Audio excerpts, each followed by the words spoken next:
done it. It's over there. Twice, actually. But still. Anyways, with that said, we should be live on all platforms, so I'm going to hit continue. And to pick up where we left off, so I'm playing Project Zomboid. This is probably the game I got most known for as a content creator, even though I have always been a variety streamer. Because I used to have a world record in this game for the highest kill count run ever streamed, 135,121 zombies killed on one character in one life, with no mods to change itemization or vehicles. It was on sweaty try-hard settings. That said, that record has been beaten, and in a big way. But I did have the record for a while. With that said, I have no intention of trying to go for a record again. The time commitment I cannot do. Like, and I don't mean that as like, no, if I put the time in, I could surely do it. No, because I could not put the time in. I don't have it in me. I would despise the game before I could hit the record again. But we are playing on 16 times population. I should probably do like the map and show where we're at. We are playing 16 times population, which is the absolute maximum population the game supports. Let's see, you think Mr. Lamprey is just content, is live, breathe, sleep, Project Zomboid? Yeah, I don't know how he doesn't burn out. Like, genuinely. I mean, good for him. I don't know how he doesn't burn out. Yeah, so we're playing at 16 times pop. Thank you, the very last Lardine, for subscribing for 15 months. That's almost a month. Wow. Thank you, Lardine, for the tier 1 sub. That's the last 15 months you've been subbed to the channel. I really do appreciate it. Hope you've been enjoying your advertisement previewing, as well as access to the emotes and all that. And yeah, no, you're right. It has been almost 1 month. Maybe this game is Zen. Yeah, no, but it's even then. Even when a game is a Zen game, to put, like, even those games that you fall back onto, there's very few games you can get into, like, tens of thousands of hours before you're like, you know what? I just don't wanna. But yeah, so in this run, we spawned over here into Echo Creek, ran out this way and all that. You'll notice there's this weird gap in the road. We actually had a game crash there when Build 42 dropped. And this has been only in Build 42, but we had a game crash up here, which is that gap in the map. For those who don't know, the map and your character save separately. Your character's saving constantly. The map, it's every once in a while. So I got into the weird thing where I was over here, the game crashed, and so the last place it updated the map was back there. Which gave us a weird thing where I actually have a set of car crashes here that I end up with 2 different sets of car crashes. There was one when I started, and then when it crashed, I came back, there was another set there as well. It didn't change anything, but that's the whole thing. We worked our way down the highway. I just, you know, checked out stuff here a little while. Ultimately kept going down the highway looking for something interesting. And then there was somewhere around here we got... Yeah, somewhere around here. I think it was down in this area. I went to one of the houses and we started working our way. Because I established that this is Irvington over here. And we got really lucky. I got the generator magazine. I got a generator. I got a working and in really good shape station wagon, which isn't an amazing vehicle, but it's not a bad vehicle. I got a hiking backpack and a sleeping bag. I've got, I can't remember what the name of the magazine is. It's no longer Herbalist. It's like Wilderness, whatever.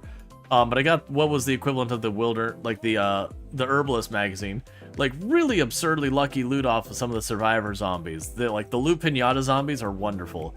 So made the determination that I have got a vehicle, it's got limited gas, and I've got all the things I need for long-term survival comfortably. So it was one of those things I'm like, okay, well, I'm over here. Over there is Irvington. Let's go looking for a gas station. Wandered over here, didn't see a gas station, kept going around, and eventually I found the gas station right there. So that's our target. That's our goal. That's our dream. We want that gas station. Because right now, my car is actually not here anymore. My car is here.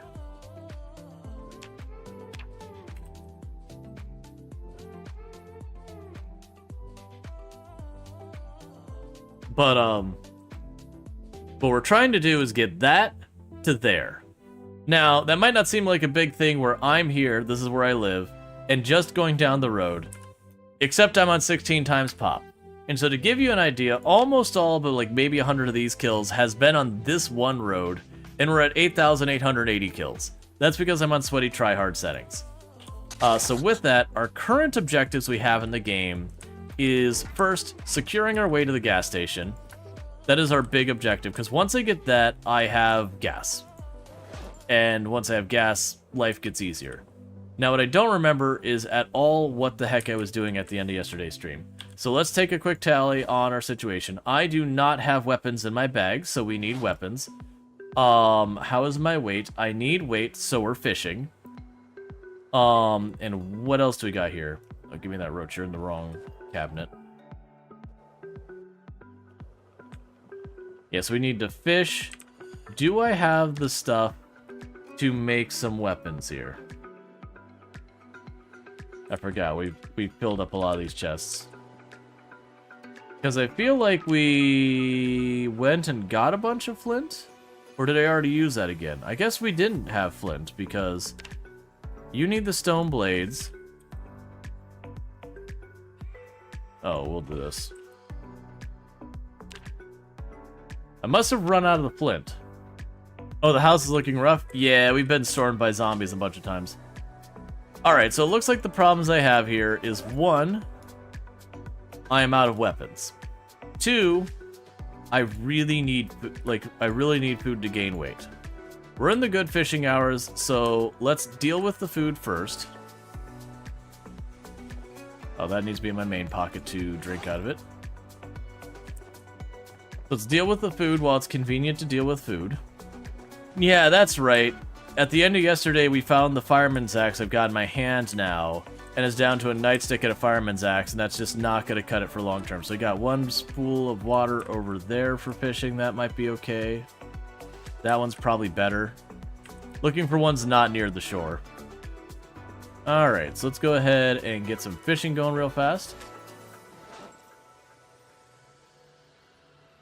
Put the fireman's axe away for a moment. We can add bait to this.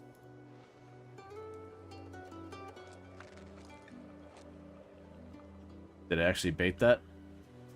I did not. Alright. But yeah, so we've been kind of in this cat and mouse game with the main city where I make a bunch, well, not cat and mouse, tug of war, where we'll go and we'll fight our way in, we'll make a bunch of progress. And they've got a new form of mitigation in Build 42, where instead of where in the past the game would try and balance the zombies out where it expected them. Thank you for the follow. Welcome to the stream. So like if a part of town was supposed to be extremely dense with zombies and you depleted the numbers, it would try and go into a area near the city that has, you know, percentage-wise a higher amount of zombies it's expecting and pass them over to kind of balance out the population a little bit. They've changed it now where it'll even move to like empty tiles. So like a tile might have a huge number of zombies, a tile next to it just doesn't have any zombies, and it'll go, alright, well let's just send 10% or whatever over that way. I don't know the actual percentages. But with that, it ends up being a huge problem. And thank you, Senja Cookie, for the 360 stream streak. Catch the last 360 streams without missing a single one, so thank you so much for that. That is genuinely impressive that that's worked the whole time without having a problem, so thank you so much for the stream streak. I really do appreciate it. I'm not expecting much out of this one. I should check what the fishing situation shows as. Alright, so we got seaweed. What do you say for the fishing? Temperature bad, everything else normal. That's probably fine.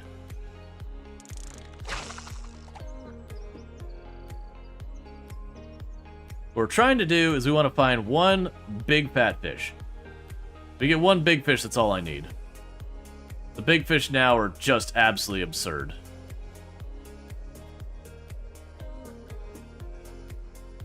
Like, the maximum you can carry is 50.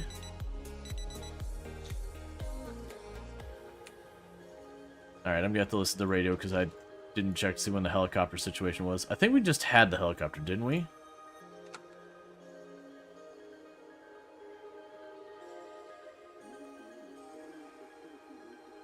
I don't remember. Light fog tomorrow.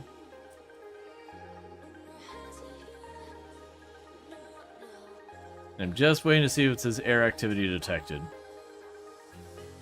No? Alright.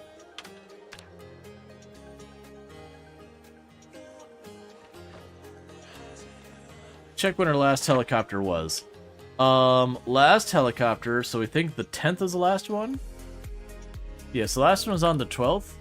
Oh, we're just well into helicopter age. Okay, so we're due for a helicopter. Well, luckily, this stream didn't start like last stream. Last stream I started and immediately got hit with a helicopter. Like, within 10 minutes of starting, it was like, yo, helicopter's on the way, and it's like, thanks, game. And for those who don't know in Project Zomboid, the helicopter event is like your main stressor event that it normally only happens once, but in our settings it keeps coming back. And so it is just one of those things that it just causes zombies to move everywhere and will draw them to you. So it's one of those things you generally want to plan for.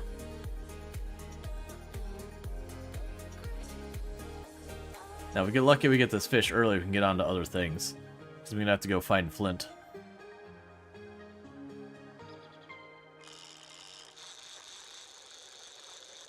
That didn't fight at all, so I'm not expecting anything good.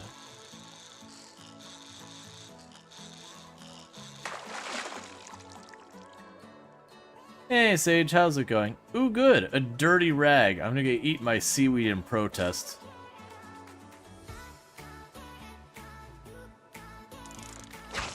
But having a good day. Does your character know how to fillet a fish at the start? Yes. You don't know how to make a fishing pole, but you know how to fillet a fish.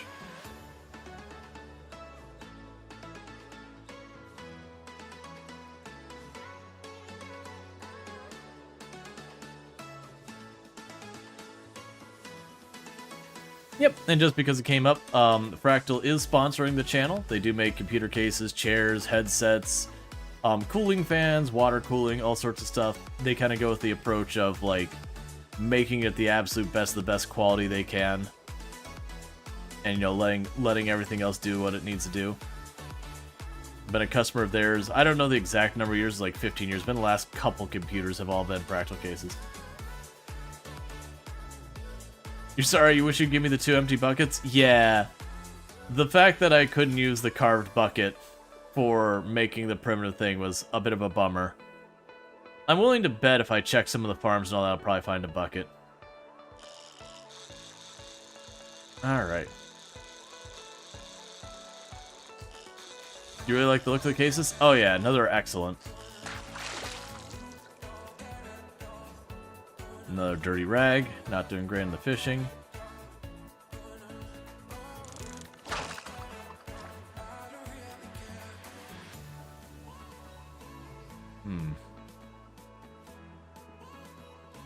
I'll try to catch one more and then we'll switch over to going for the flint.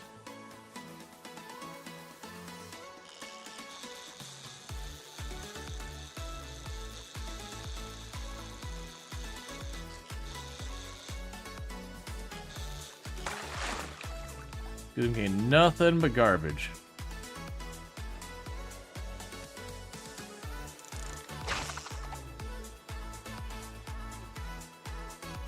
Because I don't want to waste the whole day and not get something done.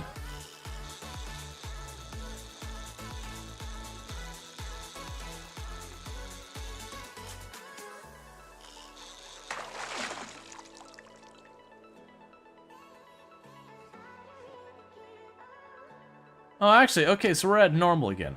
Okay, so this isn't bad. We're just getting unlucky.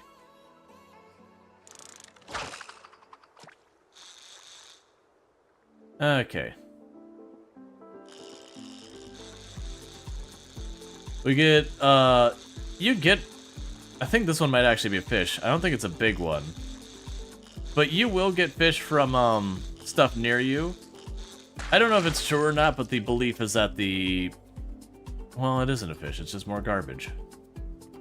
The belief is that the bubbles that are farther from shore will give you the best results, just in general.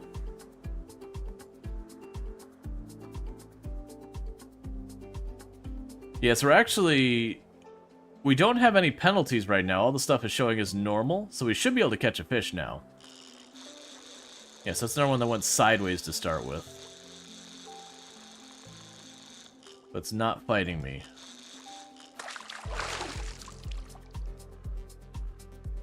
Yeah, so that sideways thing doesn't mean anything one way or the other.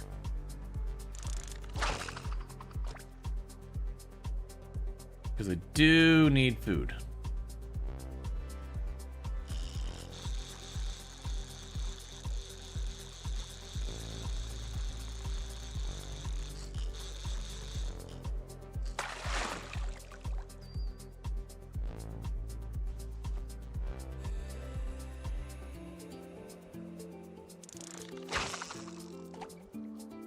And I'm sure people figure out, like, all the magic behind how this works and whatnot to figure out, like, does it matter where the bubbles are? Does it matter where your lure is? Like, does it just not matter at all?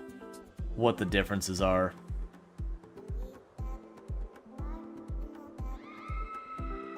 Alright, so we got a meta event. There's no real zombies in my area anymore. I'm not super worried about that. And it's not true, like, I can get more zombies to pop into this area just randomly as well. But right now, I'm just trying to get the fishing done. Because this isn't one of those ones I gotta catch 8 or 9 fish just to go. I just need one big fish.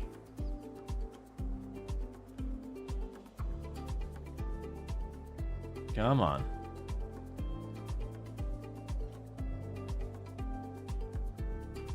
Just one.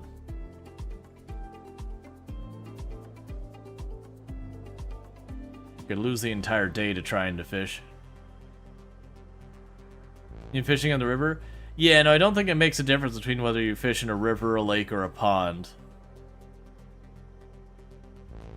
Like, maybe it will someday, but right now, it pretty much seems to treat as like a water tile is a water tile.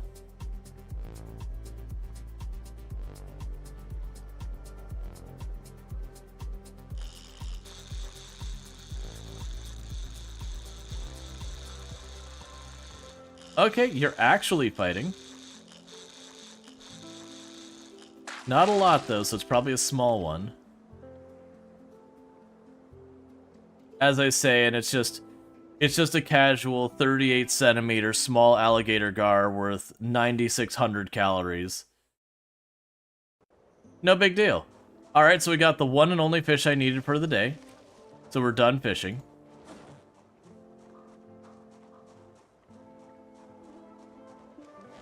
Okay, so I can't actually move stuff around. It's so heavy that our character is in severe pain carrying it around.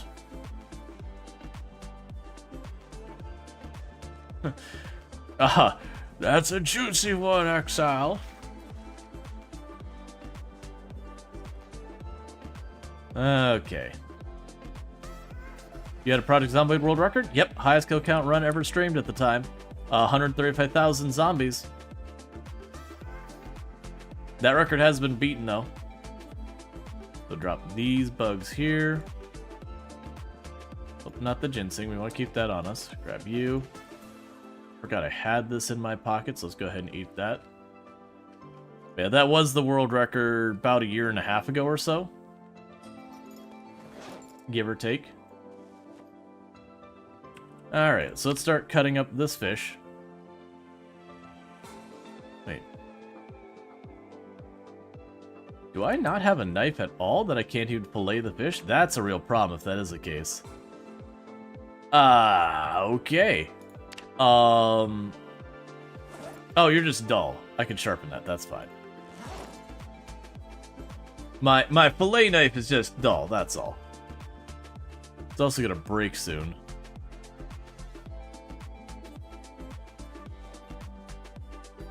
Now we should be good. And go ahead and slice the fish.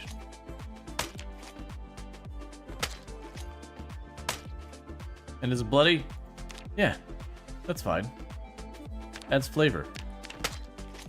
So those fillets are 10. That'll put down to 5.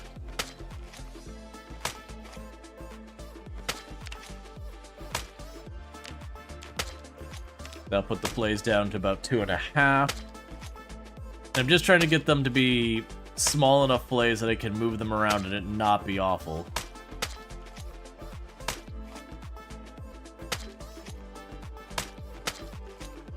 So we're chopping our giant fish down into smaller segments to just make it manageable. Okay, so 2.5. Can I cut those up more? Yeah, we'll half them again. Yep, meal planning, basically.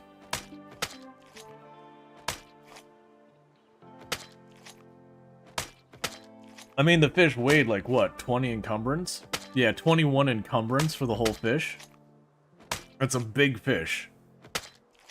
Considering my carry weight is, I think when I'm fully taken care of, 12. 12 encumbrance. That is a big fish.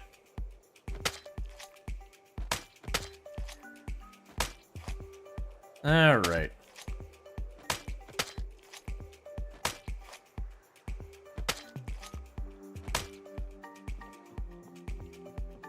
And how big is it? Big enough I cannot cook all the fish at the same time.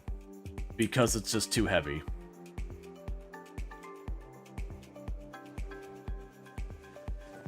There's a sippy sip of water. I forgot I took all my busted rags, or dirty rags, and I left them out here. Let's grab a dirty rag. So I have something to start a fire. Yeah, no, you can half them. There's a limit on how much you can half them down to. I don't know what it is off the top of my head. So let's go ahead and start the fire. And how much fuel do you have in you? 7.5 hours.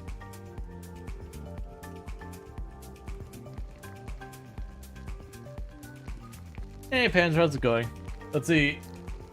You thought that the cut sackhead crafting option was cat sackhead and was horrified? Yeah, no, that does not imply the same things. Alright, so what we're gonna do is the moment that these get done, I'm gonna throw them on the floor, and I'm gonna grab the ones that are raw off the floor and toss them in the oven. And then we're going to unceremoniously unhinge our jaw and throw entire fish fillets in our mouth until such point that we are no longer the hungry.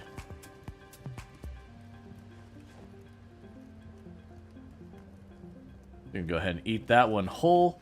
Because it's a big enough fish, it's going to rot before we finish it all. Let's see how much this I carry. So, okay, so I can carry all of that. Oh, but I am literally right about to go out and... Okay, that's fine. I already know how I'm going to manage this. So I'm going to go ahead and do to manage this, as far as the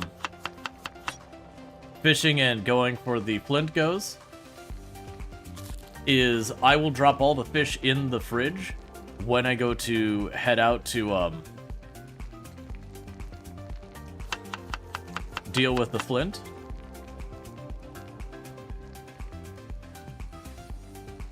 And then we can just come back and get the rest. Right, put out the fire. Cool. So let's top off our hunger.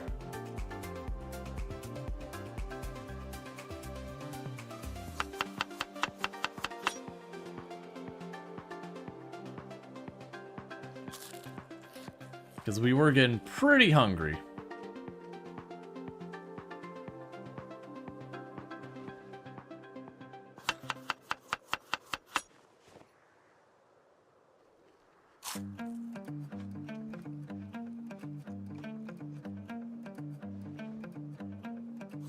Into a nice fish salad.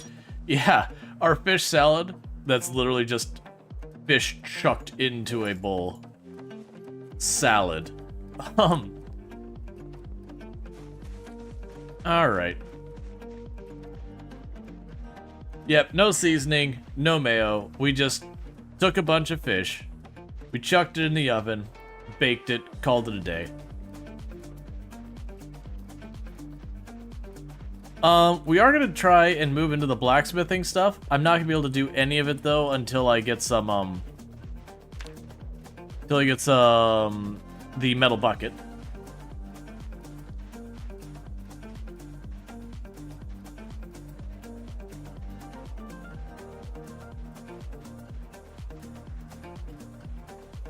So what we're looking for now is there are rock formations on the ground you can mine. I think that's a smooth stone. Yeah, smooth flat stone. I'm looking for those.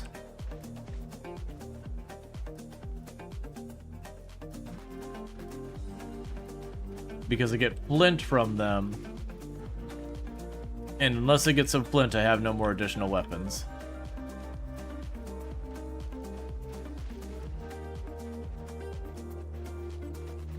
I know I shouldn't have run out here this late in the day, but I'm trying to make it happen anyways.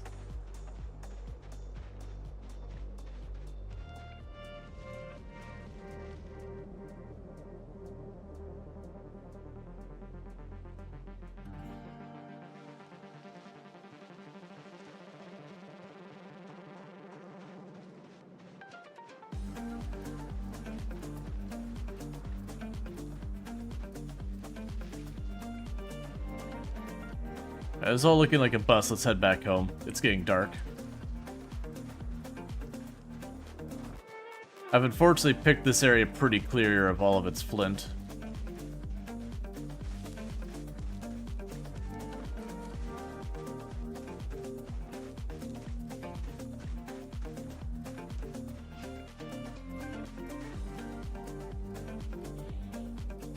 That's a little eerie not being able to see anything but like the one little speck from where their neck has something white on it.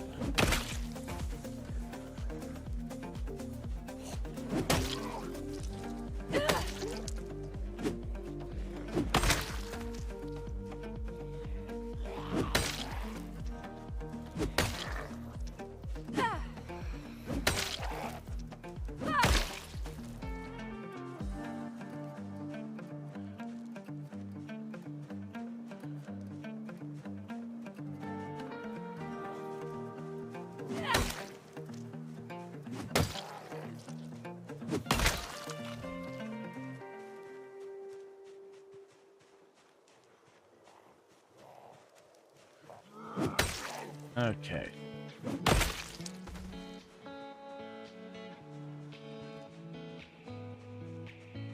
Yeah, so we've already scraped this place clean. I'm gonna have to find a different spot for it. The alternative, what I could do, is I know there's some flint nodes on the way towards the zombies. It is possible that I load myself up with some cloth and handles, and then go for the flint nodules out there, but the problem with that is I gotta drag the pickaxe with me, and the pickaxe is pretty heavy. And none of the other stuff is light either. But the point is, this area... Scared the crap out of me, zombie. This area, we've pretty carefully gotten the flint out of it. So I need to find a new area to get some flint.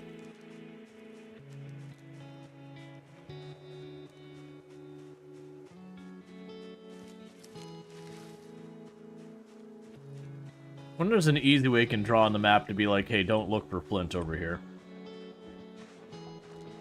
Other than just smashing a bunch of symbols all over the thing.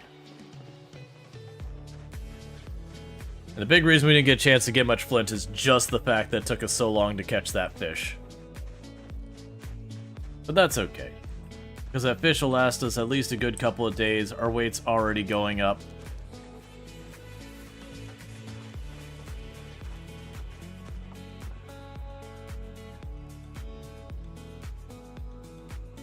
I don't have my actual inventory up.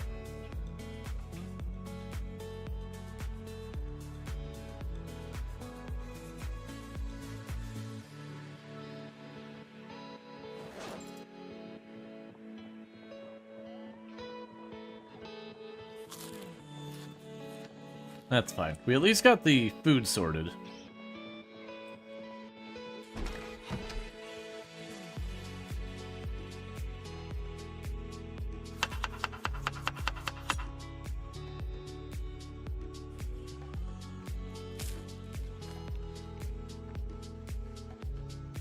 Poke bowl minus the herbs and veggies? Yeah. It's like sushi, but you know, no rice or seaweed or anything else. Just fish. I mean, it's not sushi because it's cooked. Or it's like breaded fish without the bread.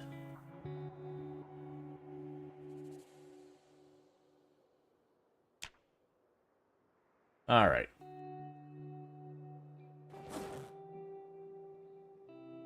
You've got the pickaxe. We're just waiting until it's late enough that when we wake up in the morning, it won't still be nighttime.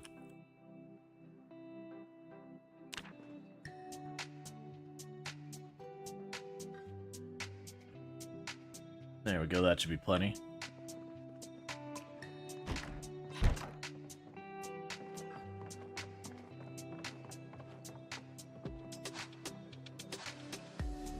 Okay, so you can go ahead and grab yourself a sip of water.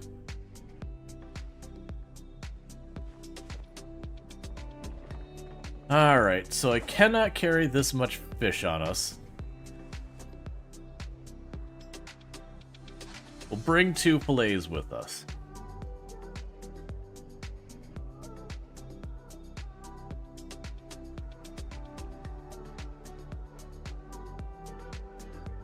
No, 3 is fine.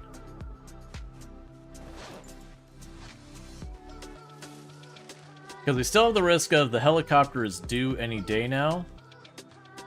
And it could run into that.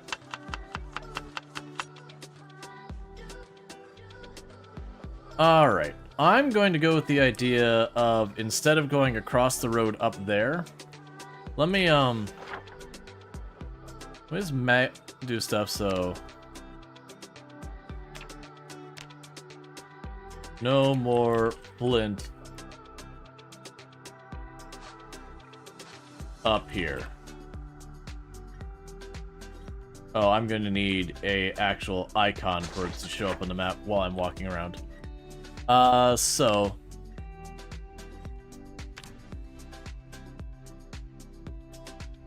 Something I can use... Here, I'll do the, Basically just to tell myself, stop looking here. You're not going to find it.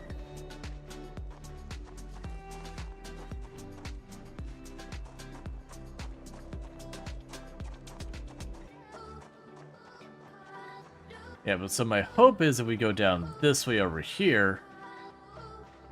I don't believe we've checked any of this at all carefully. There's a good chance there could be some flint down this way.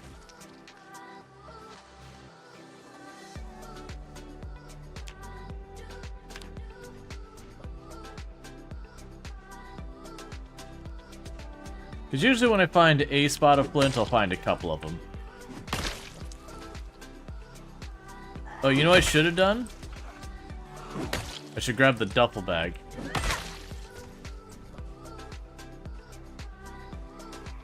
Isn't blacksmithing gonna be real loud? Probably. But I mean, so is chopping down a tree with an axe.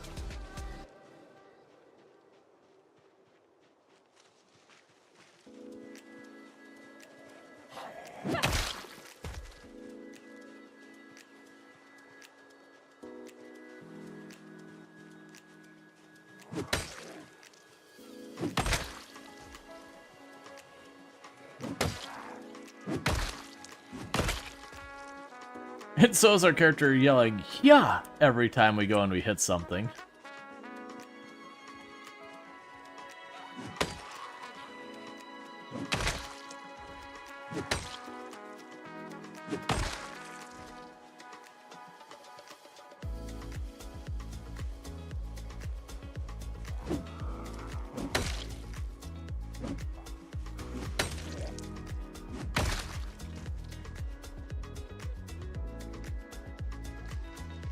Alright.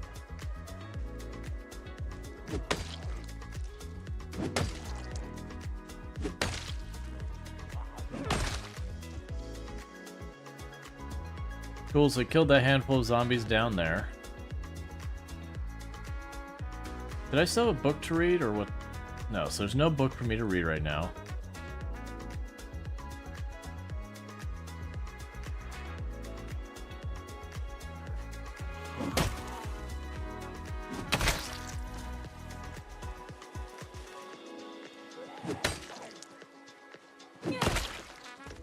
Wasn't really looking to fight all the zombies in the woods. Still worth doing, these are very close to my home.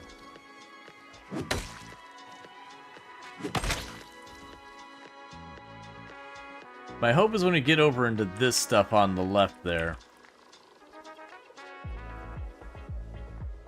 that I'll find the, find some flint.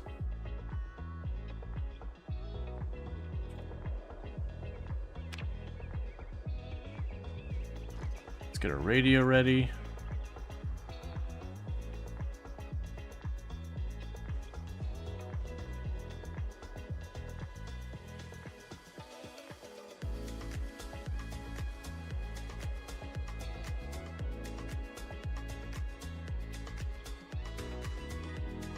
That down there looks promising. I don't see any flint nodes, but that looks like the kind of area I'd find them.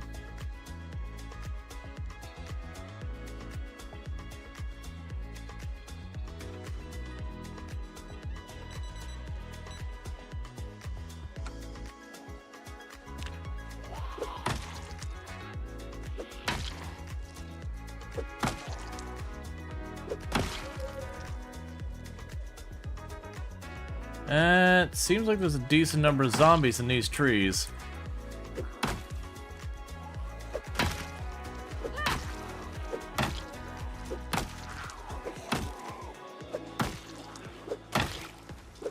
Yeah, I think this is a no-go, even if there is flint there. I need more weapons to get the flint.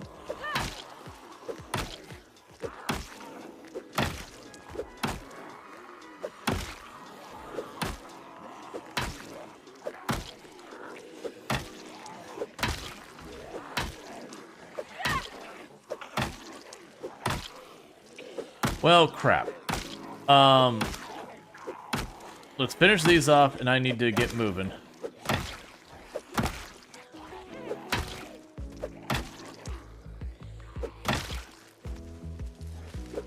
Is there a bunch or just 3? Okay, we're not fighting those out. I gotta get hustling. We unfortunately got ourselves a little bit exerted doing this. Because that is... Yeah, we got the Shadow for Lana. So that is the warning that we got the helicopter coming, so let's quick figure out where we're going. So my choices of where we can go for the helicopters. One is I can cross down here and try and do some on the right. The danger is I drag all these zombies over that side. We did take the last helicopter down here, and that went pretty well, but I think this area is all spicy now. So it's pretty hard to come up with a spot to the west to even do this anymore. I do feel like I still want to keep leaning towards west, though. Just because of what we've got going on. I'm just going to go west to wherever we find openings, I'm going to go for them. One thing I am going to have to do, though, is I am going to have to ditch these zombies and rest, because I am going to need at least a little bit of a endurance for running around when all this goes down.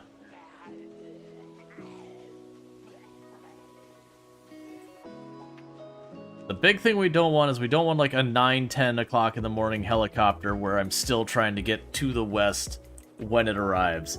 We've been very lucky that most of the helicopters have been coming later in the afternoon, evening, but that luck won't last forever. Like, I keep waiting that any day now we're gonna have it. That it's just we're gonna have like an early morning one and just get screwed by it. So you're still on me. At least I do need to rest for a minute.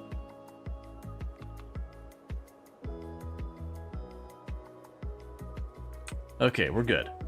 We're good rest-wise. Let's get our whistle ready in case we need it. I'm gonna start trying to jog a little bit. We don't want to burn much endurance, though.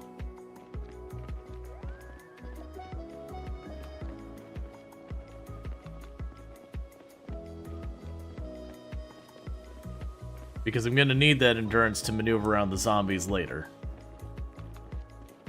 I'm just trying to cover some distance.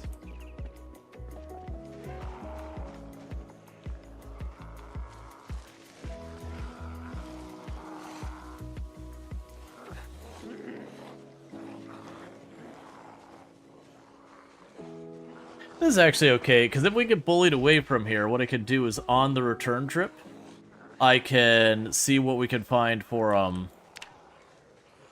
flint nodes. Okay, so right now my plan is just west. This area I've been dumping lots of zombies in, though. As you can see. It's gonna be harrowing.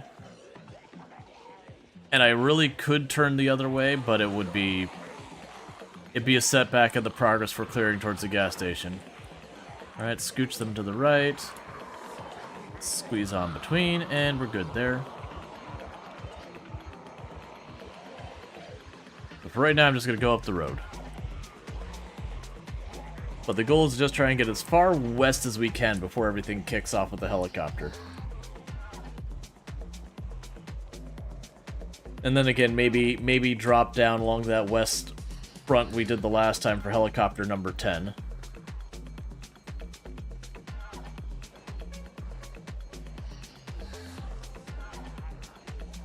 Yeah, and I got rid of all the extra windows around here since we are going to be maneuvering in fog in an area that's grown in.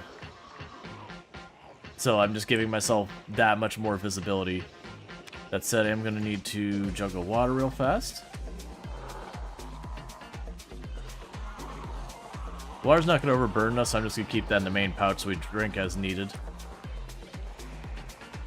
I feel the need to try and preserve it right now. That's what it's here for.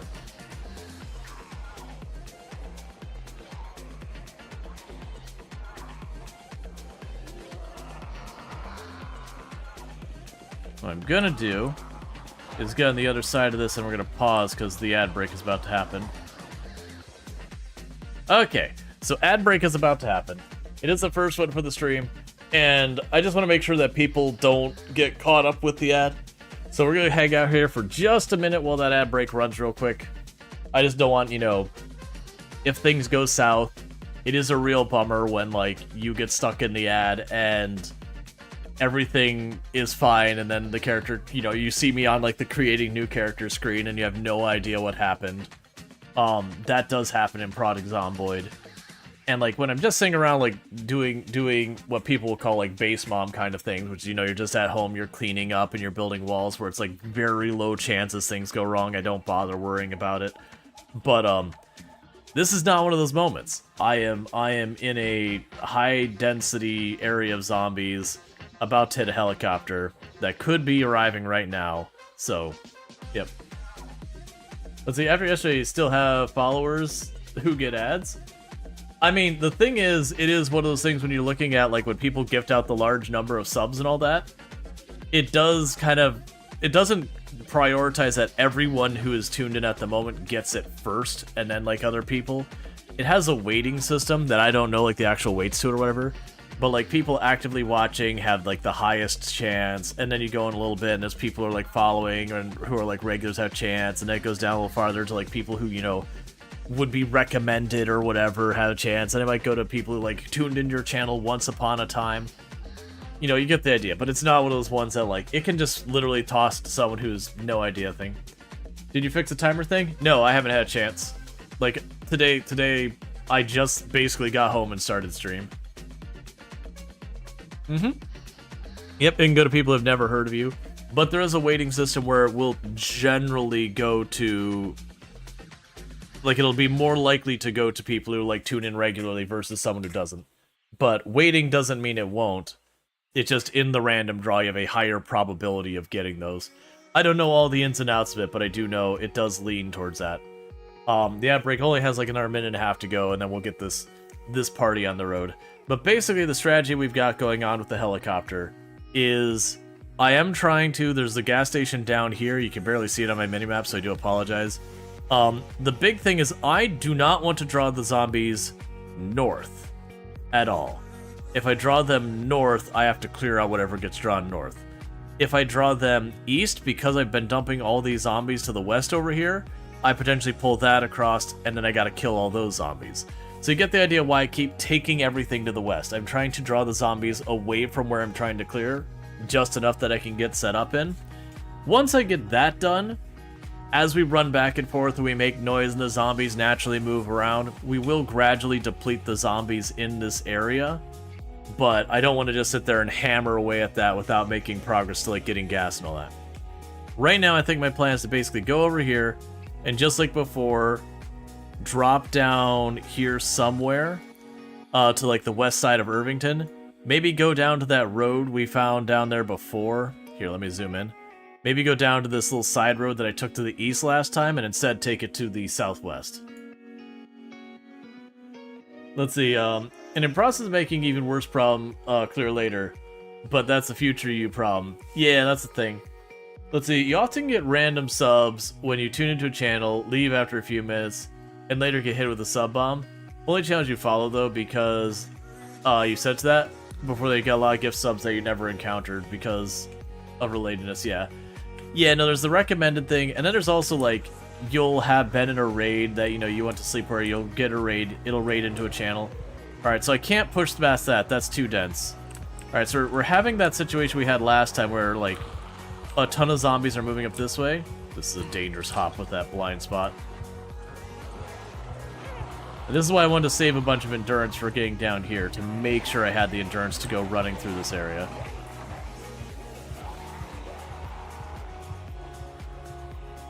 Yeah, so these zombies aren't moving because of me. They're just trying to adjust themselves, because there's too many in the area.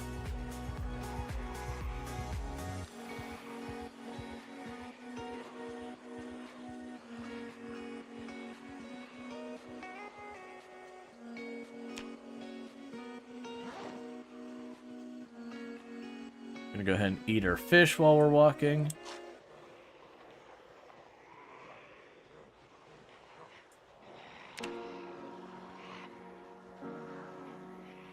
But as you can see, this used to be an open field with no zombies in it. But I keep taking more and more helicopters in this very broad general area. And it is getting real dicey over here.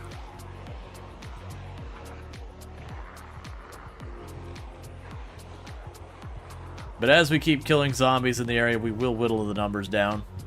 Even this area will slowly deplete until there's nothing here.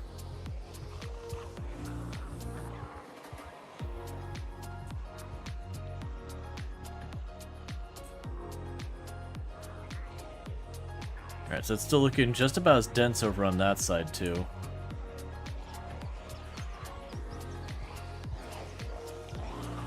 But the difference is, this area has bushes I can easily get snagged on.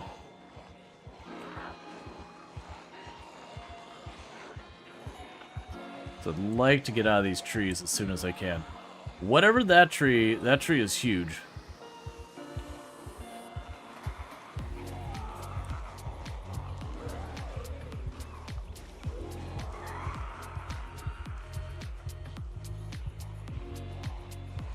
Right now I'm just vaguely following that railroad track. Because at a pinch I can cut over and try and get through there.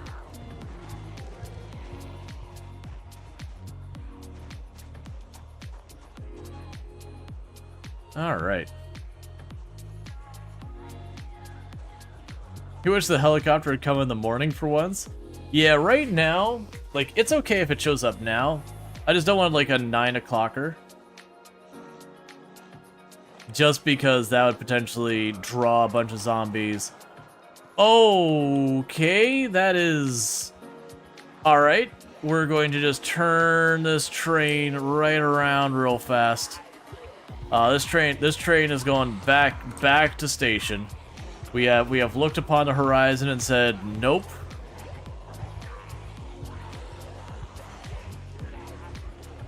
That is not where this is going down. What kind of boxes us in? Blow the whistle? Honestly, as much as you're memeing, that might not be a bad idea for me. It might not be a bad idea for me to go over there, blast the whistle to try and break those zombies up a little bit. Because then I can blow the whistle and move to one side and circle around and try and go through. The big thing I'm worried about is I think I'm going to get forced over into these trees, and I really don't like that. Not because, the trees are bad enough because of line of sight. It's the little shrub trees, the ones that slow you down but don't block line of sight, like these ones, that are the real problem. Oh, that's not big enough. Some of these trees will slow you down, and that's an issue. Yeah, we're cutting through this area, because as much as I hate cutting through the woods, The other direction is not happening. When you're looking and going, where's the gap? Ah, there isn't one. And there's ways in an absolute disaster I could try to work with that. It's just super dangerous. Oh, come on, not that way too. Alright, so we're going straight down.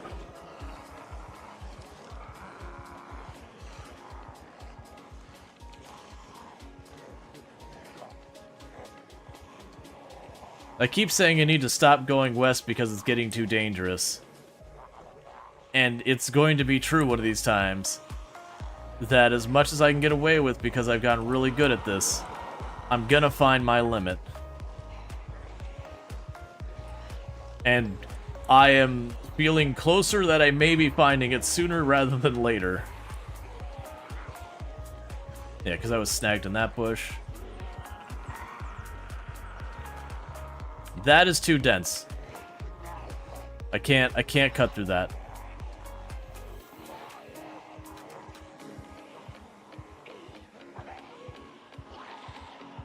This here is what we call bad.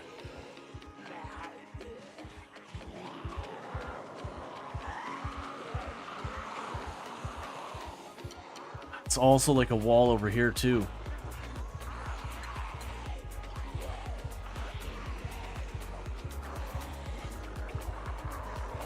This is super sketch? Yes. I am not feeling great about this. I do a lot of pretty unreasonable things in Project Zomboid. This one doesn't feel good. This one feels not good. This one feels like the I have made a mistake and now I just gotta dig myself out of my hole. Alright, so we can't keep going up the railway. That walks into that wall of zombies that turned us around. We can't go west and south more. The trees are just too thick. It'd be literally just basically yelling Hail Mary and just running and just getting to find out. Unfortunately, the actual answer might be to just be out into this area.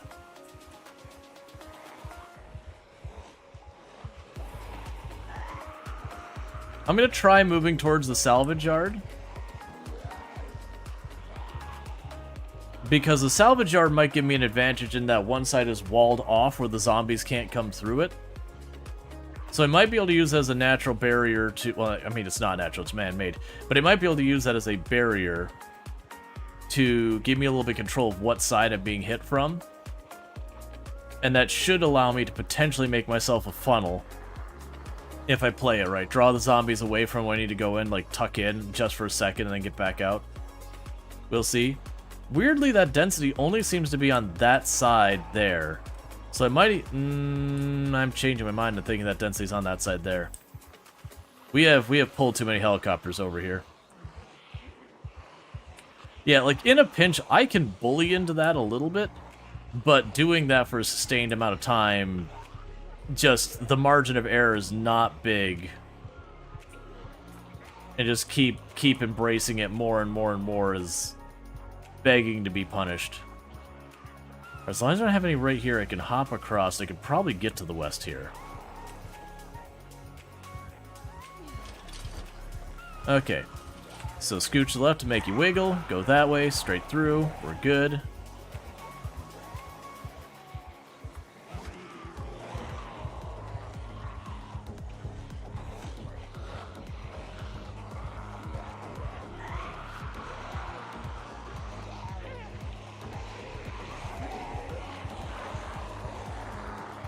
Alright, Chaos.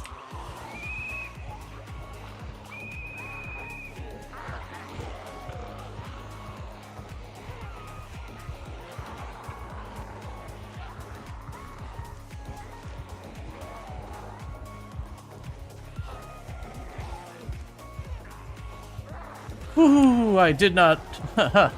Ah, got that run off at the last second. Woohoo! Tickled my backpack a little bit.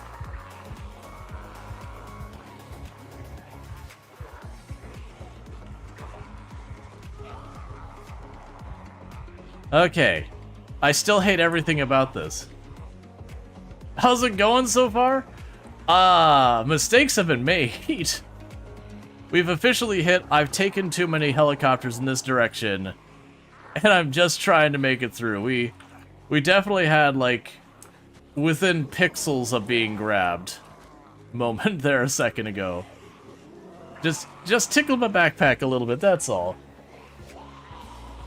Reminded me I'm alive. Alright, I do think switching over to going to the salvage yard side was correct, though, because now that I'm past that front area. Yeah, and that was too close. Can I get a shout out for Twist on Fire, by the way? For those who like Product Zomboid, Twist on Fire is an absolutely fantastic content creator. Streams in German, as a heads up. Does know English as well, but streams in German. But also plays a lot of Product Zomboid. Good times over there. I'm just straight up going into the salvage yard. You'd like to see the heart monitor? I've debated getting that. It's just 90% of the times I'm playing games, it just wouldn't do anything. But yeah, for moments like this, it would be good to have. Hey, Ice Axe, how you doing? You doing good? For the record, we're trying to set up a helicopter. We have a helicopter coming in at some point. And I'm just trying to get in a position where it won't undo my work.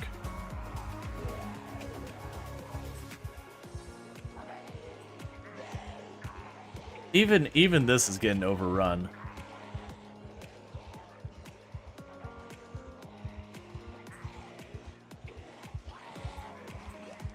This has to be the last one we take to the west. I can pull off some miracles, but this has to be the last one I take to the west. Things are getting too grown in for me to be pulling this nonsense off anymore. Also, stop killing my frame rate.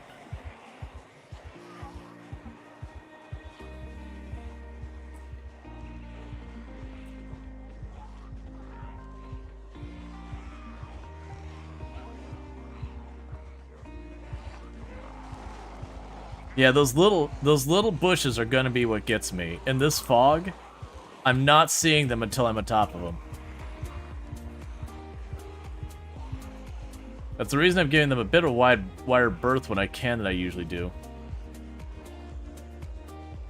I think, though, if I get to the other side of this salvage yard, we'll be in the clear from what I've done to this poor place. I need to right-click nimble through some of these like it did the trees when we got in trouble. Let's run just in case there's a horde on the other side of that tree line. The music reflects it? Exactly. This is just what, the character's name is Kira, right? This is what Kira's jamming to while it's going on. You don't realize that Kira doesn't even know this is going down. Kira's just going for like a little jog through the woods and all that. Completely oblivious to what's happening.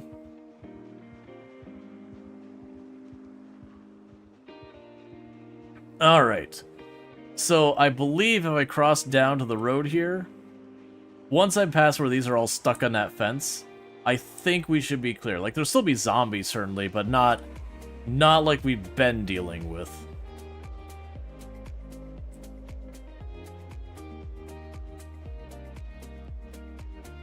I'm a little leery to cut across that field, though, with all the trees grown in and those, What do you got there, friend? Looks like a battle axe.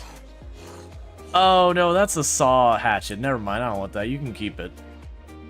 The saw hatchet hits like a truck, but it also tanks your endurance and your muscle strain just as badly.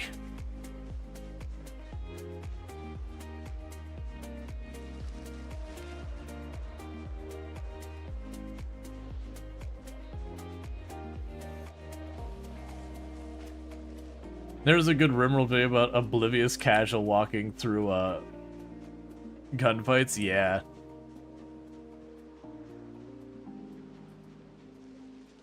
It's like doing something like MMORPGs, like World of Warcraft kind of thing, where there's just PvP going down heavy around you and you're in there picking flowers. Like, don't mind me, I'm just staying out of it. I don't remember the name of the flowers. I mean, Briarthorn was earlier.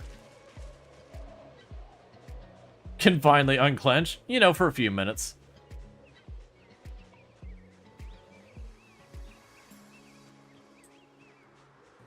Yeah, these fields are getting to be dangerous. Nature is fully reclaiming them. Just more forest, but with hay bales to get you in trouble.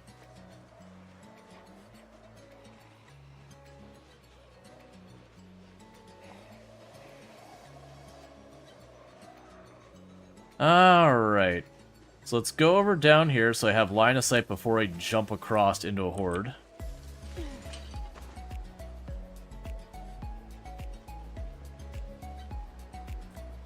Okay. I feel like Kira here has earned herself a bite of fish.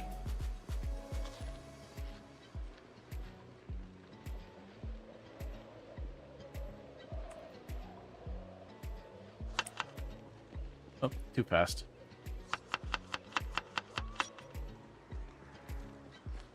As you had a run going, it was 6 months in. Glad it is over because the erosion setting. Your new run's 5 much erosion set to low.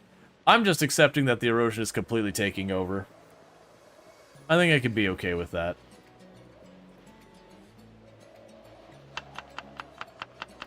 What does suck is it's 4:30 p.m. in game, and I still don't have the helicopter here. So I think the plan is to go to this side road down here and take that south. Partly to explore, and partly because... where I'm also going to go right now.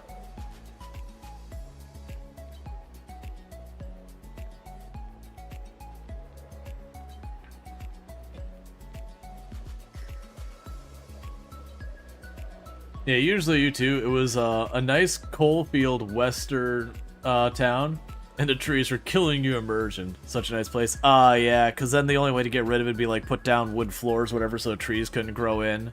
But then it makes the town look like garbage. Yeah, I can see that. I do like that weirdly some areas just don't get trees in them, so like this field here. Even though we're like 5 months in almost.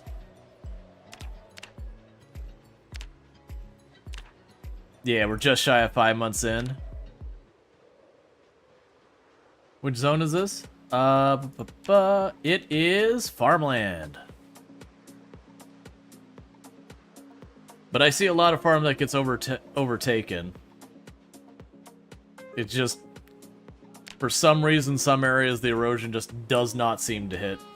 I don't know what the rules are on the back end. I'm sure there's some type of flags they have that, you know, tell it this area gets hit harder than that area and that kind of stuff. I still think the most stressful thing I've had with the erosion was on the record run, just going to the military base. Because I went there like 7-8 months into the run. And you could barely make out where the road used to have been.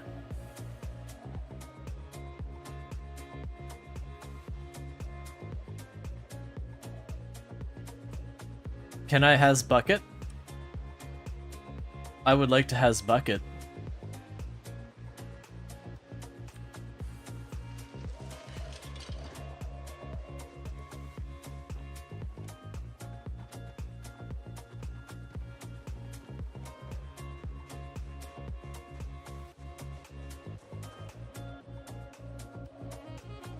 I will take a spare pickaxe and some twine as a consolation prize, if no bucket.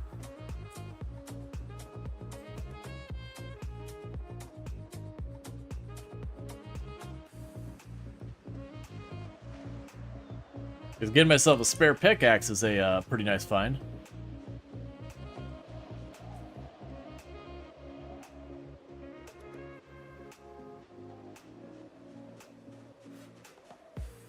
Yay. Helicopter noises chach. Hey, Sedgwick, thank you so much for the 100 biddies. Absolutely helicopter noises.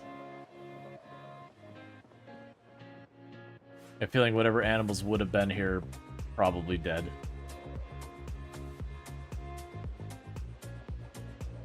Alright, meanwhile, real fast, because we have technically looted these buildings, so boom and boom, don't come back.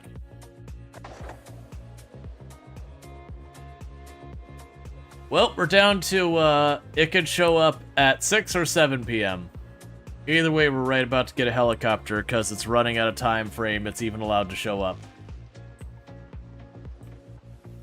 And I imagine there used to be zombies over here by these barns, with all the helicopters and meta events and everything. We've probably drawn the zombies that were here to who knows where.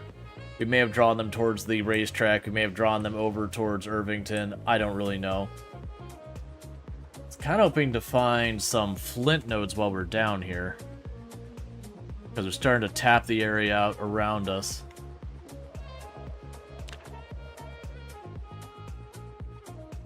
Snar Lake down there. So if we do get bullied, I got other places I can go.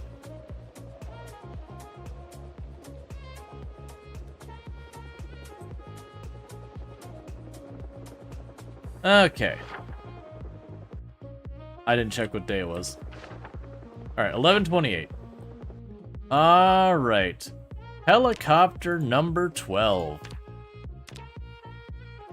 12.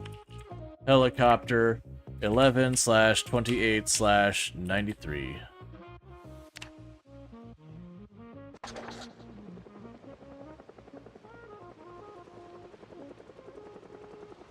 Yeah, no, it just chugs just a little bit. I'm gonna assume that just goes to a field for right now, and we'll just keep walking the road here. We're explore mode.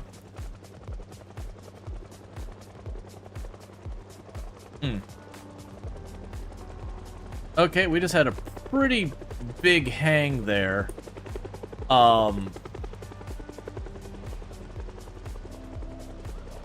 Explore and never come back mode, it happens.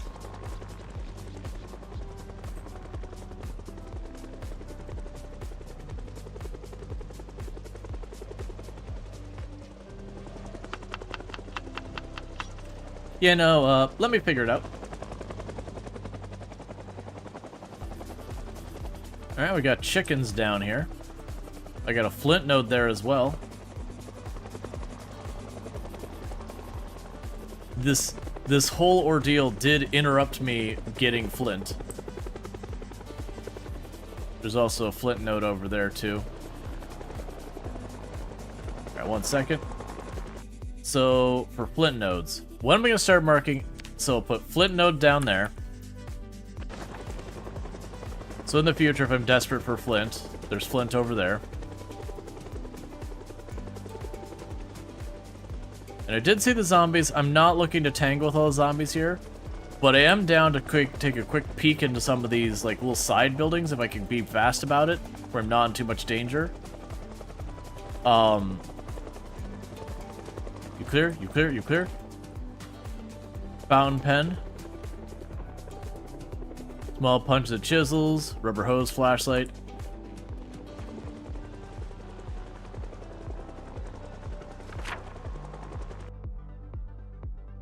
And we'll just mark this one.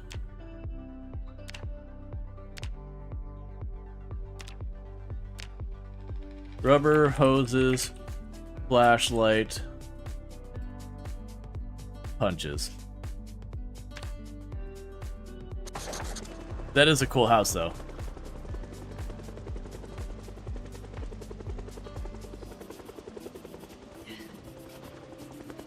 Nope, I've already got rubber hoses.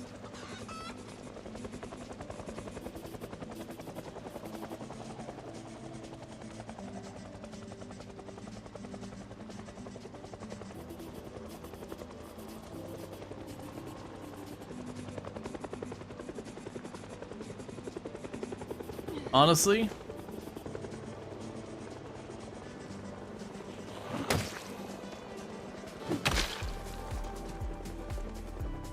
we might be sleeping here tonight.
Yep, you just keep drawing them away, alright?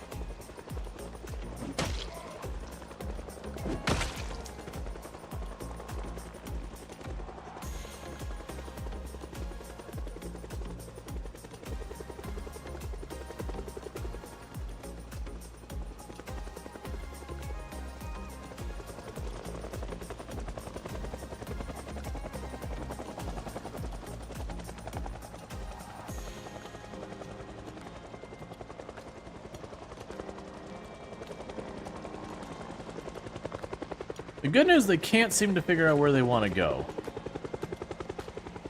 And I can live with that.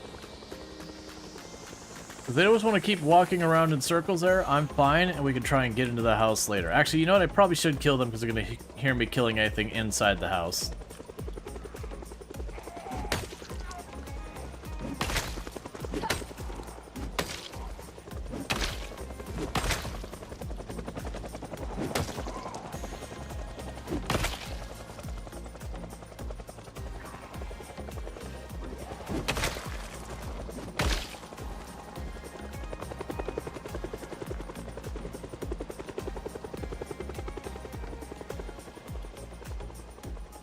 Probably more than we can just tangle with the fire axe at our current situation.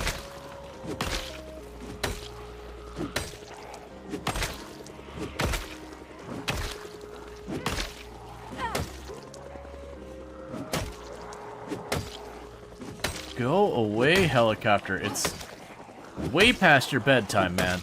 Sir. I'm pretty sure it's at streetlights coming on time, young mister.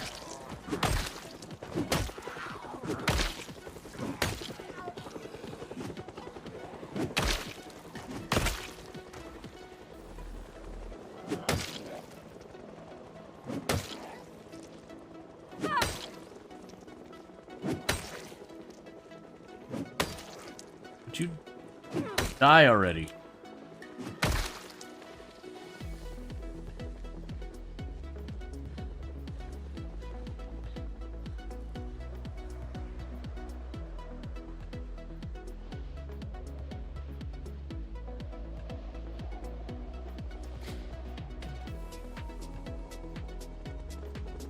It's 9 p.m. Go away.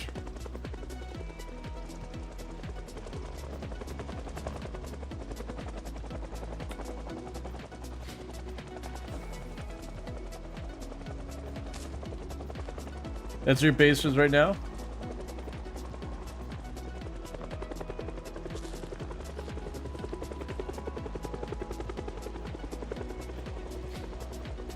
Part of the real danger is even if I get through all this going into this house in the evening, still gonna be rough. There's a zombie over there. Yeah, it's drawing more in from the woods.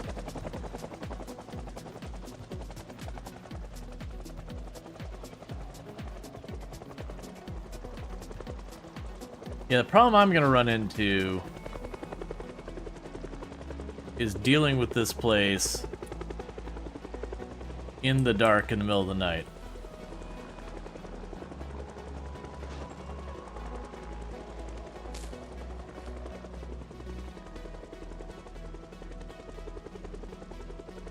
So it's the last of the fish I had on me.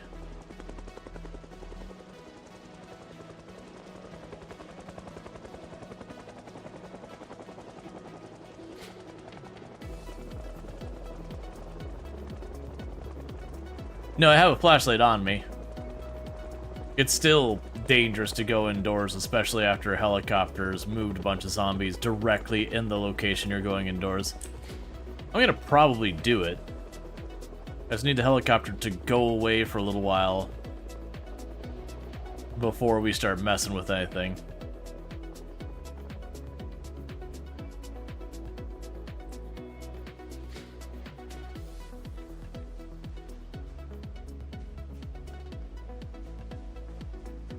Nothing on that side.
Okay.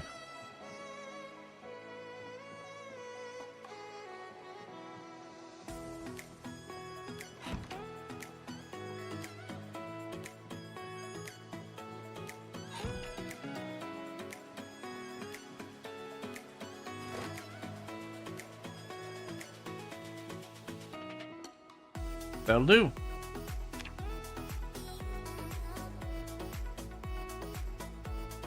Because then we could explore the rest of this place when it's not pitch black and all that. And I've confirmed there's no zombies in the room with me.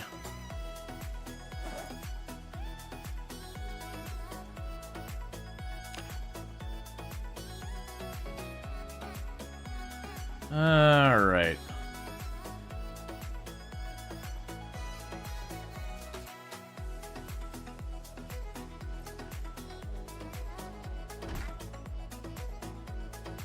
So we didn't check those two. And I think that might be a basement entrance down there.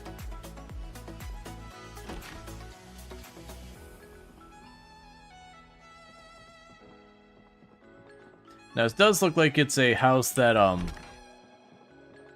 the other thing where houses can be pre-looted on you, and it does look like this is one of them. Oh, don't love that. Later, nerd zombie.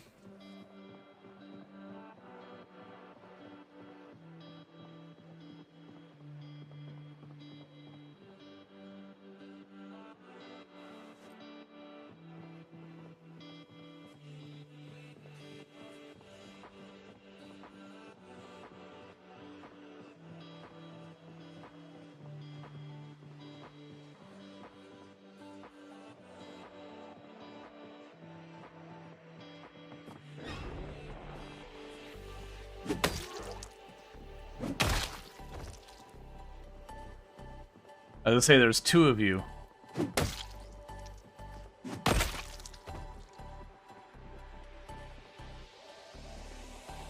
Okay, so twine's good stuff. I don't really care about that. Meta event, go away, please. Take the cereal.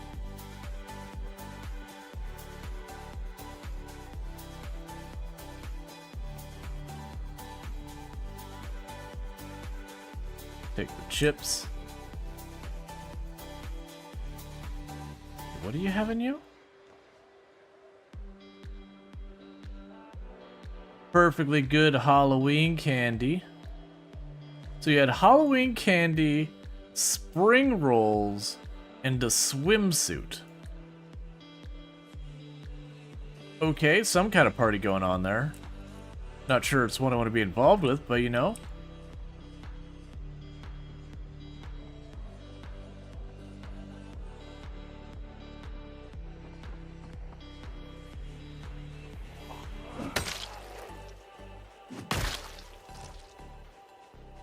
Okay. So good news with that is we actually got some stuff we can eat. Oh, it's a half finished bag of chips. Alright. Eat the spring roll. The cereal was almost finished. Alright, so with that, I don't think we want to fight anything around here if we don't have to. We do have tons of, well, actually have some carry weight left. So what I might do is I might again try and take advantage of our situation here. And that we did get bullied away. Oh, I should top off my water. We did get bullied away, so let's grab a little bit of this flint. So we at least come back and we'll just treat it like it was a particularly long trip for getting not quite so great a flint.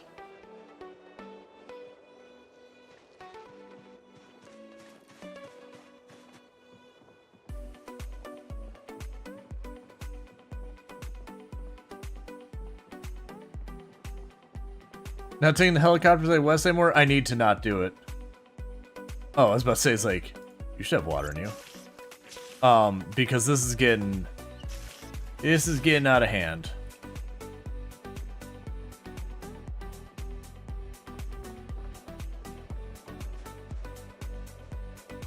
Yeah, I suspect that would have been a nice house if it wasn't utterly destroyed. I mean, all in all, we got ourselves a spare pickaxe while we were down here. We got some of the flint we were after, just very inconveniently. We do have now, if things go south,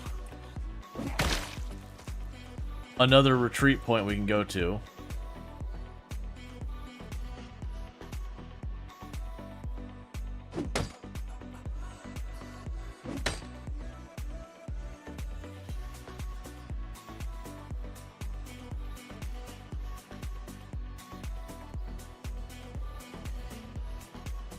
Yeah, I can break one more.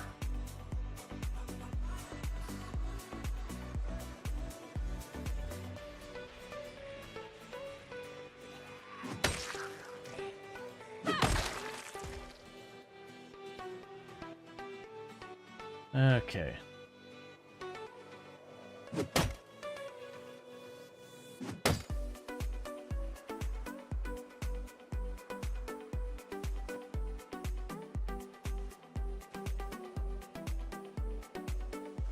Yeah, so it'll still give us like 10 knives or so worth. Alright, I did see the zombie, but we're not looking at clearing the place.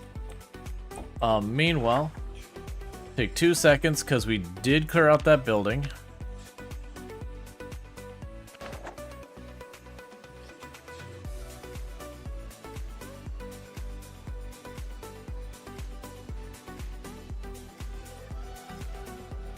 I guess a large knife is probably not good since you skipped it. I didn't even notice it. Large knife is decent.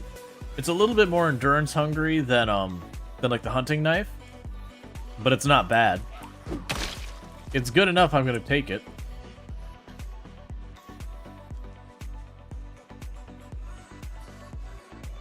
So it wasn't you.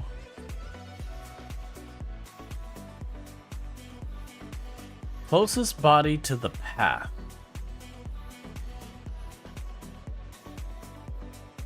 Oh, like down here.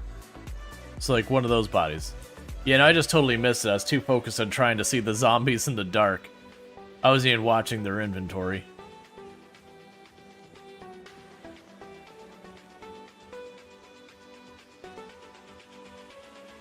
Oh, wait, I can put that on the right side.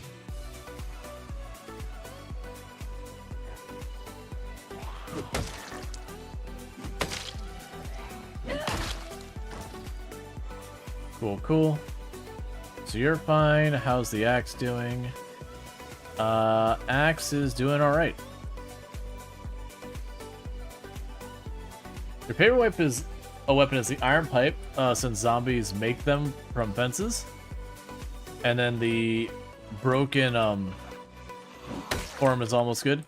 Yeah, there's definitely some stuff you can get relatively easy from just like different things that give you weapons from just disassembling things. A lot of those have always been pretty good, that they're like not the best in damage or durability, but they're good and readily available. And readily available is a very, very thing. And fire axes should drop their heads when their handles break now? Gotcha.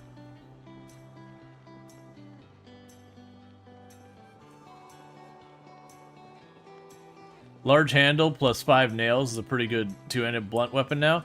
Yeah, my problem is I'm going to be really hurting on trying to get the, getting the nails. Like, I've got a box of nails because we got lucky. But I'm probably going to need all those nails for carpentry at home. I don't want to burn those on weapons. If I was playing on, like, a normal run, though, I could probably be swimming in, like, 8 or 9 boxes. So, we could definitely see where this path goes. I suspect this path just leads over into this area. But I'm down to find out. Because now we don't have nearly the sense of urgency we did before.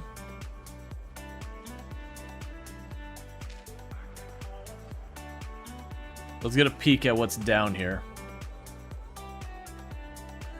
I mean, honestly, those two rolls of twine is a big thing. Twine's kind of a pain in the butt to get a hold of. You can do it, you just need the hemp, but getting 20 hemp is a lot of work. So getting a quick and easy peasy you know, twice fine. Yeah, just, you can follow me. I'm not stopping to fight you out here in the middle of nowhere. Not unless I see something I want.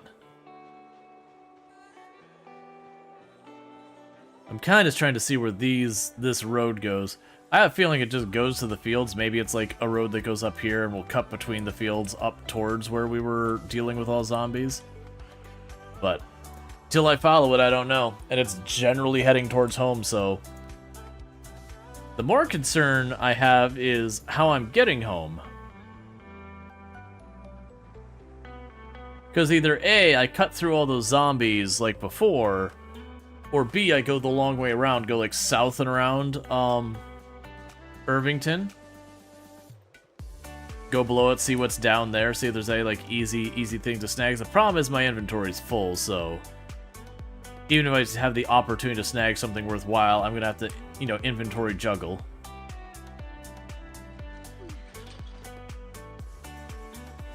Got a barn over here. Some zombies standing around in the area. There's a zombie rested up against that wall.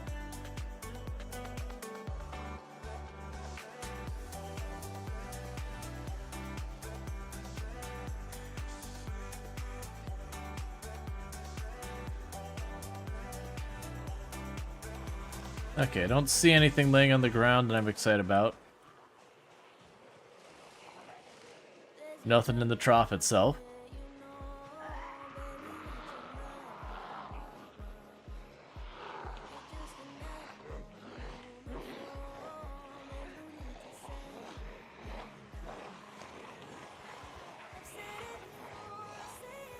I'm leaning towards going south.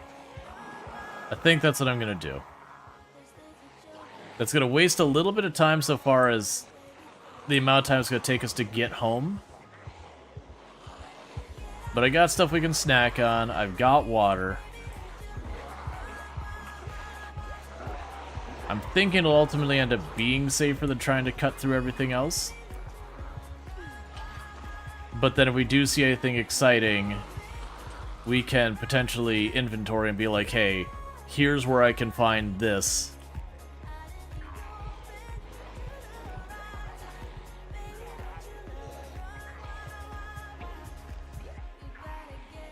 I just don't want to draw straight home through what I've made of mess with the zombies here.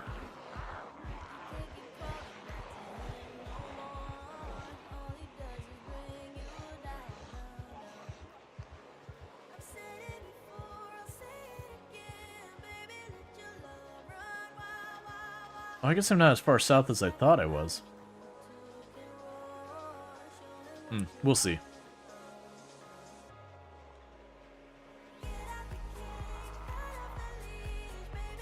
The good news, these ones are all divided out in their rally groups, so it is just strolling between the big clumps of zombies and no big deal.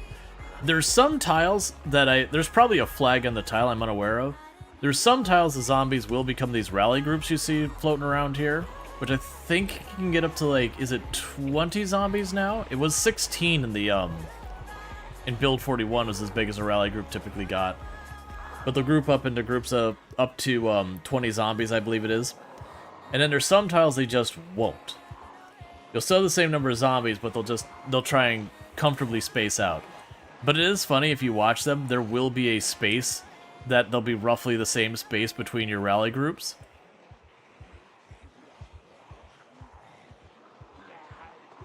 And so it kind of makes it very predictable when they're standing around and nothing's got their attention.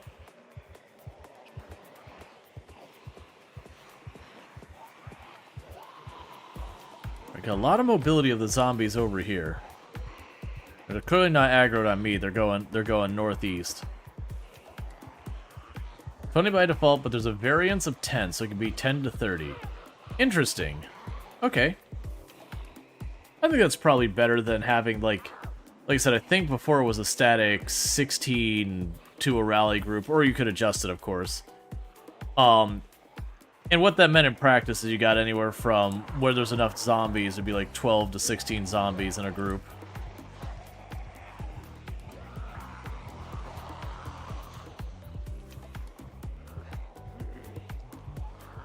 But having the 10 to 30, that variance I think changes the whole formula a lot. Oh, I gotta remember I took a helicopter way down there. Okay. Yeah, it's fine.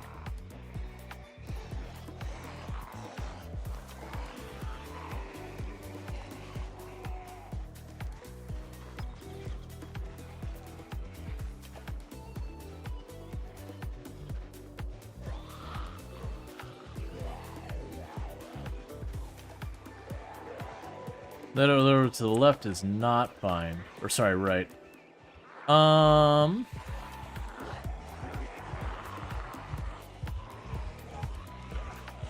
This is not the play here. I'm following a rally group where they don't have line of sight.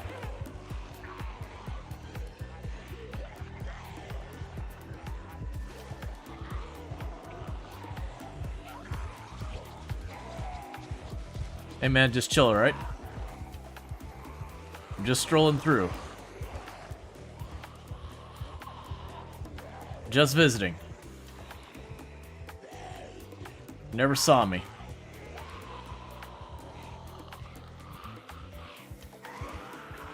Boxing myself in and I know it. Why does it keep getting denser? I'm going in the middle of nowhere.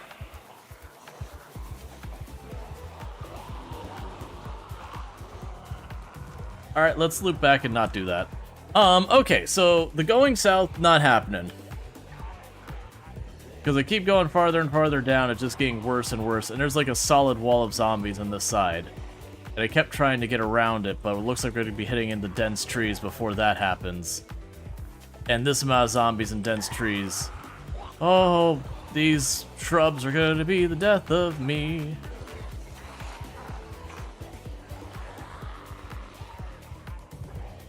Alright. So basically I'm trying to loop back a little bit off the side of where we came down so that the zombies that chase me... Yeah, just clearing them out. That's all I was doing. I was clearing them out preemptively in the wrong direction strategically. That's exactly what it's doing. It's definitely not making a decision and then going, not the play. Definitely not that. It's all just strategy. I'm just gonna have to get my way through the big wall of zombies somewhere.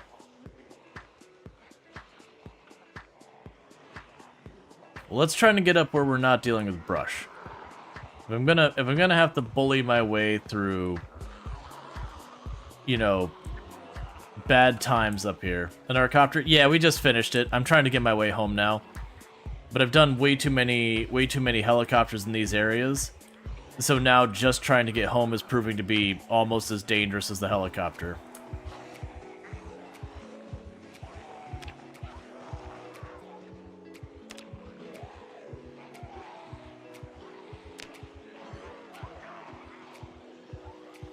All right.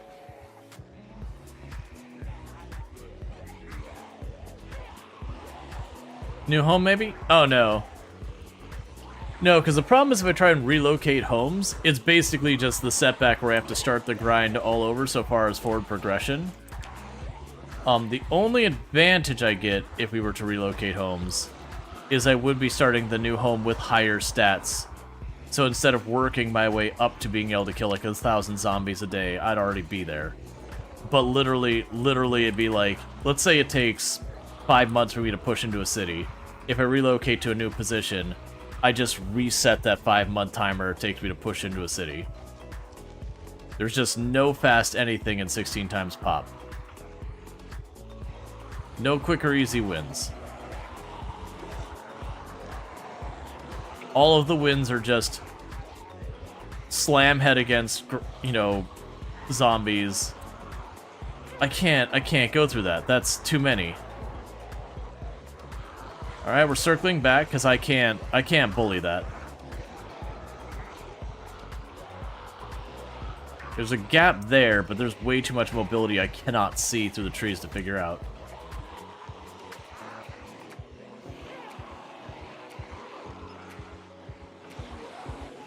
Cool duffel bag, man. Just gonna sneak on in between all of you.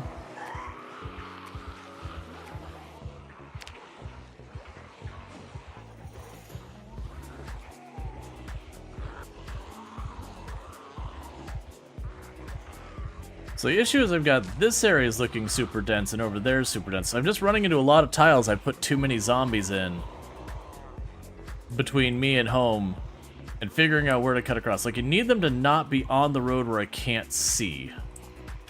If I could see, I'm willing to just dash through. Like right here is good.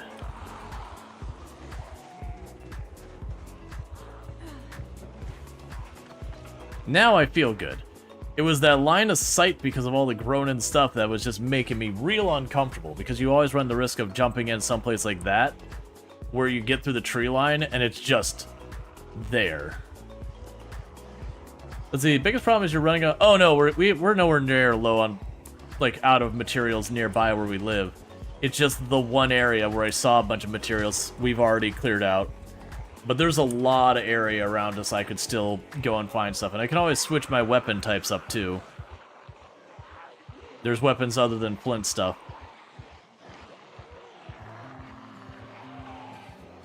That's probably the reason I'm starting to push towards the blacksmithy, is to get myself kind of future-proof to get other weapon categories. But even if we have just wood, I still can make weapons. They won't be as good, and they'll be annoying to go that route, but I still have that option. You can also still get flint from foraging.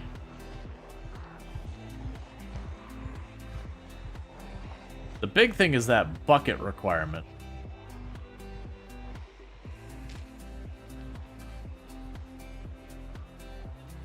I mean, yeah, in a pinch I could literally just take rocks and sticks and hit them.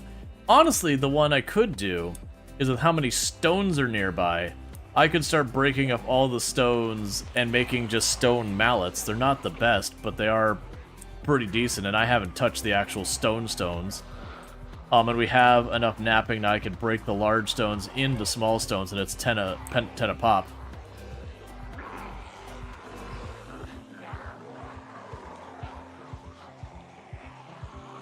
Fixing a bug? Oh, you're saying about, like, just giving myself the primitive forge because it's a bug that I can't craft it with the thing we've got? Oh, yeah, I drug this stuff here, too. Alright. So I'm gonna try and get to the other side of this fence line. And then I need to go along the west side of this place, because that was more clear than the east. That is a really dangerous run. Okay.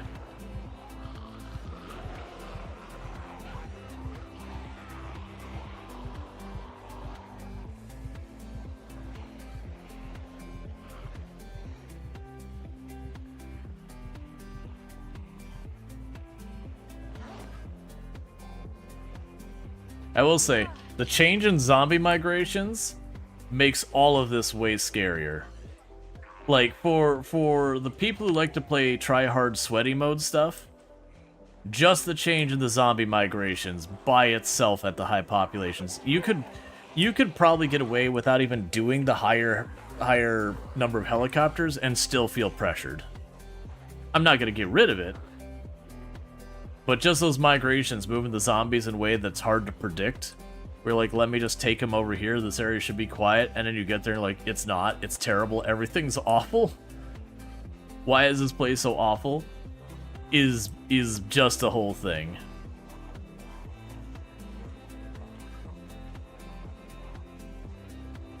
Yeah, no, this is getting non-viable over here anymore. I've been trying to not set myself back on that main road because I really, really want to get that gas station sorted. Because once I get like a full tank of gas, I actually get options.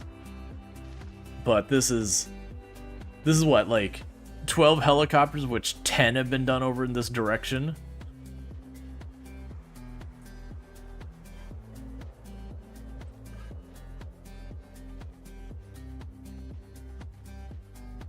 Don't notice me for a minute, man. Thanks, buddy. I was more worried about getting caught up in the brush, so I figured I'd just smack him to make sure he stayed out of my business. Because when we get into these fields, I just worried about getting snagged on some random bush I don't realize I get snagged on.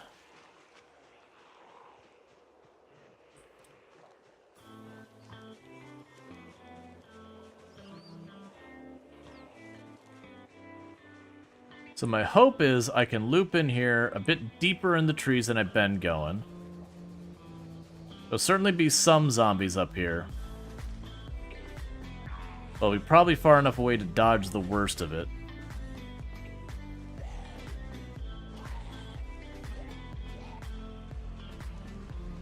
I don't want to go way up into the tree line.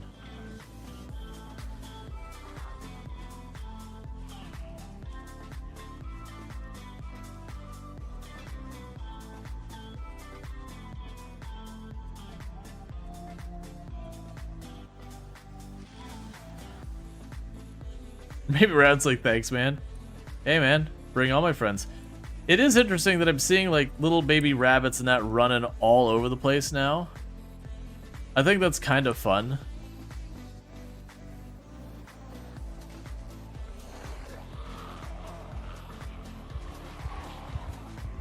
Oh, Bush, please don't kill me. Okay.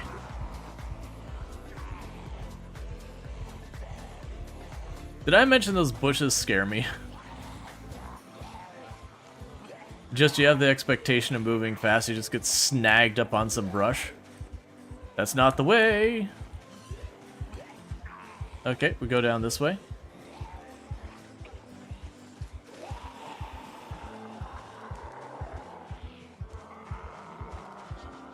Yeah, it's these ones here that you get snagged on. That one right there. They're kind of hard to make out. So they really scare me.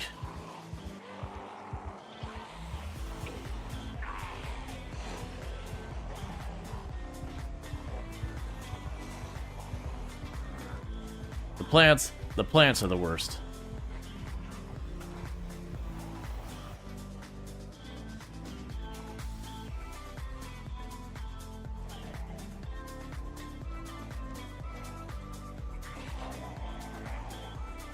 Oh, we're not too far from home. It's basically once we reach the other side of this salvage yard, then we're right along the road to home.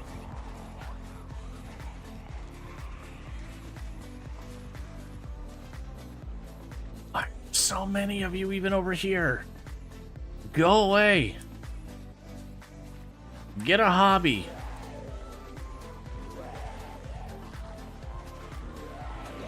Don't do it, lady.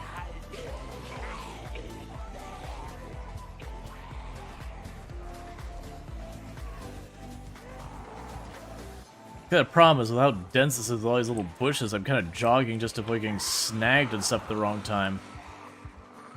Like, you still get snagged in the bush when you're jogging, it's just giving me a little bit more of a lead, so if I make a bad judgment, I get at least a little bit of wiggle room.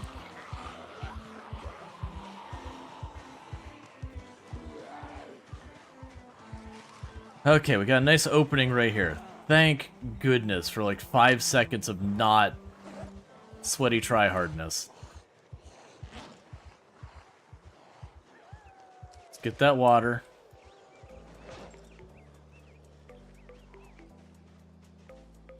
And I'm out of food, but that's not that big a deal. This is their hobby.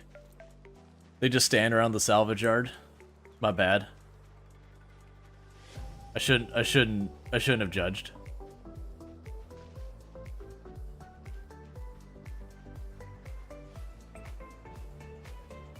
This brush sucks.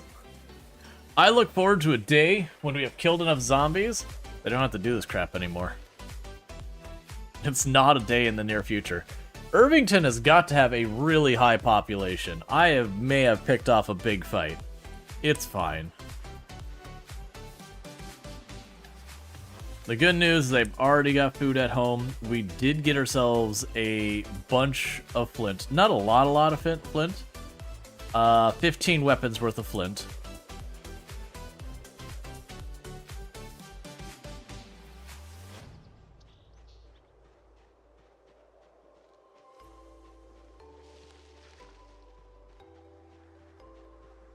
There's a flint nodule down there. Just one. Oh, there's a bunch down there. Okay, so real fast, let's go mark where we see that flint. There is flint over here. Ish.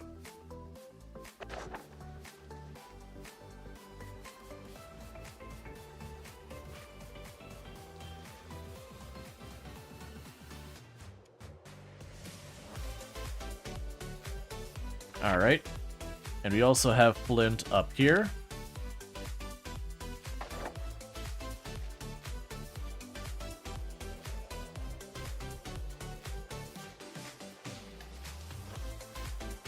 Is he waiting through the forest to get that? I mean, that one right there on the edge, that one is easy. Yeah, so we got flint up here in the forest area down there. We got flint down over that area. So that's good. And that's a good, like, 6 or 7 nodules there. So probably enough for, you know, a good couple days worth of fighting.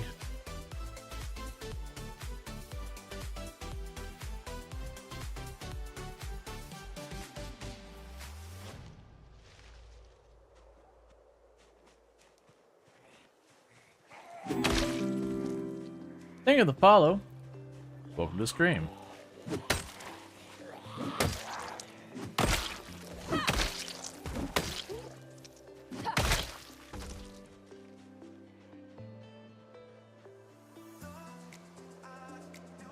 Okay.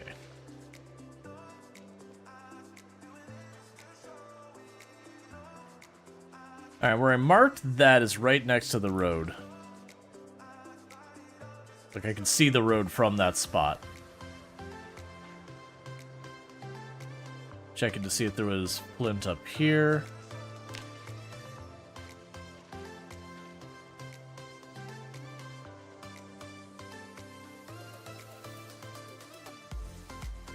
Yeah, but all those... I'm gonna probably have to start making hammers. Hey, Nihai Lord, how's it going? I'm probably gonna have to start making the stone hammers and using those as weapons. That's not that bad. I like the knives more, but they just use stone, cloth, and a tree branch. And I would rather we made stuff with the handles and all that. It's a shame we can't turn the stones into something like... Not just you make a hammer. Or I guess the thing I'd rather I could actually put a handle... You know what? I didn't even check if you can.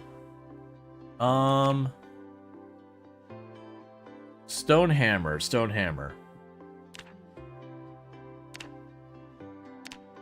Tree branch is the only option.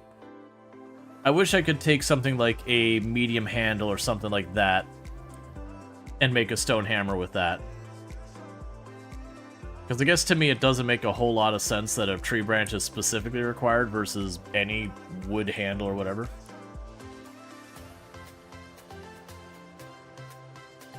Been out shoveling snow at 3 at night before the weather changed and turns into rain. Fun.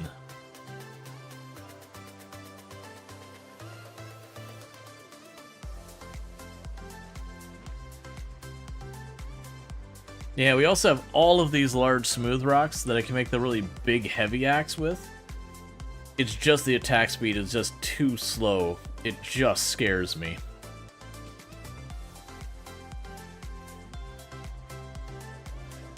Yeah, no, it might be something that's just overlooked. It could also be a balance decision. Well, I mean, for the balance decision side of it, the counter argument would be we have the knives and all the other stuff, and they use it. So it doesn't really matter.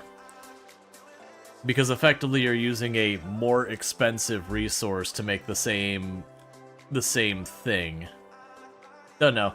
But yeah, so it looks like we'll probably need to start making ourselves these stone hammers as well. I might try giving the mauler that a go against a couple of zombies around the house and see how it feels. I'm expecting it to be a completely no-go just by the fact that the attack speed is so slow.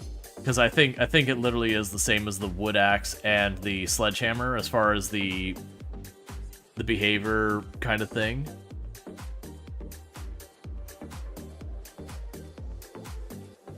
Because you have to say, you're used to playing at 16 times pop, but even 4 or 6 feels different than build 41. Oh yeah. No, I'm getting bullied pretty hard.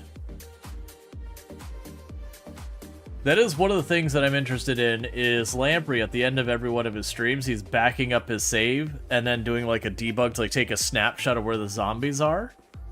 Like he did with his world record run, he was doing a lot of that stuff. So you kind of see like the movement of the zombies as things go on. And I would be really curious with like all the migration changes, how that actually looks.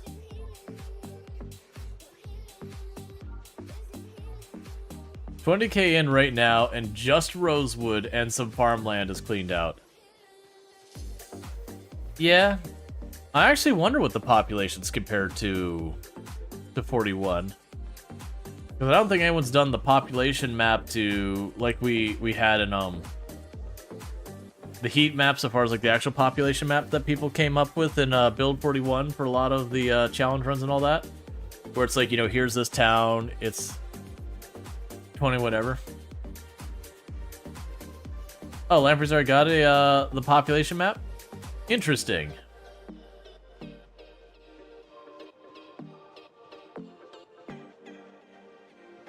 I'd be curious how some of the towns compare to the... Sorry. I'd be curious about like towns like Rosewood and all that, like how much of a difference in population we have in build 42 versus build 41. Are they comparable, or is it considerably more, is it considerably less? Like where stuff lands.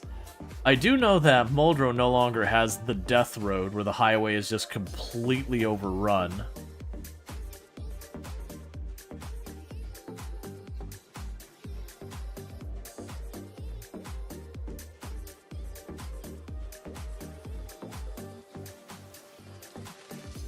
It's not allowed this early, just knowing, like, I don't want to know the ones over here, like, I don't want to know Irvington and that, which is where we're going to be going.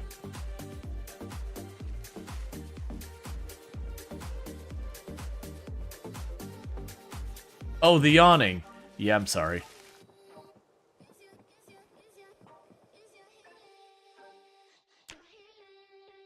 Okay, so let's go ahead and...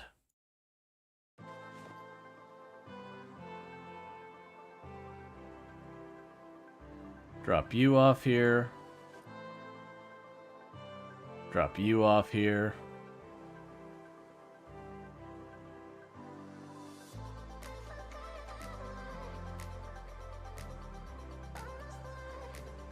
Pop you, not you. Pop you in here. Grab you out here.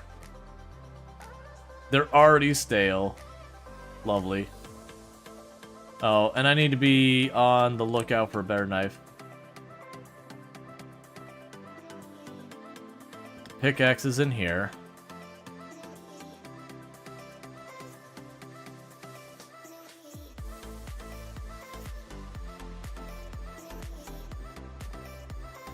And I've been putting my twine over here so I don't accidentally use it to like craft axes and all that.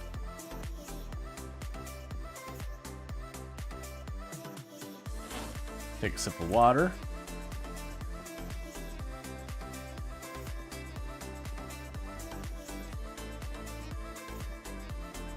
No, I'm actually okay with the fishing stuff because it's stale, sure, but we have our weight going. Our weight has been going up, so we're almost back up to 80, and I still have some left. So it's not amazing situation, but we're gonna just go ahead and wolf down a whole bunch of fish right now. So on all things considered, while that was a completely and utterly sketch and terrifying helicopter, we did ultimately get through it fine. We didn't die. That's the most important thing. Our base didn't get overrun. That's another thing. The big question on the other side of this is when we run down to check on where we've been clearing, I expect we'll have some zombies that have moved around even just from like the day or two has passed.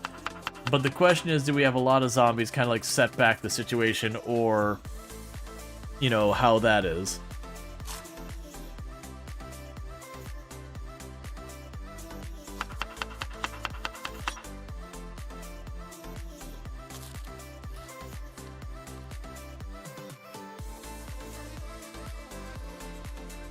I'm kind of leaning in the let's just keep eating till it tells us no, because these are going to rot by the next day, and I'm hoping we can get to the double echelon up arrows before they do. I have a feeling when we go to sleep, there's a very good chance these will be rotten by the time we get in the morning. Not dying is very important. I don't have it on my objectives list right now. Normally on my objectives list, I have no bitey hugs. Like, that's usually item number 1 is, like, no bitey hugs, and then, like, the last 2. Because, I don't know why. For some reason, I want there to be 3 things here. And then sometimes it's hard to come up with a third objective. So, no bitey hugs is a way of having a third objective that's not really an objective. How about just a nibble? No. No nibble.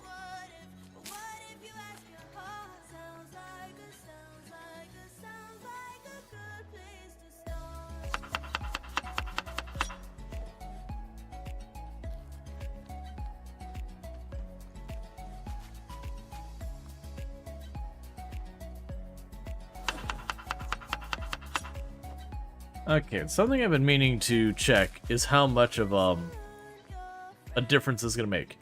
Okay, so we're gonna create salad from the one here. So you are 1103 calories. Yeah, so by cooking the fish and putting in a fish salad, the amount of calories we're getting out of it went up by about 390. No, I'm sorry, that's a lie. 290.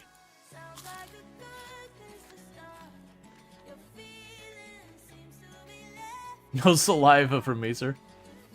A longing stare from afar? Yeah, that's fine.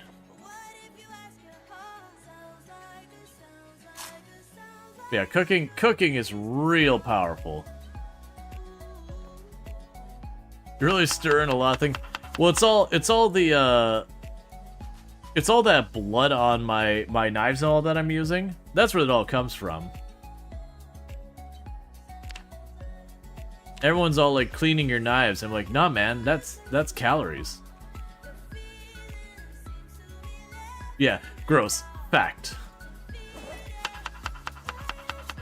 I'll leave 1 fish fillet. Actually, that's fine.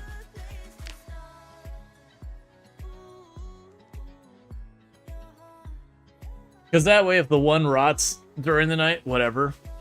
But if it doesn't, that gives me just 1 little bump.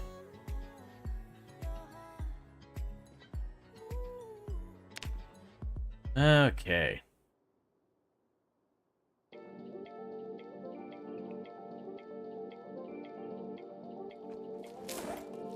Alright, so didn't immediately rot by the morning.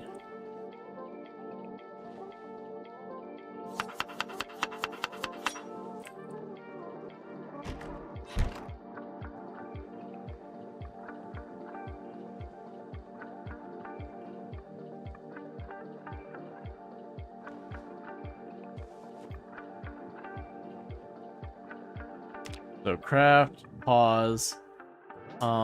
We need to go down to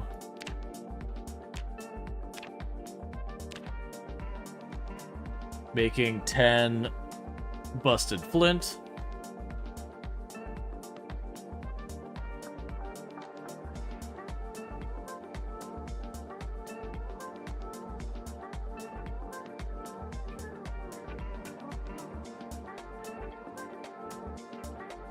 And that should get us cumulatively from everything. I think it's 14. Now, I'll have to check. I might have to carve some handles or something else to deal with it as well, but that's okay.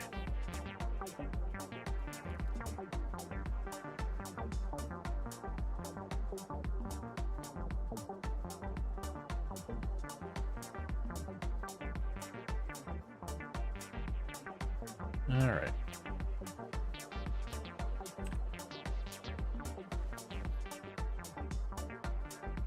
So drop all those off.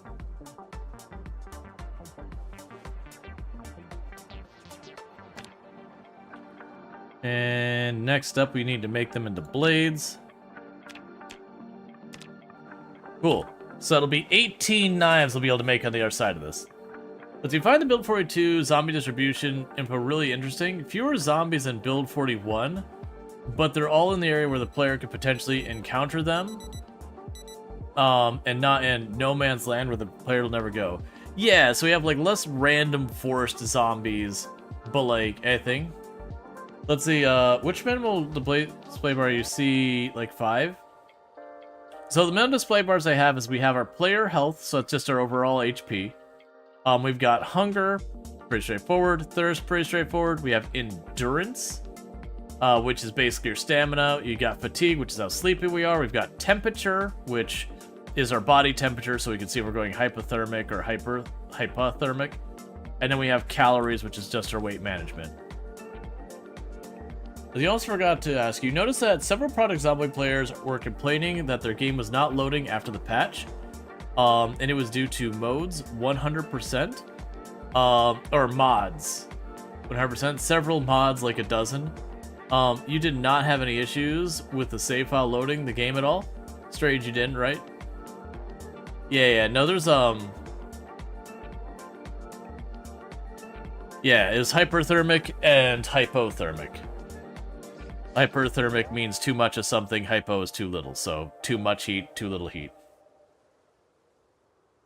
Yeah, hyperthermic is almost, in some ways, hyperthermic isn't as dangerous as hypothermic in Product Zomboid, but it is really dangerous in the game. People very much underestimate how dangerous hyperthermic is.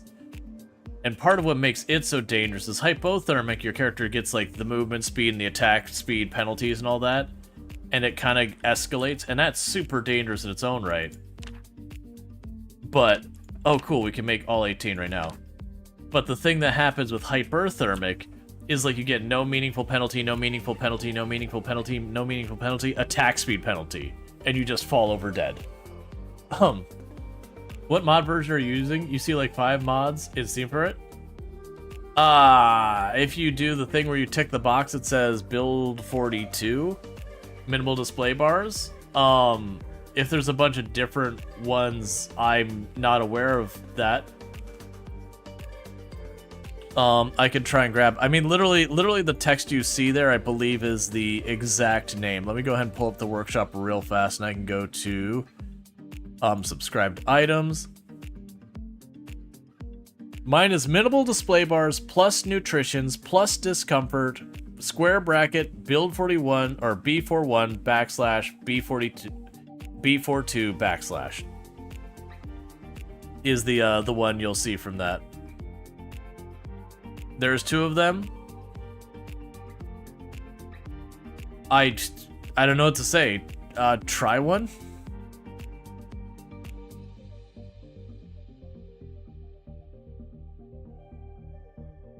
Like, I don't know, there's a good way I can point which one it is. It's this one.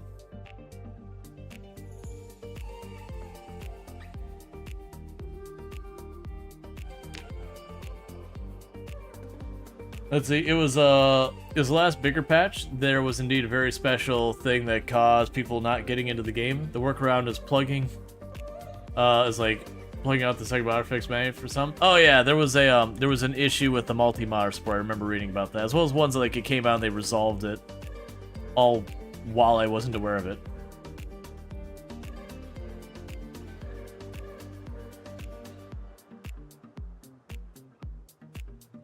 Yeah, honestly, probably any of the minimal display bar mods will likely work. It wouldn't surprise me if people just keep reloading the same mod, but like making minor tweaks to it to be like their own thing.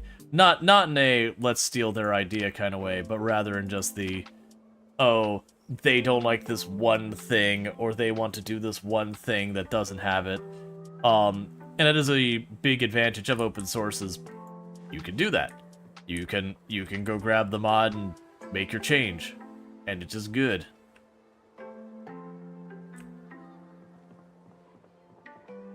Yeah, I saw that they had a hotfix for oxygen not included. I didn't look into what was in it, but I saw that it did occur.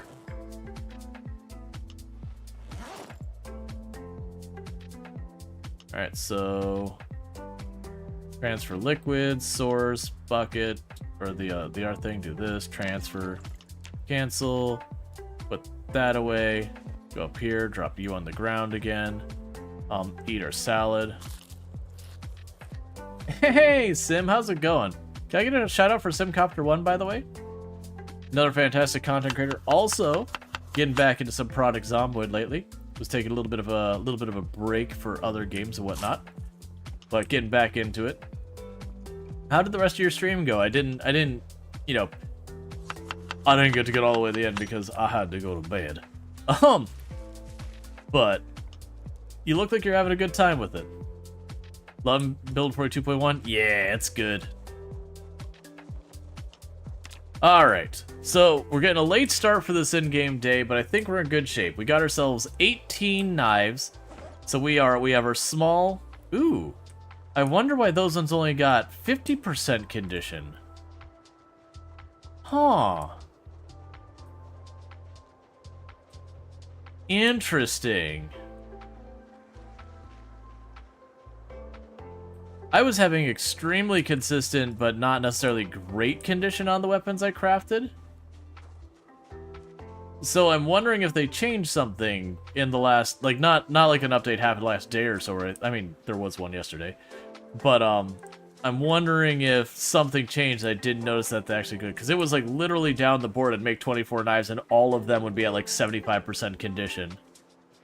So now seeing a little bit of wild variance. I think that's good, though, that they have a little bit of variance, because there was at least one or two in there that were, you know, fully gone.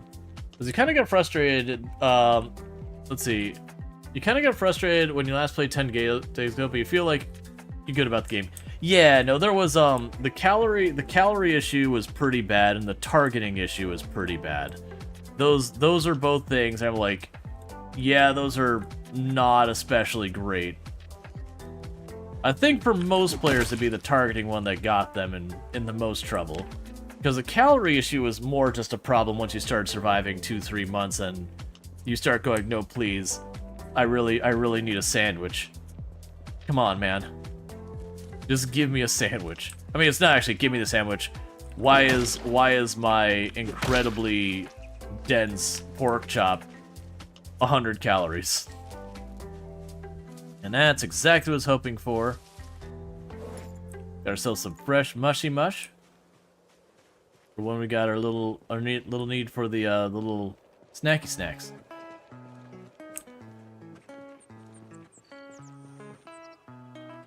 I don't know if I want pliers or not, but I'm gonna grab them.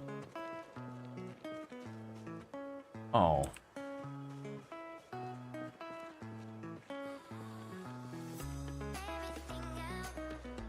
Let's see, your game sounds like were making you crazy thinking there was a zombie in your game when it was yours. Oh yeah, no, it's real tough to watch and play the same game when it's a game that has like any severity to it. That can be real tough. So you'll be playing some like Path of Exile, you'll hear like a really amazing drop sound, you'll start frantically looking around for your good loot, and then as a person you had like, you were lurking their stream. Or Product Zomboid, you'll hear the zombie growling in the room next door, and you'll start panicking, trying to figure out where the zombie is tucked away, just waiting for its moment to shine. Yeah, it gets tricky.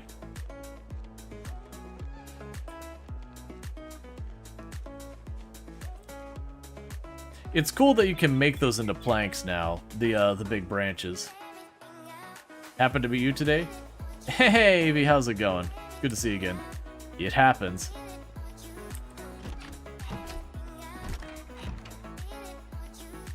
Get her sippy sip from the toilet. 5 months stagnant toilet water. Definitely nothing to worry about there with health problems. Definitely wouldn't have like algae kind of stuff growing in the bottom of that toilet. Self-cleaning, right?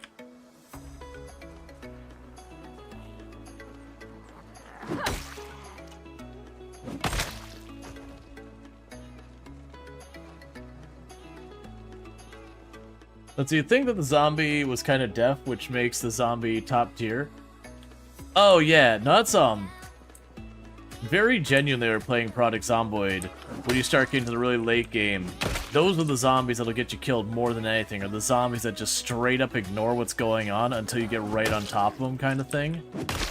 I've lost multiple of like my big marathon runs to that. Like literally the record run died to one of those. It was a zombie wearing all gray on a foggy day, just chilling perfectly still on like the road in the middle of the area it was clearing. and I just backed up into them fighting other zombies.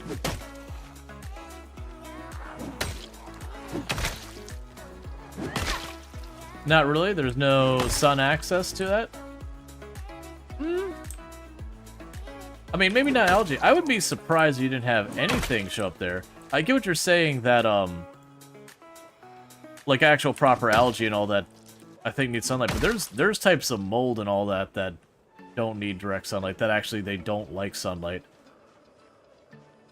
I would probably, I'm still willing to bet 5-month-old toilet water that's just been sitting there. Like, just sitting there. I mean, in real life, you wouldn't have the water just sitting in the bottom of the bowl very long. You're not getting 10 liters of water out of a used toilet, or a toilet just sitting there. I mean, I guess you could have it on, like, the big, like, the old, because they're talking the 90s, you'd have the big reservoir in the back. I guess you could have a decent amount of liters in there. I'd have no idea the volume. And that actually probably wouldn't be as bad. But I'm also willing to bet 1993 toilets with the rubber flapper, half of those things are going to be leaking enough that if it sits there for 5 months, it's just going to leak everything that was in the reservoir. It's just going to go to the bowl and gone. You have that one toilet that had like an actual perfect seal.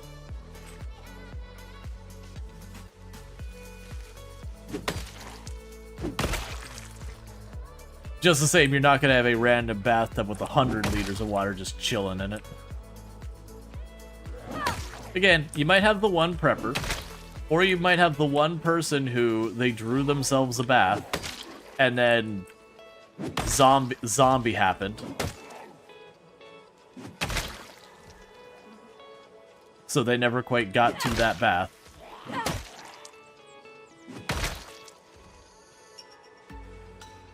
Oh, from way over there?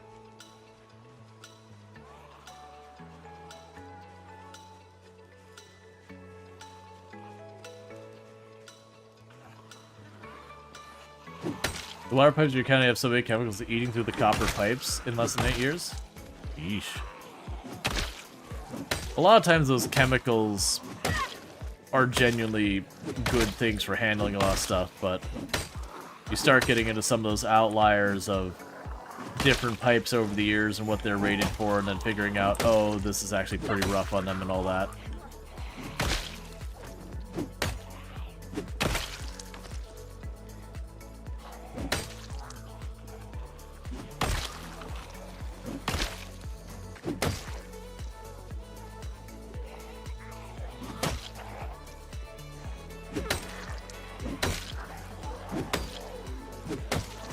Why did I become extremely sad? What did we do to cause ourselves to be so sad?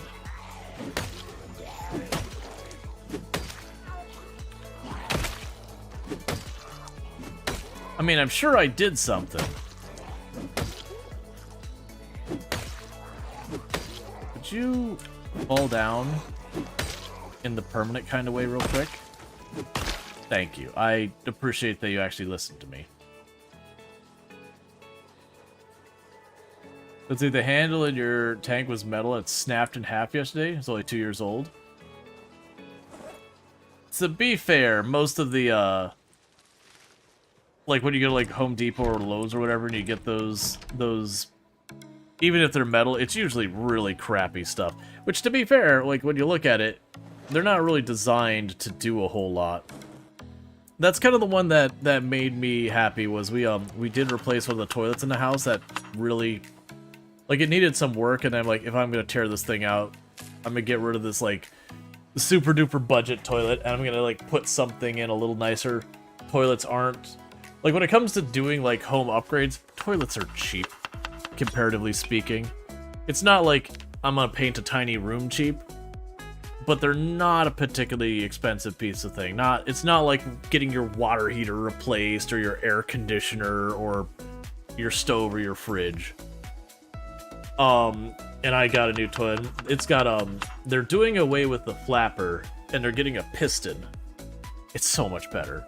It is so much better. You know, none of that, the flapper didn't quite line up right. It's got a little bit of wiggle. None of that garbage. It just goes, bonk. And the only thing you replace is when it wears out, you just take the little rubber ring off and you put the new little rubber ring in. And you're done. And it's fixed. Let's see, but toilet water tank, you think is safe, safe source clean water? It's way better than you drink from the Street River. Yeah, no, the water tank could probably be fine. Like, five months you gotta worry about, because again, you have things where it's not so much that there's water there, it's stagnant water. So if you have water that stays in one place. How do we know the mushrooms are safe? We read the magazine. I don't remember what the magazine's name is, but if we go to Discovered Recipes and Media magazines, where are you? You're in here somewhere. Yes, we read the How the Generators. It's not the No Man's Land magazine, not the Hunter. Wilderness Survival. Wilderness Survival magazine.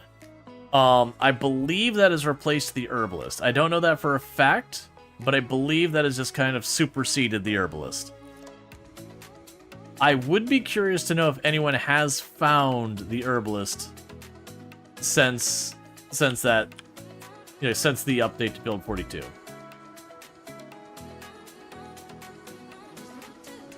Let's see, you're told by a plumber that reverse osmosis is the culprit. You don't know anything about how water behaves, but you don't have reason to doubt him. Yeah, no, usually with reverse osmosis, that has to do with, oh man, I've even run a reverse osmosis machine before. Yeah, Wilderness Survivalist is Herbalist ++. Yeah. So it's just like the better Herbalist magazine. Because there was, I want to say it had to do with the way it would, move electrons, and so you'd have like metal that get deposited or be removed from stuff, and you could use that to get water or clean water and stuff like that. But you'd have a reverse osmosis machine, which you just sit there and collect water vapor and then process it to be, get all the stuff out of it.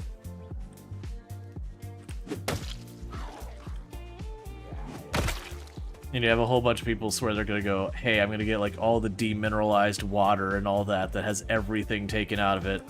It's like, no, actually, you really don't want to do that. No. You don't want actual pure water. Pure water is real bad for you. That water's gonna get its minerals. And if it can't get them out of our place, it'll get it out of you. And your body really likes minerals to stay alive.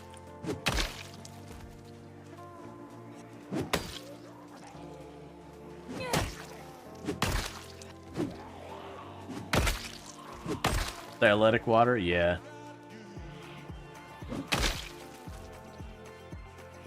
And there are medicinal reasons they will use water that's got a bunch of that stuff out. That the idea is they're trying to leach stuff that your body... Well, there's some zinc right there. They'll try and do it to draw minerals out of you when you've got stuff in you you're not supposed to. But, it's not something you do as a normal practice.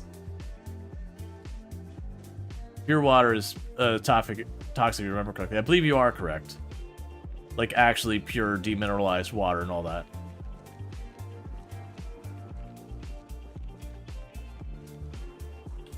Yeah, it's basically said it's a process of removing things from water, and the water is trying to get the things back and needing the pipes to get it back. Yep. Yeah, because there was osmosis was... I always remember, osmosis was... I always forget, it was like one of them was adding it and one was removing it. I always get them backwards.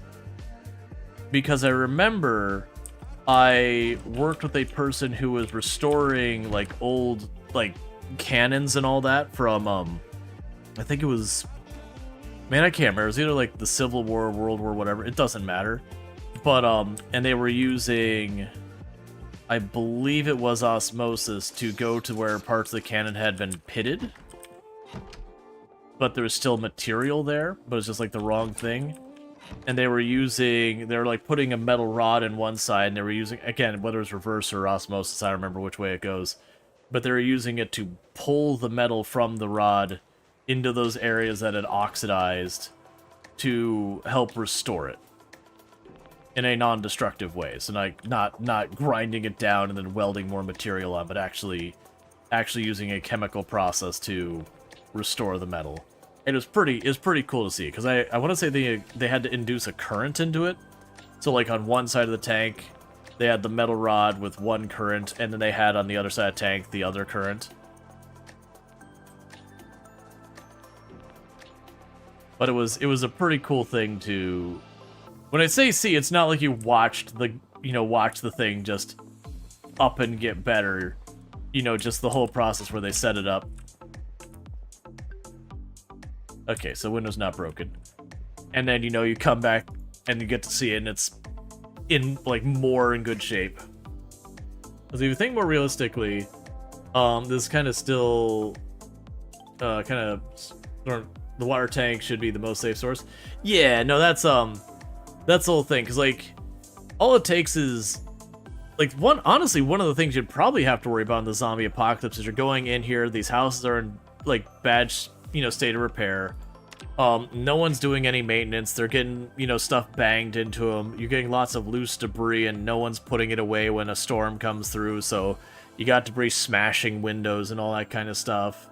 And once water's getting into the house, it's just going to start rotting stuff. Like, the structural integrity of the houses would start to get compromised. And it's not that, like, every single house you'd open the door and the thing would just cave in. It's just that there would be enough houses that you can't tell from the outside how bad it is, but it's getting a little dodgy.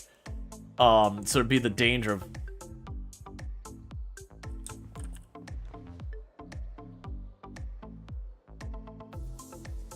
Alright, we had a nightmare.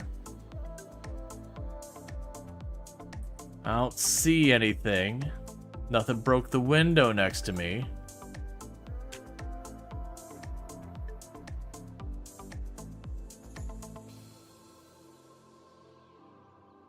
So you had bottled water delivered to your house, then for 0 water filters an hour? You've used 0 water filters for almost 10 years? Yeah, there's a lot you can do. But yeah, no, it's, it'd just be one of those things that after a while, there'd be a lot of places to get things. That teddy just watched you there and had a nightmare? Yep. This teddy bear right here?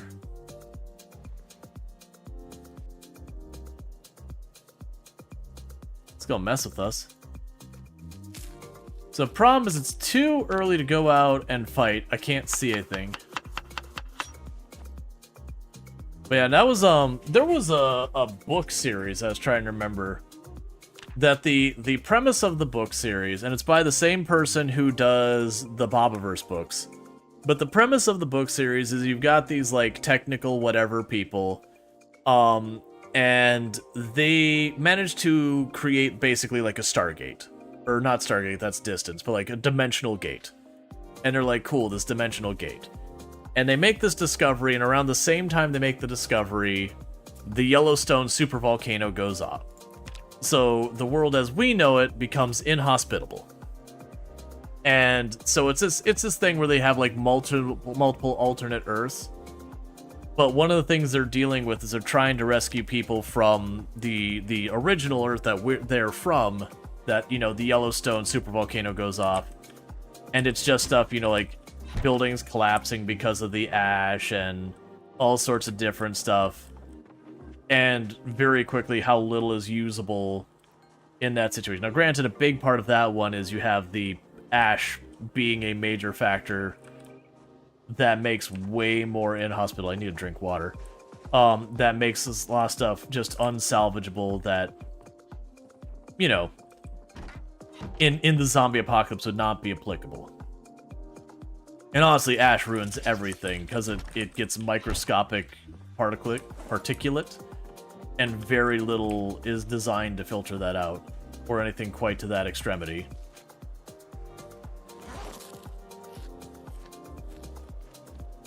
You really enjoyed the Bobaverse books?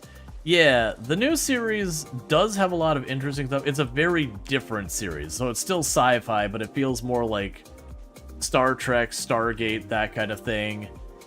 I mean, it more reminds you of like Sliders and Star Trek, in the sense of like, they'll arrive at a planet, thematically something's going on, and navigate. But it does take it a step farther in that they do have their home, that they're, you know, they're effectively refugees in an alien planet that is still Earth, but a different Earth, and trying to make it a functional society.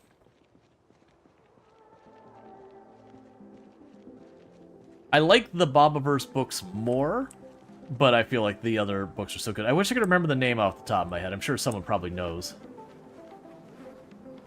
Outland. Yes, that's the one. Outland. Let's see. You've seen some videos on coastal tribes that make clay pot type thing with the clay spout that goes up and down to distill water, and then they boil seawater. Yeah, no, there's a lot of cool ways that you can turn, like, basically desalinize distill water to get the, you know, salt out of it to make safe drinking water. Like, honestly, there's this cool thing. You can, like, literally just dig a big hole in the beach, have it fill up with salt water, and as long as you have some type of, like, plexiglass or some type of transparent thing to, you know, let the sunlight get through and let that get hot, and have a point for it to get down, and then have, you know, whatever your collector is on the far end of it, you can make some pretty good things. Now, granted, you got to have a lot of those to give a single person enough water to survive. You're not gonna put like one piece of plexi and keep a person happy. You're gonna get like a cup or two of water a day doing something like that. And a person needs somewhere in the area of 1 to 2 gallons, all depend on how much they're sweating and all that from what they're doing. That's when you look at most survival kits, bug out bags, and that kind of thing, that's always the stickler. They'll be like, this container contains 1 month worth of calories of food, and it's those like calorie dense bricks that are borderline unedible. But it's always the water, because you just can't make water smaller. And they'll do stuff like have the little tablets to clean water, or they'll have like the filter straw or whatever. But it's always the water, because water is heavy, it does not pack well, and there's just really not a whole lot you can do to mitigate that. It's also one of the things that you need that you can't go, like, you cannot go very long without water.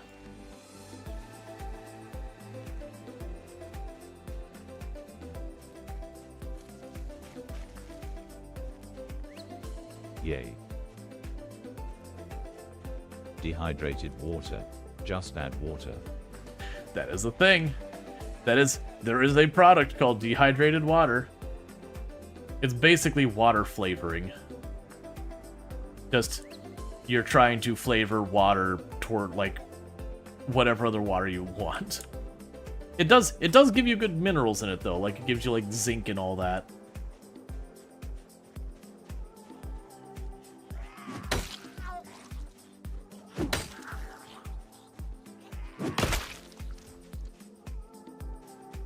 Just put water in cardboard boxes, easy to pack and move. It's still just a matter of size, volume, and weight. It's also a gimmick gift on Amazon. Well, that's the whole thing, is people heard about, like, the gimmick gift. Now, that said, I still think it's a silly thing to buy. Even the actual legitimate product. Because, again, it's a water flavoring thing to give yourself, like, I don't know, make your water have, like, a tap water taste kind of thing, which is where it comes from. Like, it's just trying to get, like, nutrients into your water. And it's just like, dude, just get something with nutrients in it.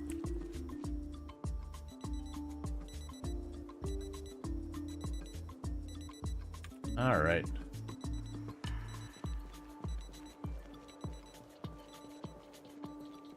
While you're out there, buy some blinker fluid and some brake bearings.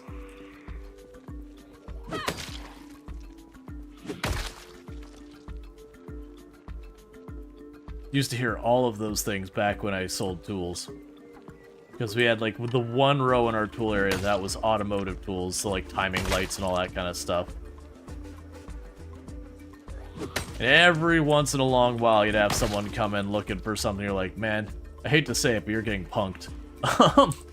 The thing you're asking for isn't the thing. You know, just stop and think about it for a moment.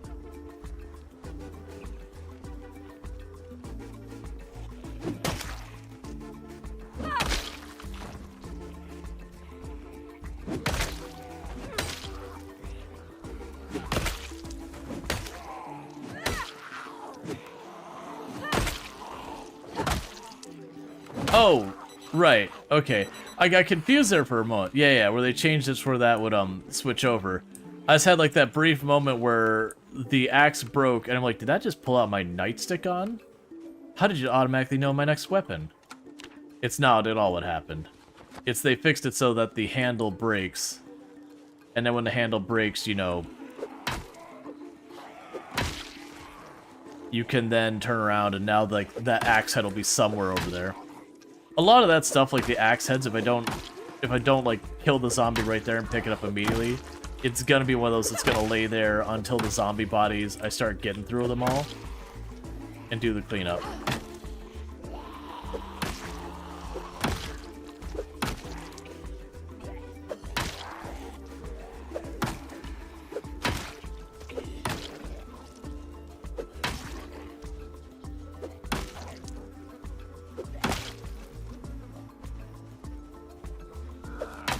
The good news is it does not seem we've had a major setback on our forward momentum with this helicopter. The bad news is I'm using a nightstick, and while I very much enjoyed the nightstick in Build 41, Build 42, I am less convinced.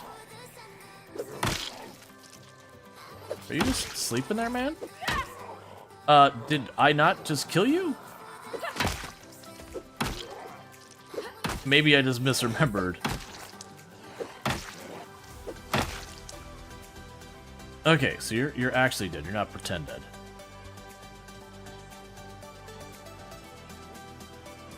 You like the tree sounds? Yeah. Dihydrogen monoxide? Oh yeah, the classic joke that's like, you need to be aware. Like, be careful out there. People are dying. They are getting a hold of that dihydrogen monoxide. You gotta be real careful. Every single person who has died at some point has consumed dihydrogen monoxide. And you're like, it's water. It's water. They're saying they drank water. Thank you for the follow. Welcome to the stream.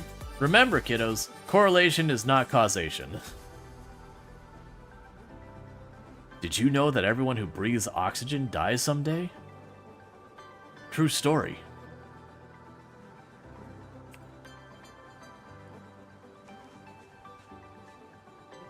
Let's see. Also, just to be realistic, no one really is going to try to filter water in this kind of situation. Basically, it's going to work. Just open toilet tank and drink some. Yeah, I mean, honestly, a lot of people are going to just drink river water, lake water. The big thing would be, again, avoid water that is stagnant. Like, don't get me wrong, drinking from any water source without boiling and all that, there is a certain level of risk. But stagnant water is a way, way higher level of risk. Stagnant water is... Don't mess with stagnant water. You gotta be getting to that point of, like, no, really, you need water or else before you start daring the stagnant water.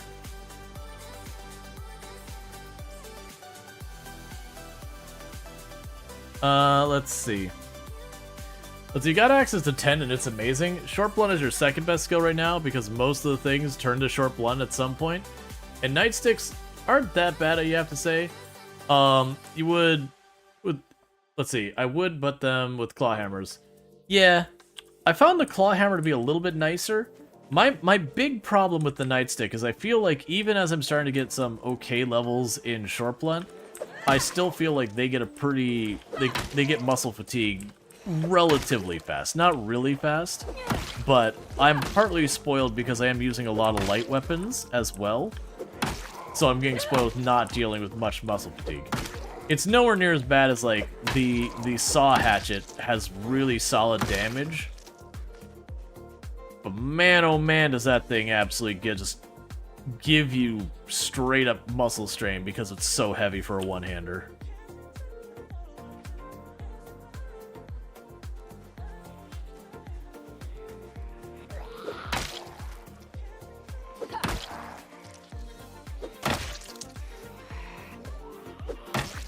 You're not past Scrap Cleaver? Yeah, it's like, this zombie right here, done.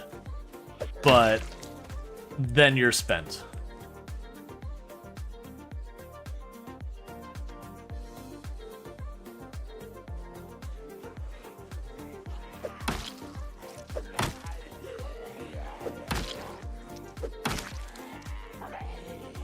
Was the blue face icon? Oh, we're sad. I clearly did something to cause our character to get sad, but I missed what it was. Normally it's when I'm like, oh, these fish fillets are gonna go bad, let me just wolf them down.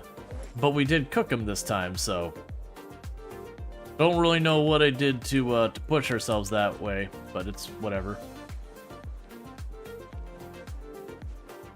Putting butter between your teeth equals sad. So this character has never known... Actually, I take that back. They have eaten a singular stick of butter. I did forget, I did loot a stick of butter at one point. Maybe the toilet water? Aw, man. I can only imagine that they did actually add that, like your character does care about where the water came from. And if it's something that, you know, a reasonable person would be like, aw, man, that's disgusting. That it would make them sad.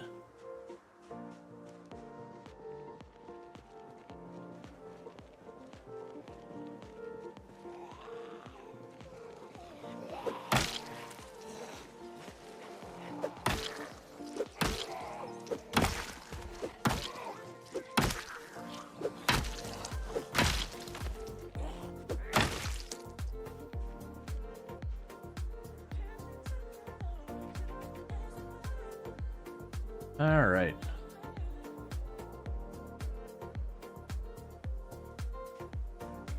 Let's back up a little bit more.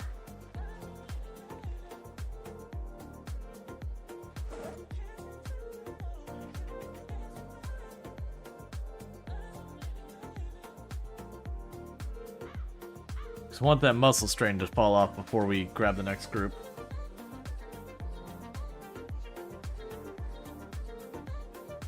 The longer you go without Disney products, the worse it gets.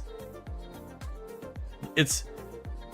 Your level of happiness is inversely proportional to your distance from Disneyland, because it's the happiest place on Earth.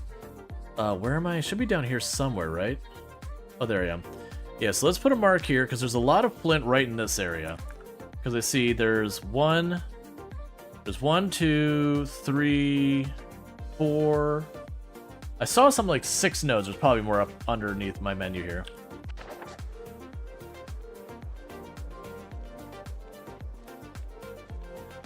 So I'm just trying to mark where I can find flint. So as we end up needing more flint, now I know where to look for it.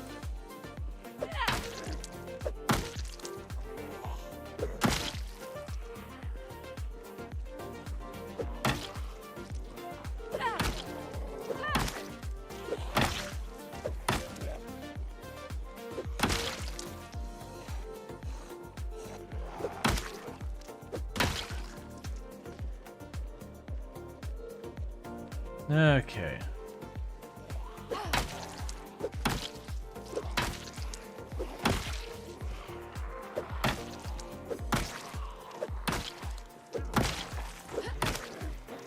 Yeah, so far this update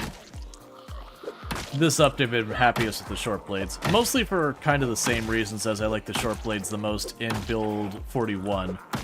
It just kind of has the added bonus.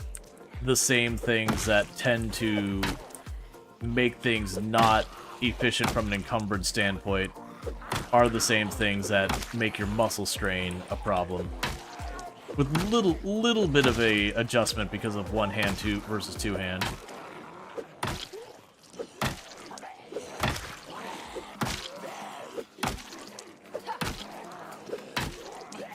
Yeah, pushing that muscle strain way too far.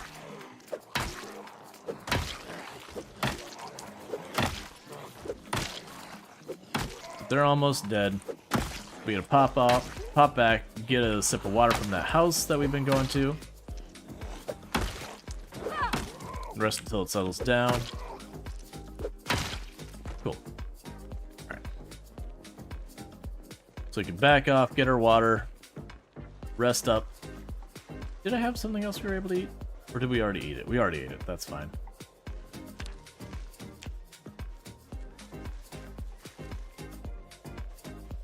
Okay.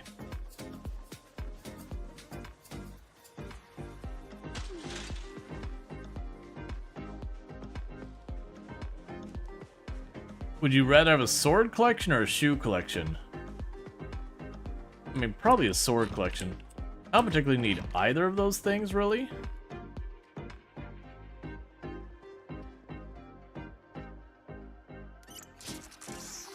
But between them, like, don't get me wrong, shoes are more useful. Shoes are shoes to me, and I don't go through shoes at all fast. So it's just kind of one of those things that, like, at least the swords are cool. You like that you can sometimes get acorns from chopping oak trees? Yeah, I noticed that as well. I've been chopping down a bunch of trees in front of the house that we've been living at. And a bunch of them are apparently holly trees. But almost all the holly berries I've had drop have already been rotten when they hit the ground.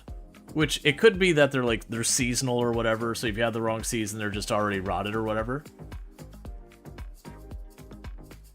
It's still cool, but it's also those things. But it also could be just the fact that that is a tile that was already populated before the update happened. And I did hear there was some, like, weirdness with some of that stuff that, like, there's, like, the new category of tree between very small and all those kind of things. And that the existing trees wouldn't get updated with those information because they already existed. As far as, like, you've already loaded them in. Like, if I go out of the area I've been operating, there'd be things. But I figured that's not a big deal. With the new ones being able to still sometimes give me a log, I'm just going to chop down the trees around me. And eventually, I don't have to worry about it because I will have chopped down all the trees around me, and all the new trees will be getting their new tags and all that.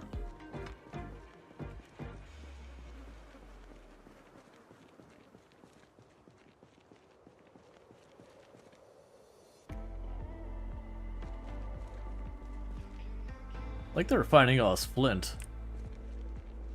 This flint just means I don't have to go mine more flint in the near future.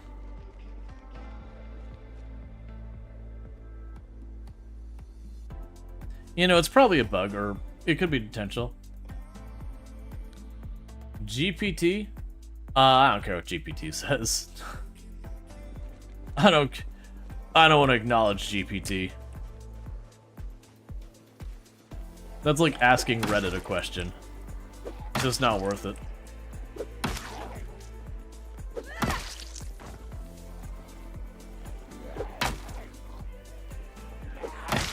It's actually one of those things that really, really aggravates me now, is when you go to do a search, and you get that paragraph on the top.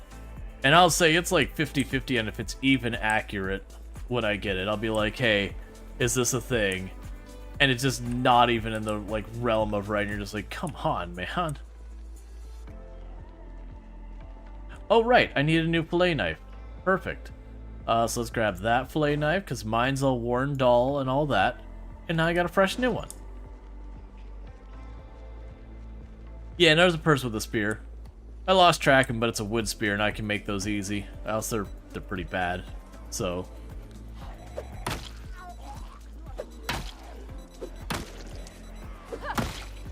not particularly fussed for a spear.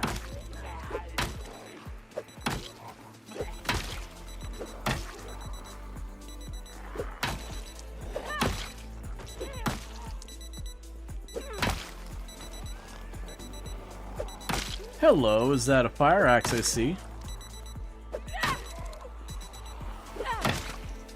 Okay, right in the middle of the road. Near the front of the line.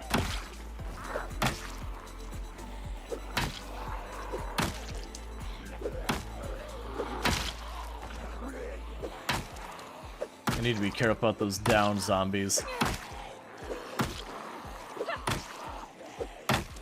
With the change of targeting, I'm hitting them more farther away than I really... or I'm hitting them when I expect to hit the zombie walking over them a little bit more.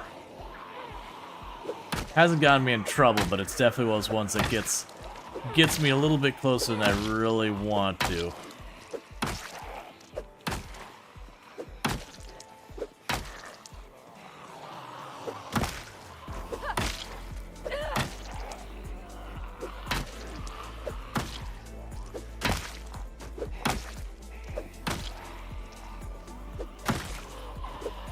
Okay.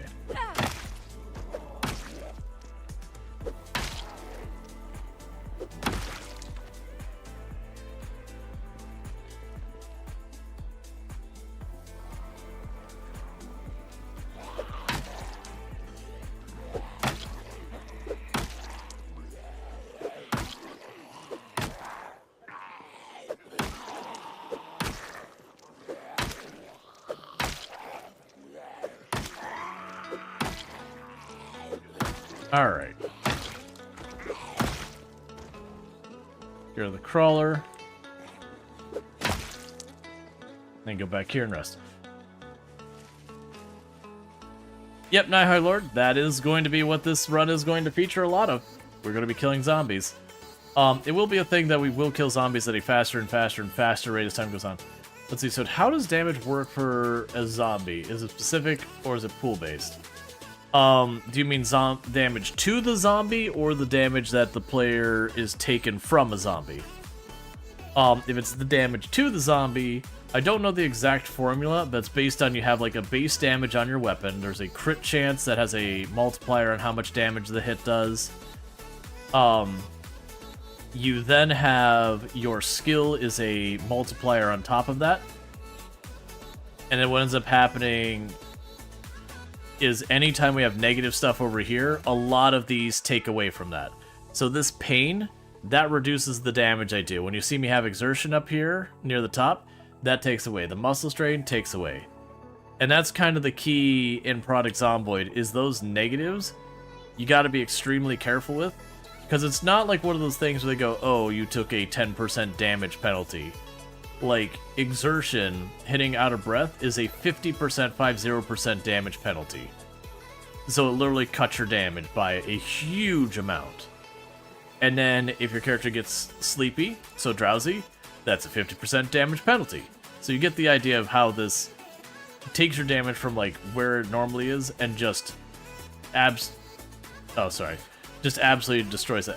There's one of these tracks that has, like, a slight helicopter sound. But yeah, no, that's part of the thing. The reason why I'm hitting them a lot with this weapon right now is because of the muscle strain. That even though we're at, I think it's like 3 or so short blunt, I am finding the nightstick just causes me muscle strain very quickly.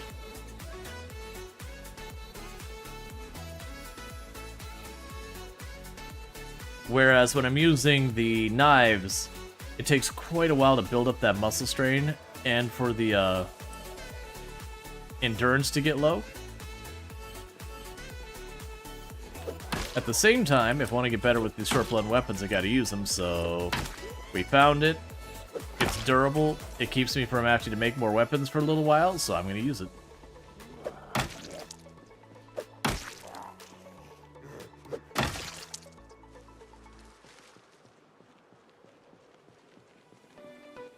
Alright, I'd like to go try and recover that axe that was towards the front. And then we need to back off because it's getting dark.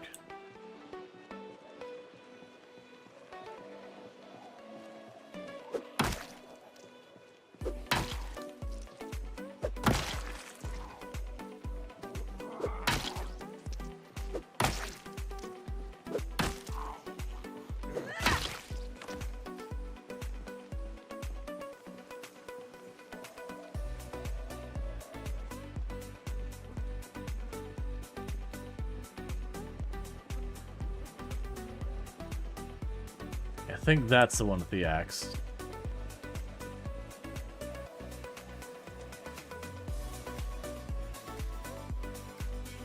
There you are.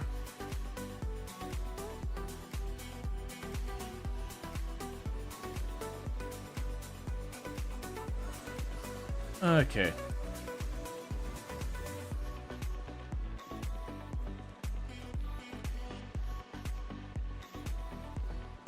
Yep, so we're backing off because it's getting late.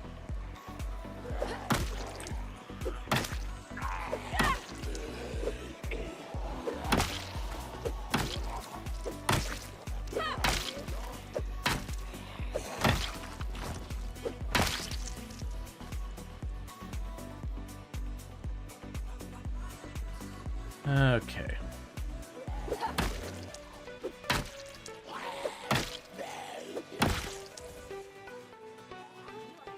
The nightstick's probably getting pretty close to broken.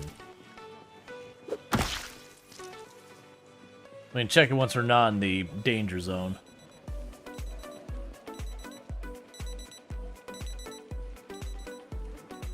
It's still got about a third of its durability left.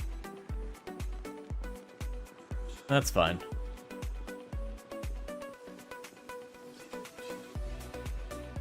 But yeah, no, it is just a thing that, like, the nightstick isn't amazing damage, it's goodish damage. But, because of all those negative penalties we're getting between, like, the muscle strain and all that, there's just so many damage penalties I'm enduring that's just undermining it. But as it gets to higher level, it'll also get better from that, too. How many bodies are on the ground? My goodness.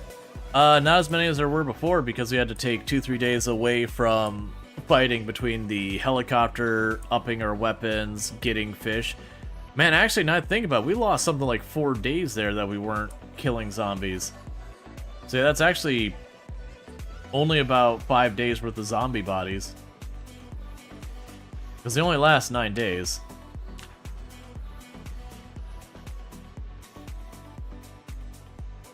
But we're getting to the point that I can just walk the whole way down this road.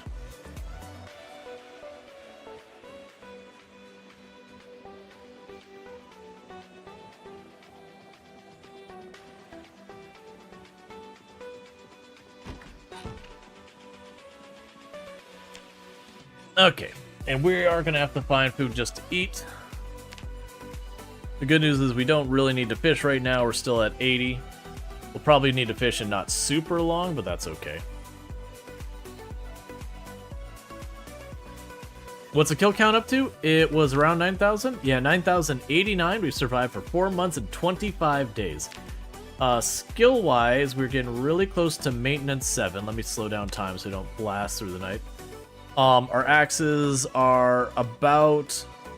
not quite... They're about, actually, 4 1/3. We're at about...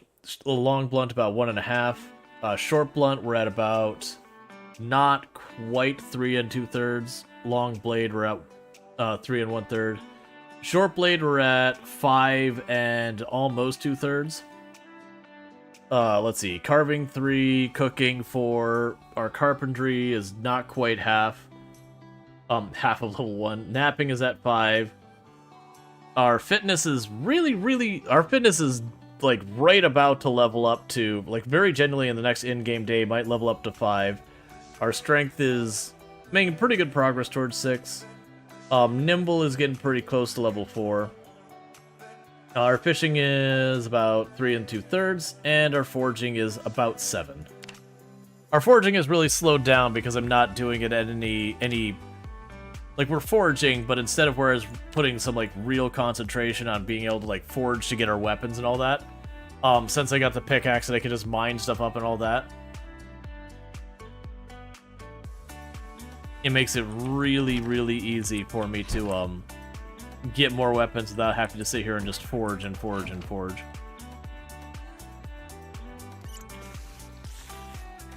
Let's drop off real fast since we're pretty close to home. We're gonna forage on our way home for hopefully finding, like, mushrooms and stuff like that. But I'm gonna go ahead and try and, ooh, an apple.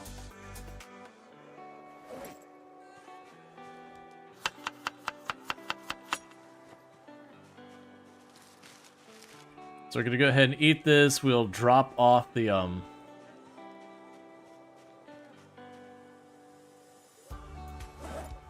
okay, so we got berries that are safe.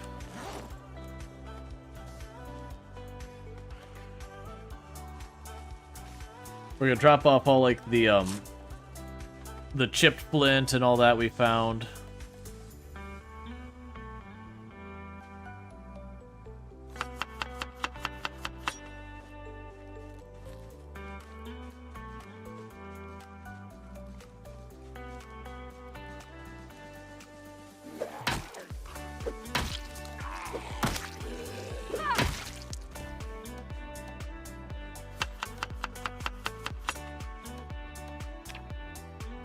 Let's see.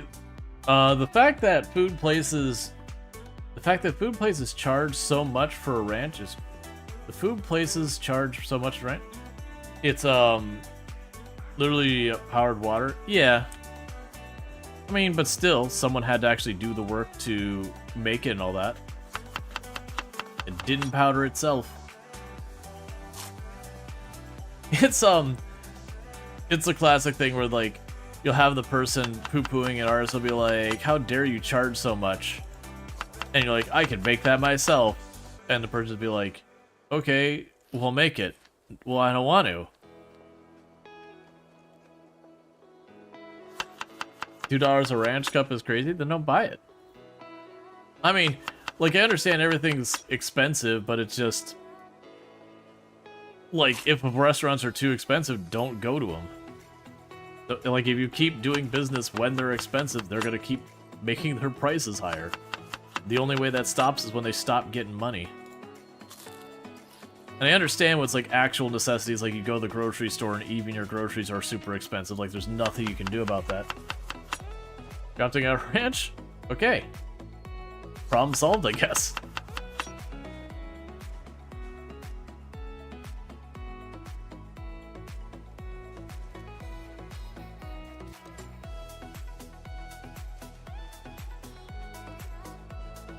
But yeah, and that's just one of those things. It's like... I was never big on fast food, but I would occasionally do Taco Bell. I haven't gone in a while. But it's just kind of one of those things that, like, right now, a lot of the fast food prices, it's just like... It just doesn't make sense, man. I didn't want the pine cone. I wanted the hemp. How hard is it to craft spears? It's harder than it used to be. It's not terrible, but it does take a little bit of work. Because it's no longer where it used to be, where you just, you know, hack down a tree and you get yourself a whole bunch of spears from, you know, taking the planks and chopping them up into spears and all that, and you can just make a ton of spears really quickly. You can knock down trees and get a sapling to then make a long stick or whatever it is. Oh, railroad spike? Okay. I'll bite.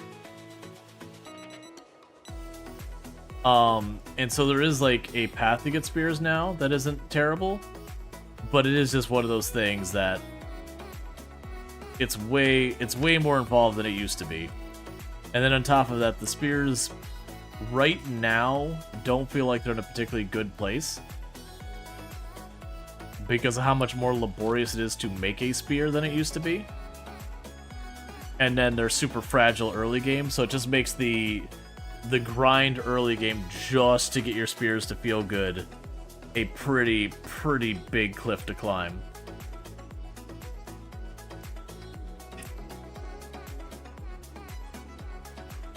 Is that dog bane you're passing up on? If I miss some, that's fine. I did grab the dog bane I saw. Right now we're super overburned. I'm just trying to get home.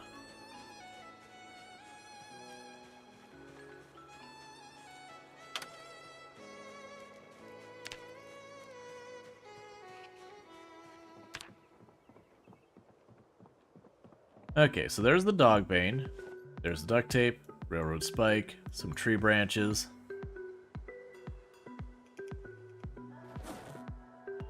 I didn't mean to grab the pine cone, but okay, I'll deal with that later. Drop these off. I don't, like... Right now, there's no priority to make the doors, because right now, if I wanted to make the doors, the big problem I have is the fact that I don't have enough hinges to make all the doors. It's more important that I make the outer perimeter, and then I don't have to worry about zombies getting into the area in the first place. So, like, that wall is more important than the doors.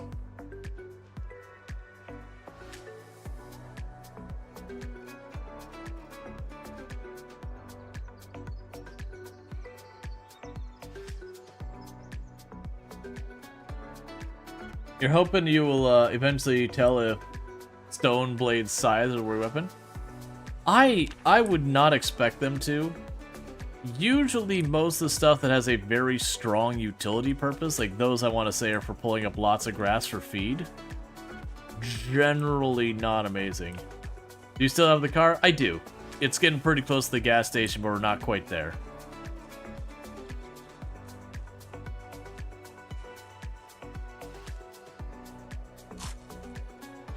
We were just stopping back real fast because I found a bunch of flint and all that, and I was like, alright, let's go ahead and drop that off because we're still dealing with weighed down.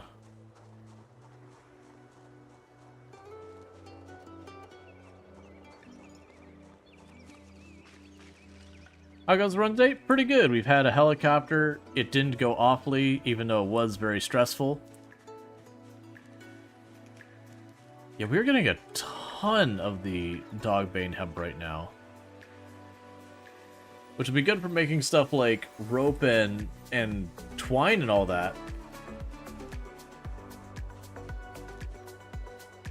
Just a little surprising.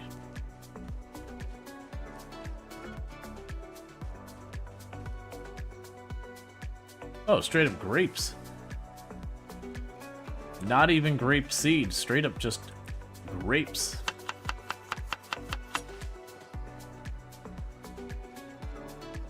Can you craft one spear? I mean, I can, I don't want to.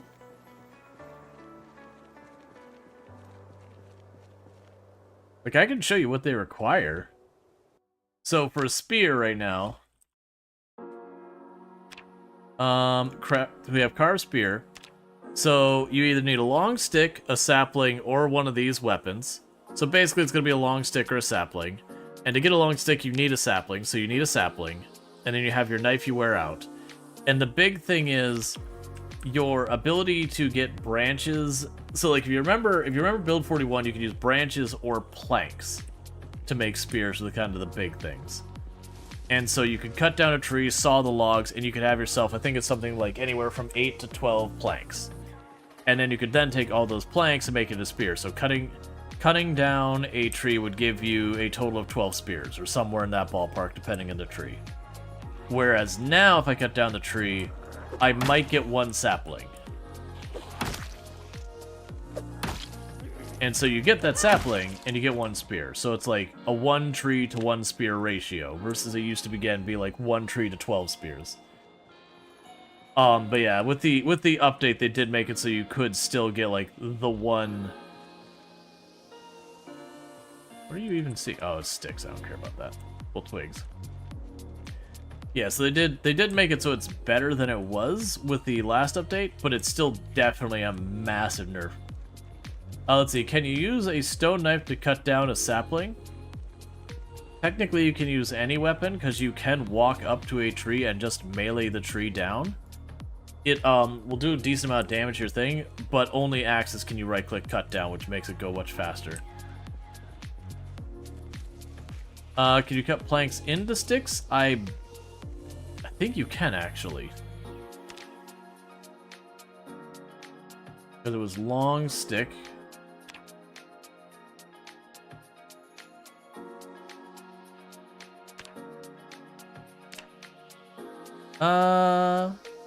No, it doesn't list it as.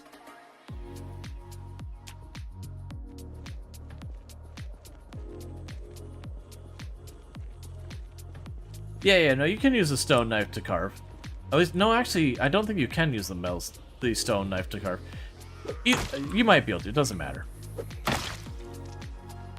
Like, you can get a couple things.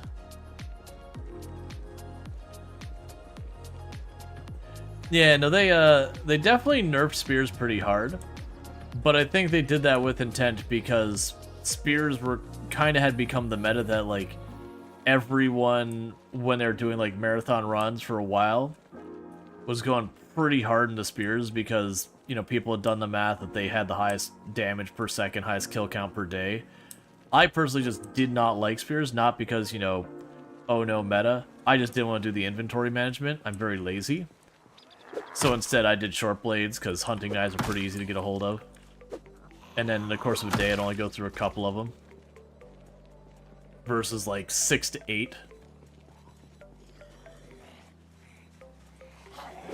Well, I mean, technically, if it's shotgun with ammo, the shotgun with ammo will kill more zombies in a day than the spear will.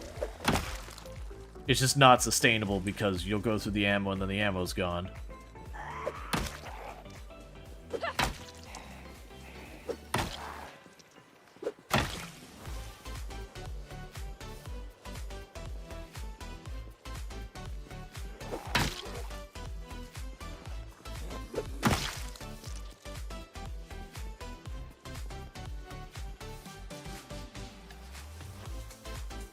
You see, they introduced blacksmithing, so I think they want people to craft. The introduction point to blacksmithing is still a bit to get into, and it's understandable.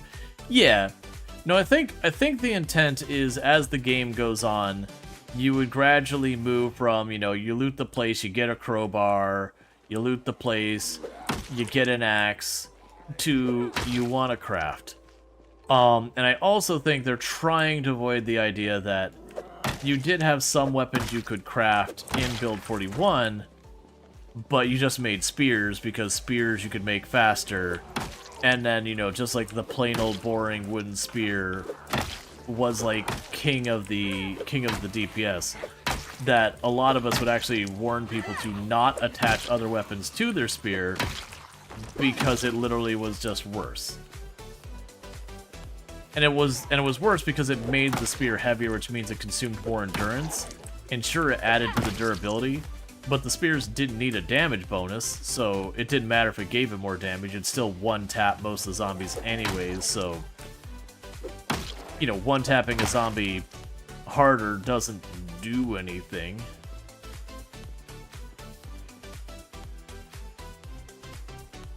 So I think they want it to be that you can make later game weapons, and those later game weapons would end up being the things that'd be like, oh hey, you can make this metal spear, you can make this, you know, broadsword or whatever, and that those weapons in turn to be the ones that actually like really shine, and you can like make that and start really properly slaying, versus just some random thing you looted out of a cabinet being like the things you go to, or just, again, Hake Tree, Sharpen End. Super available everywhere. Is that a shotgun? Yep. Is a shotgun I threw on the ground for later. Because right now it only has like 4 or 5 shells. That's not going to do me any work at all. So what I'm going to do, I'm going to chuck the shotguns that have ammo on the ground.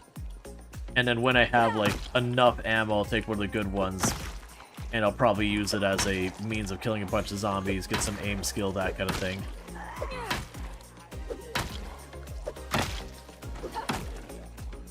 But with like 3-4 rounds, there's just no point.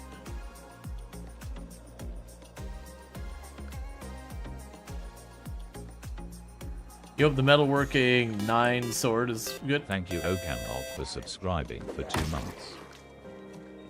Thank you, Camelot, for the tier 1 sub. You've been subbed the channel for 2 months, and I really do appreciate that. It means a heck of a lot. So thanks so much for the continued support, and I hope you have been enjoying the advertisement previewing as well as access to the emotes. Alright.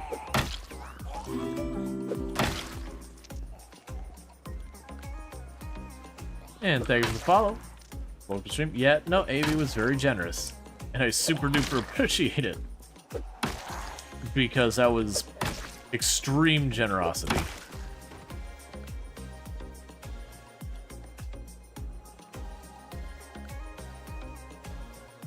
Okay, so let's recoup our endurance. Getting close to breaking yet? Almost there. Would be nice if you could make ammo. I don't, so right now the guns in the game, when you have ammo, are actually pretty strong. And they were in Build 41 too, regardless of a whole lot of people who complained that they were terrible. Like very genuinely, when it comes to the absolute highest kill count amounts you could do in a day, the guns won. Because unlike a lot of the other weapons, you don't have a gradual endurance drain, so you can just keep firing and firing and firing. And yeah, the gun jams, and you gotta clear it, and you gotta get enough aim skill to be proficient in it, just like any other weapon. And then you have to get the ammo. but that's part of why they can make them so strong, is because the ammo is not super readily available. If we ever do get to the point that you can just, you know, go out into a field, pull up a rock, and then, you know, turn out some shells and by, like, the magic of magic make gunpowder very quickly, they're gonna have to make it a fairly laborious system to deal with the balance. Otherwise, they're gonna have to nerf the guns.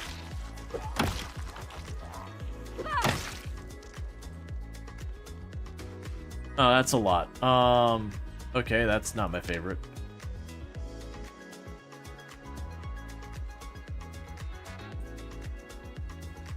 They buff canteens, you don't equip them anymore, you wear them? That's good.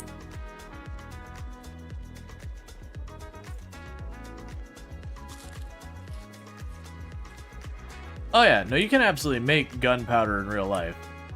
That's genuinely just knowing the right things to put together and the effort involved in doing it. It's laborious, but, you know, it's very doable. But, like, from a is this game fun perspective, if they do make it laborious enough for the game balance side of it, then it'd be completely and utterly obnoxious to deal with and no one would want to. So I think I'd rather it be the way it is now, where that is just one of the limitations of guns, is you have to find ammo, that you can't manufacture it. Because inside of making some, like, really, really primitive guns of, you know, take tube, put thing in it, put gunpowder in back of it, you know, with some wadding, light off the wick kind of thing.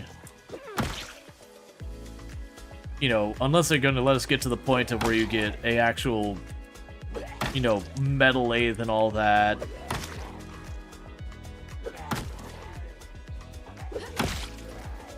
If they do ever let you manufacture the guns, I'd want to make it so it's like you can only really kind of make the really primitive ones.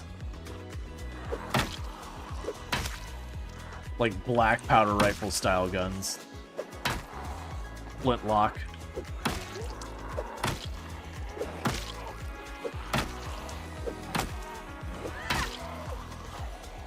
That said, they have talked about that they're working towards making bows a thing.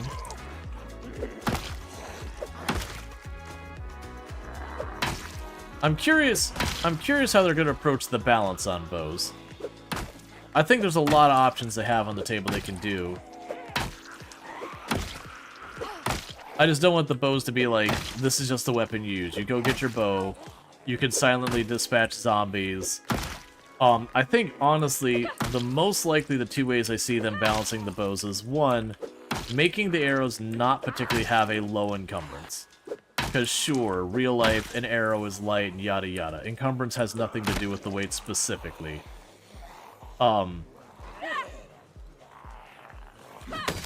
Encumbrance is basically how obnoxious it is to carry, whether that's because it's cumbersome, it's heavy, you know, whatever, the size of it.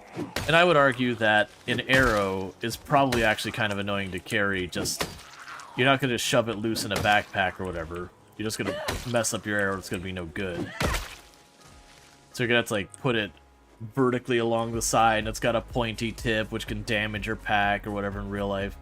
So I would argue that when it comes to, like, the arrows in the game, that what they probably want to do with those is just give them a decent amount of encumbrance. And that's actually where I was going to go, where She-Wolf says, you know, unless you have, like, a quiver. I'm like, yeah. And what I would do is I'd have the dastardly thing where the quiver takes the back slot.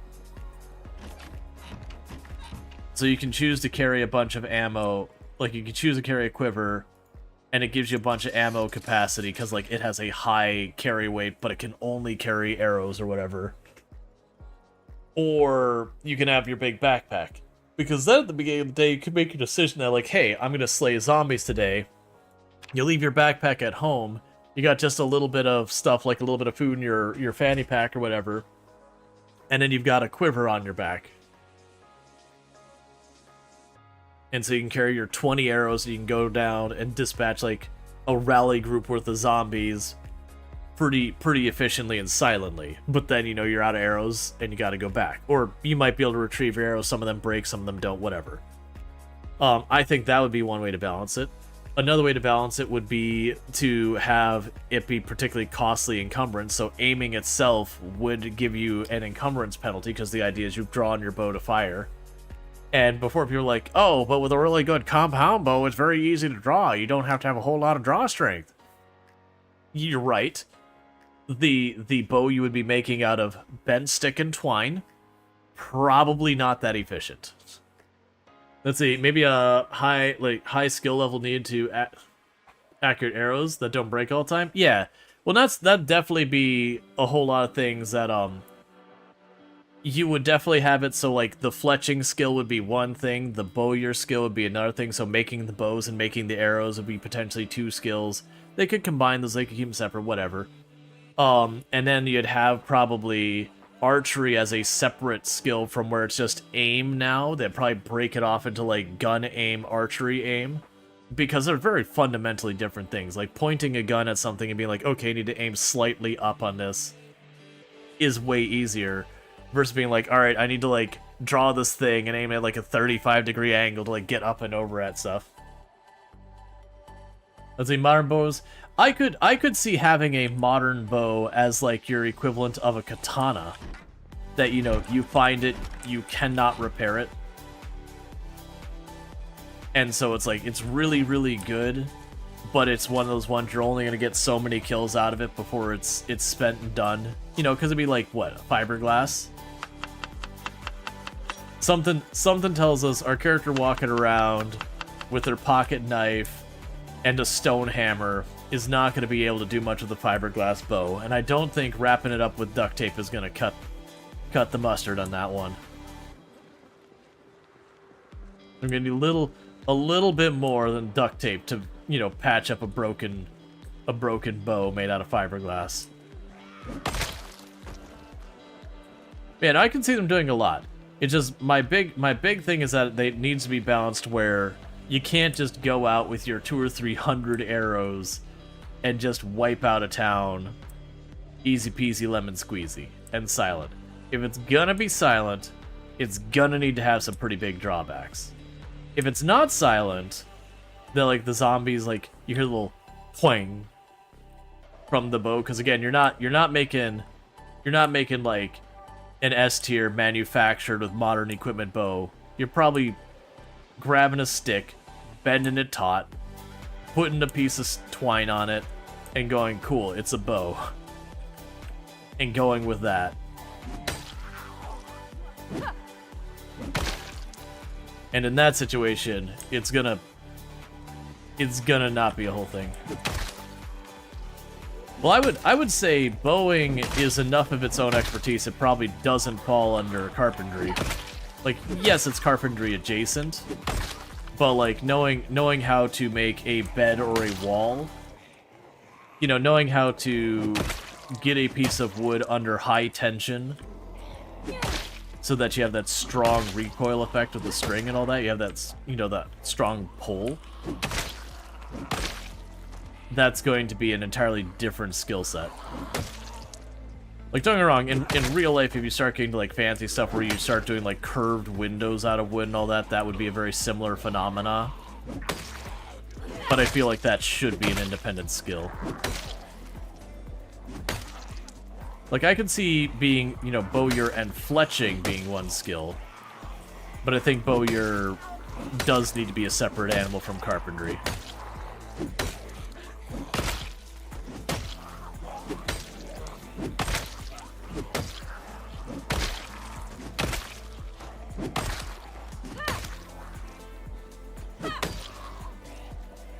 Like, I feel like there should be a certain level of investment to go from I've made a bow to I've made a bow that is not hot garbage.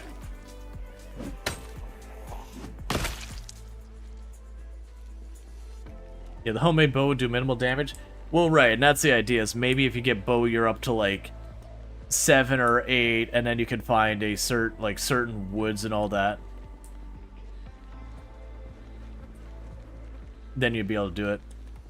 But yeah, as far as the guns go, like just being able to turn out 9mm ammo or whatever to, or get, you know, shotgun shells, I don't I don't think I want them to go that way. I'd like it to be like where we're getting our axes and all that, and a lot of them are, you know, saw blade axes and that kind of thing, where they're not really modern axes so much as I got this metal thing, it's sharp, and I welded it to the other metal thing, and I'm gonna hit a zombie with it. Because I think that's both more interesting and probably a bit more balanced, as well as probably more realistic that your characters probably not have extensive training on how to specifically make proper modern weaponry.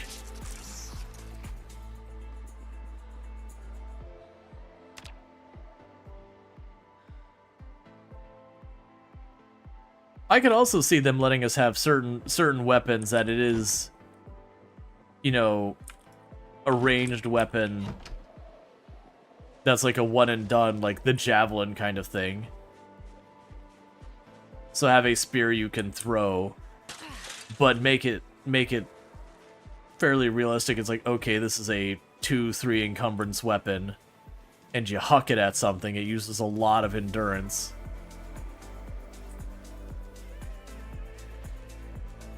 But it gives you range. Because that's my thought on the balance, is range is a very, very strong benefit. And I just want to make sure that when the balance comes out, it's not, okay, we've got bows now, and everyone puts up their melee weapons, and the melee weapons never come out again, because bows exist.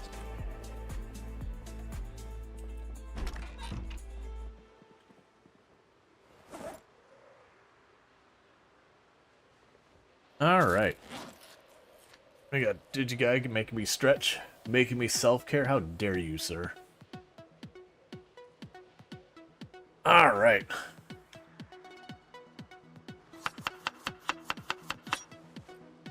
I'm not too sweating about the bows. I don't think that'll be a big deal. Like there's updates I'm like, man, that's something that could really hurt the game depending on how they do it and all that. Bows are not one I'm too worried about. They'll get it figured out. It'll take a little tuning, but yeah.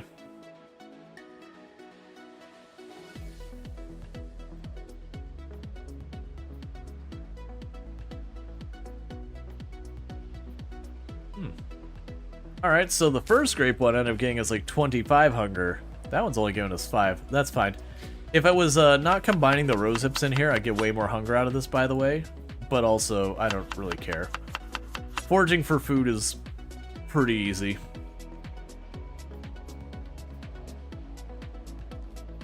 Like slingshots sound fun? Yeah, no, slingshots could be the introductory level to like the bowyer kind of thing. Even though it's not technically something that fall under there.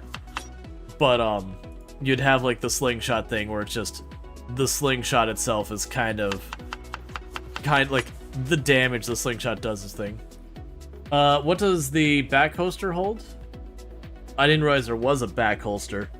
I would assume a shotgun or a rifle. I haven't seen that. Let's see, bows will probably be a little bit worse than melee clearing per day. Oh, I expect them to be way worse than melee for clearing in a day. Like, way, way, way worse so far as raw numbers. Because, like, I can go up and just start smacking one zombie and work through it. A bow, I would anticipate they have to, you know, pull the arrow from the quiver, they aim and shoot. And I understand in real life you can, like, whip those out and fire them off really fast. That's fine. I'm not talking the realism side of it. But if we're talking that you have a limited supply in your quiver, yes, I know in real life a quiver could hold up to, like, 100 arrows and all that. I'm thinking for balance, something like 20 sounds good. You know, enough you could dispatch an entire rally group, and that would be fine. And you go retrieve, you know, maybe 80 your arrows survive, or 7, or whatever the amount is. But the idea being, you do have the endurance drain that, like, you would have doing melee as well. And yes, I know they're not actually equation. Like, taking a hammer and slapping something is way more effort than, you know, pulling a string back and letting go.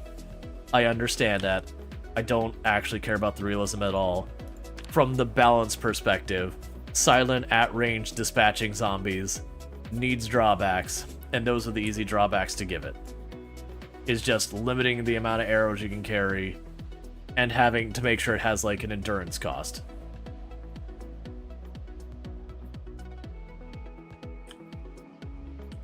What is the bucket? I want my bucket. I just need a metal bucket. I'm referencing a meme. The walrus with the bucket.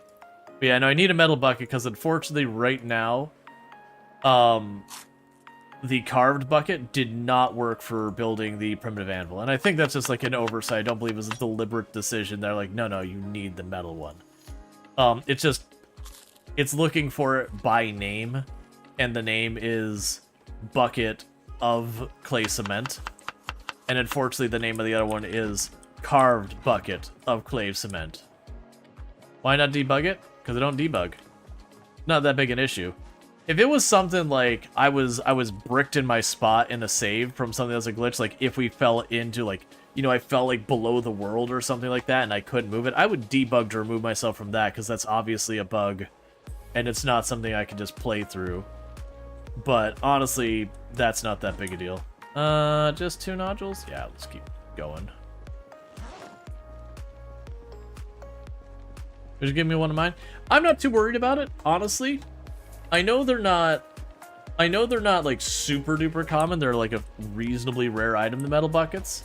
But I know you can find them in stuff like utility rooms. It just makes it a more interesting thing that then I find the metal bucket and it's all exciting and all that. Let's see, it definitely depends on how when the bow comes to the effort aspect. You saw one guy show a video of him shooting his warbow and he said the full draw weight was like 160 pounds. Oh yeah, no, you can make it, but I feel like that's one of the arguments to be made for the bows in the game having a high endurance use. And I think it should be an endurance drain on draw. So when you start aiming, it starts draining your endurance, even if you hold the shot for a long time. Because once you draw, that's when the force is there. But you're going to be making, like, you're going to be taking a stick and bending it and putting line between it. Which means it's not going to be an efficient bow. It's going to be, hey, I'm able to get a pointy piece of wood that I put a rock on the end and get it moving at a speed that is enough to do some damage kind of bow.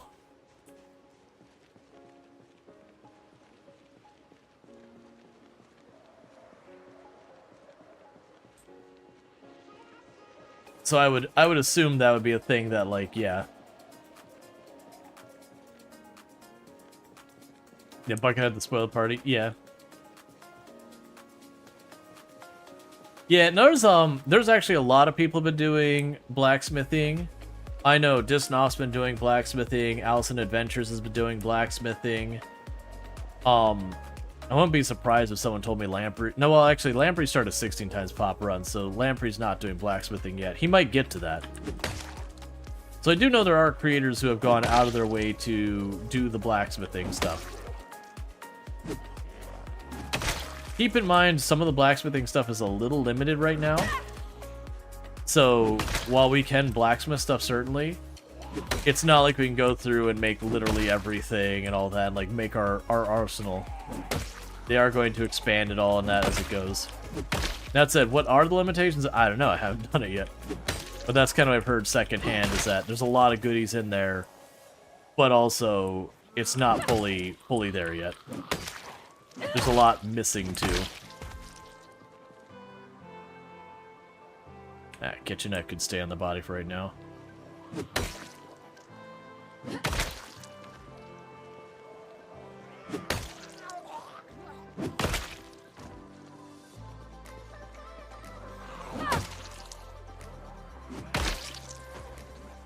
You got a hatchet in you, I believe.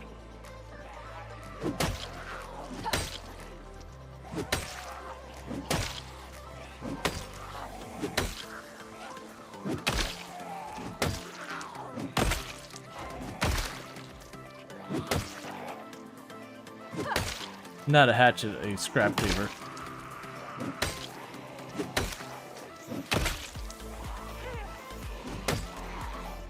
Alright, gotta back up. We've been pushing our endurance too hard. It's like the pro and con. They're actually giving me decent weapons, but they're all really inefficient weapons for my exertion. So it's not like the knives where I can just walk up, pull 30, knock him down, and yeah, I gotta rest. There's muscle strain and all that at the same time. I can just handle it okay. It's a little bit more manageable. Versus like the fireman's axe is really solid, but I can only pull so many before we're just spent. Unfortunately, I'm aggroing more, which means backing off more. Yeah, vehicle modification would be fun. I do think they need to have that. I do think the catch-22 of the vehicle modification is while you should be allowed to armor your vehicles to some degree, we definitely don't want to be able to harden your vehicles in such a way that you can just go and start obliterating zombies with your car. Because again, then that becomes how you deal with combat. Now, I would say, like, being able to harden it a bit better, so if you hit, like, a rally group of zombies, that's fine.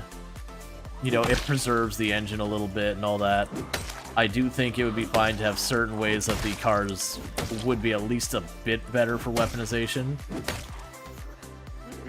Just so long as the cars don't become, like, this is just better than your Axis and all that. You know, get your car, put the big saw blade on the front, start rolling.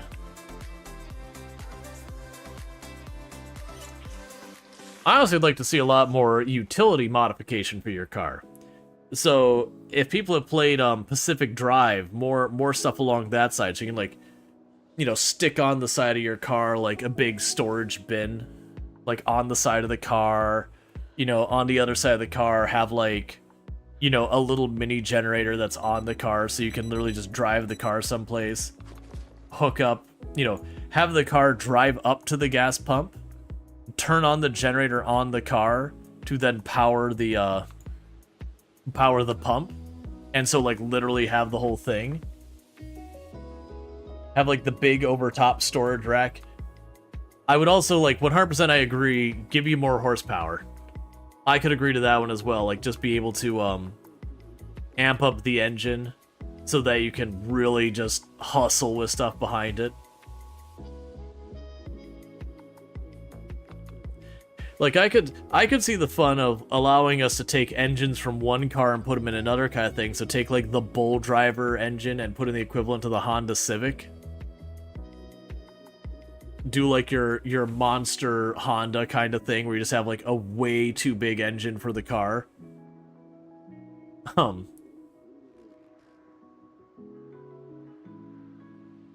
Alright, so this is at 1%. This battery is done. Get it out of here. Your work is...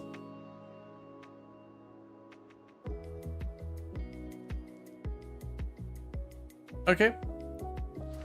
Okay. So drop that... Here, actually, give me the dead battery. We're gonna drop it on a body.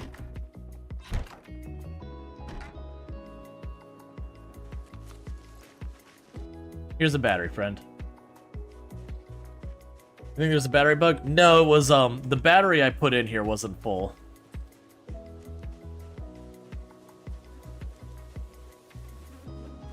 Take a sip. What's the worst that could happen? No way to charge batteries? No, these are 1990 batteries. 1993 batteries? Those are chargeable batteries. Those are money. You could get them. They kind of sucked back in 1990s. They were chargeable and they're good for like 5 recharges, and then it'd have a really bad memory on them.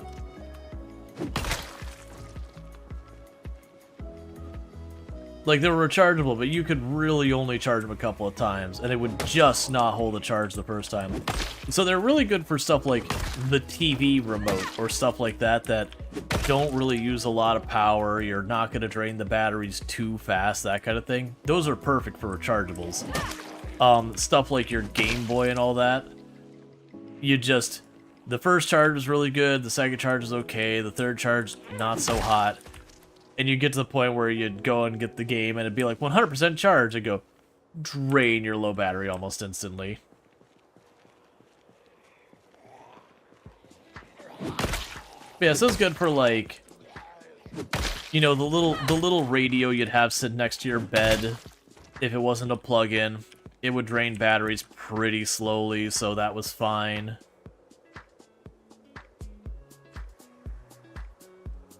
Oh yeah, no, the Game Boy came out with the battery brick. That's true.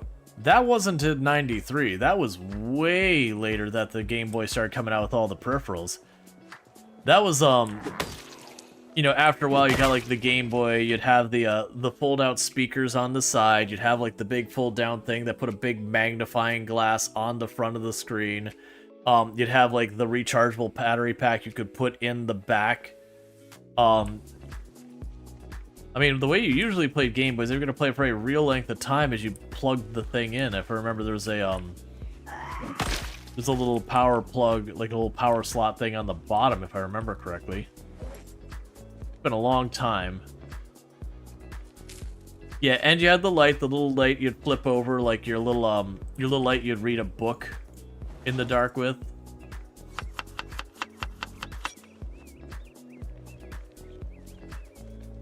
Oh yeah. And every single device you bought back then that was like a game or a computer thing, they would have like the big chonker of a plug that would go into the wall because that'd have all the stuff to convert the power over. Every single one of them. So even if you had like a bunch of outlets available, you'd put that on there and you could get maybe 2 devices plugged in. Unless you had a power strip. And even power strips you didn't see much of back then. Those were just kind of starting to really pick up.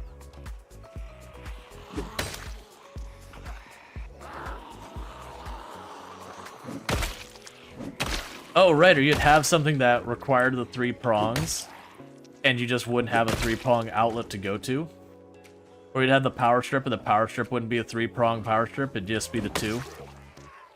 No ground.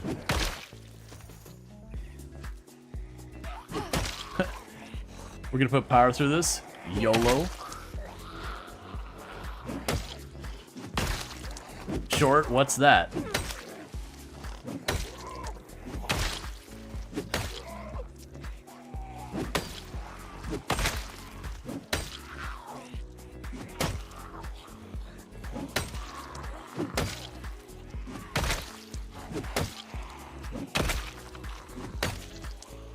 The axe is probably getting pretty spent here.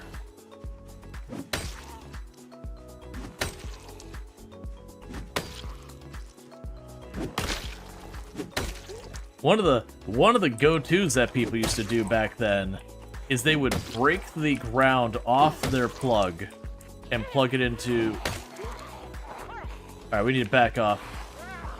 All right, let's do it. PSP, that was the PlayStation mobile device. Yeah.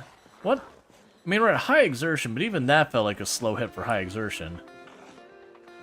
I thought I had gone to the point where the pain had gone. Now we're definitely like super slowed on our attack speed.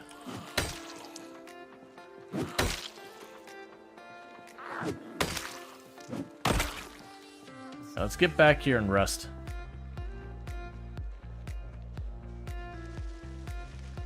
Yeah, the PSP, which is notorious for when things got moving, the screen would just blur.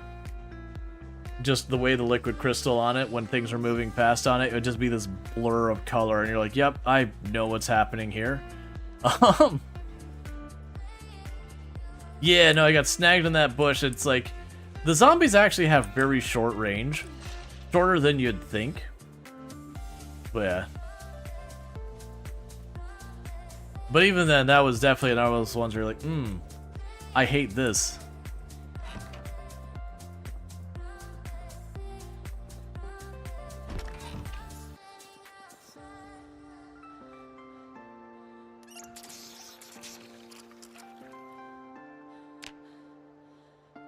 Let's see. The energy timer. I don't know the energy timer. That stressed me out. No, I wasn't happy about that. Those bushes, those little shrubs are probably going to get us killed eventually. So what is going to happen here, chat, is we're about to go into an ad break. I'm going to grab myself a new drink, refresh my drink, stretch my legs, do all that kind of stuff, and I'll be back here in just a minute. Thank you again for tuning in. I'll be right back in just a couple minutes.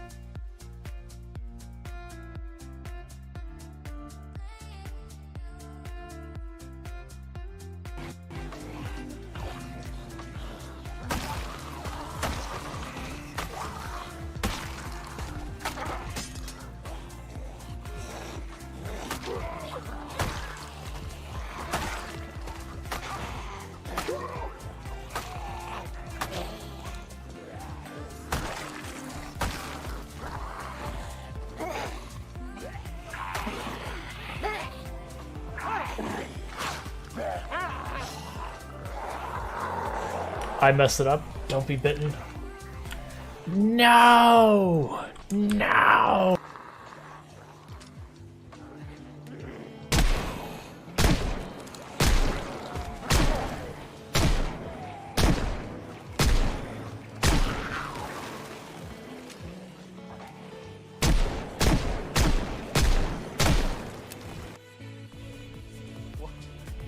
What is going on? A raid. He installed the musical alarm. Welcome to the nuclear reactor. Here we dance. We dance like there's no tomorrow. Dance with me. Dance. Who needs sonar when we have beats?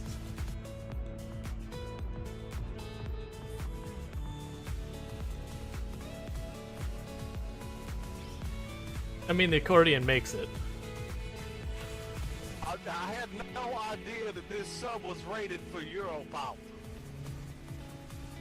Well, it's not. No, that'll definitely overload the reactor vent and kill us all. I don't think I've had nearly enough drugs for this. That sounds like a you problem. I'm sure that looks better in Doc, theirs, can I like get hit with headbanging. some of that sweet morphine?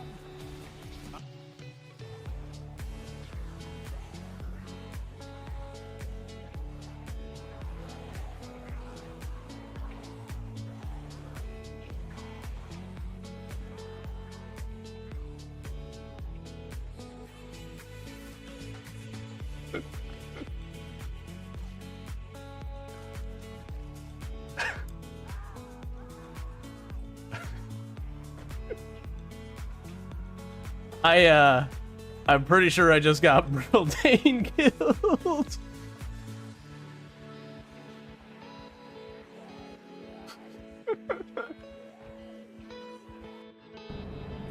That's one of the things that irks me is like I do try and keep right, but like there'll be someone going. The Project Zomboid clip there. That was a thing that it was myself, Snoot TV, Kildrix, Brildain, and Digwood all doing together. And it was called The Unfriendly Neighbors. And the gist of what we were doing in that one was we were all neighbors who the zombie apocalypse has kicked off, and we hate each other. But like, murder's just uncouth. That's just, come on, we're better than that. But we do want each other to die. So it was an entire thing where we were trying to kill each other without just like, we weren't allowed to just like run up and slap someone with a weapon and kill them. Doing stuff like drawing zombies to an area. I'm still sad I had my elaborate trap that I had set up and no one got baited for it. I had my house, I had stolen stuff from Digwood, and I had hid it in my house in plain view of the window. So you could just see inside that I had like his, I think it was flamingos or whatever. But what I had done is I had put a sheet over the side window and left it open. So it just looked like someone had left it open, but you couldn't see in. And I had piled furniture up into a long line, and on the other side of the house I had fire. And the idea was a person would see that, walk around, climb into the window, and for those who don't know, if there's furniture there, you climb over the top of the furniture and you can't turn or do anything. So they would have crossed the entire length of all the furniture, seeing the fire on the other end of the room as they slowly worked their way over there and then jumped down into it. Which, when you jumped down into it, they were trapped in that spot. Sadly, no one went for it because we were running out of time. And so I had to be a little heavy-handed in trying to persuade someone to go into the place. And, with what we were doing, the moment we started getting a little heavy-handed is like, hey, I saw this. You should really look at it. Immediately, red flags going off. But it was just one of those things that we were going to run out of time. So it was like, all right, well, I'm just going to either bait it, and this person's just going to go for it probably for the memes. Or it's just not happening. Which it didn't happen. I did show them what it was, though, after the fact. And that's a pistol I found. I chucked that in the ground for the same reason as the shotgun. We can go get ammo out of it later or whatever.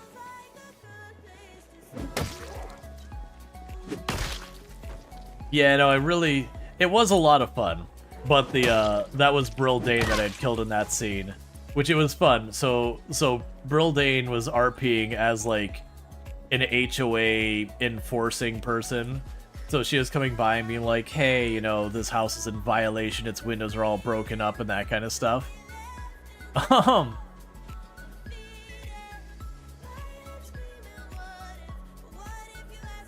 You think Snoot got the idea behind Avoid It? Yeah, so I didn't try to bait Snoot. I tried to bait Digwood into it. Because Digwood was the one, and I definitely sussed Digwood out. Where I definitely just trying to do the pitch. You know, it was very, very clear I was trying to kill them. And so he was basically looking at it as like, all right, whatever's going on, like in his mind, you could be like, yeah, whatever's going on in that house is going to kill me. Didn't you get her killed? I killed Brildane, and I think I killed Killadrix, if I remember correctly. I know I killed Brildane. I think I killed, it's either Killadrix or Digwood. I did not kill Snoot. Neither me nor Snoot died the entire time. Both of us survived the entire event. I will give a lot of credit to Digwood. Digwood poisoned some soup and was trying to get Killdrix to drink it, and Killdrix was like, I'm not drinking that. I'm pretty sure that's poison. So, you know, I won't drink it unless you drink it first. And Digwood committed. Took a big old sippy sip from it. And proceeded to be like, okay, to Killdrix's credit, it's like, all right, I said I'd drink it if you drank it, I'll drink it. And then Digwood, like, in the middle of discussion, like, hey, I need to run away, like, I need to go real quick. I left my oven on. You know, of course, this character was dying. But committed to the bit. Are guns worth it? Guns have always been worth it. You just have to know what to do with them. Like, you just grab a random gun and start blasting. No. But if you take the time to, you know, kind of get an idea of where you're at, what you're doing, what's around you, be smart about which guns you start and where you use them, that kind of stuff. Guns are really good. Guns are the single highest kill per day thing you can do in the game. But if you just walk in the middle of West Point and start popping off, yeah, you're just gonna die. Yeah, guns have always been good.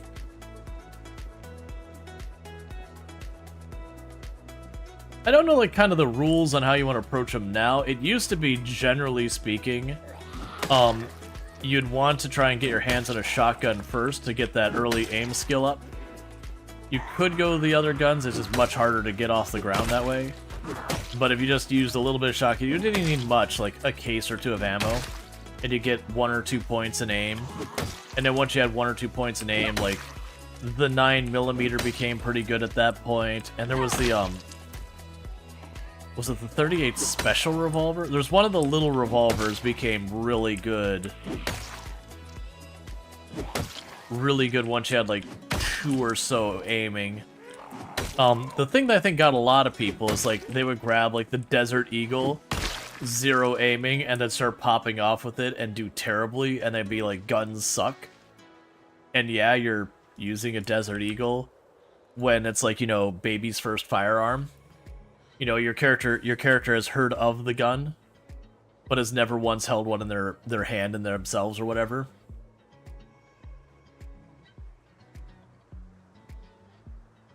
And so it's just kind of a thing that people just approached it like your character was competent with the gun. And I know there's weirdness about being like, oh, I chose veteran, my character should know how to use a gun. Oh, I chose police officer, my character should know how to use a gun. We'll just pretend they were a veteran in the Air Force or something, and they just managed to skip gun training. They weren't Army or Marine. They were a technician. So military, but not deployed thing or whatever. But the point being is you just got to keep in mind, what do you, oh, it's just a backpack, get out of here. But yeah, no, the guns are good.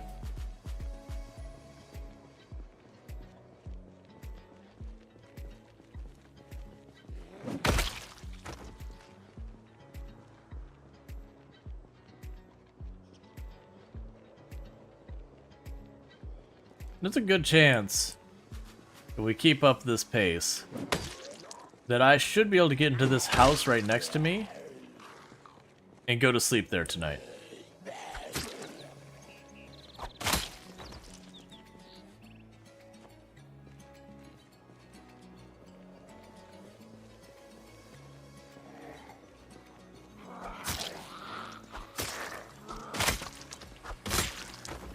And we're finally back to using the weapons I prefer that let me just clean up the neighborhood. But I had those big heavy axes and all that, I'm like, well, I need to keep leveling these so that as I get other weapons and as I need stuff, I can use them. You know, so that way we're not all one weapon stat.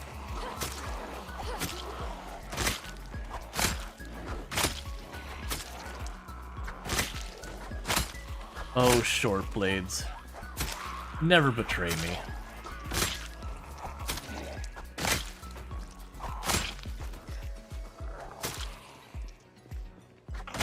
And keep in mind, I am only one level higher in short blade than axes. So when you're taking comparison of the zombies I'm killing. And it's not because, like, the fireman axe bad or the hunting knife amazing or anything like that. It's just, when it comes to killing large numbers, short blade has always been king and probably will always be king. Versus if I'm just trying to murder the hell out of a couple of zombies, yeah, axes. Find that rally group, make it dead, axes.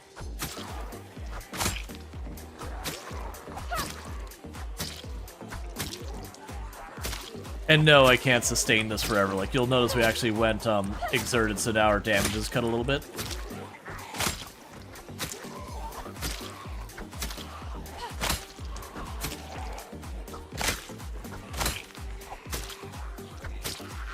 But with the short blades, I feel comfortable just grabbing a group of zombies.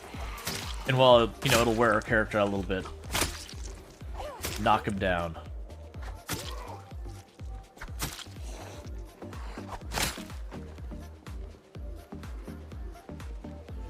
I need these to wind down so we can rest.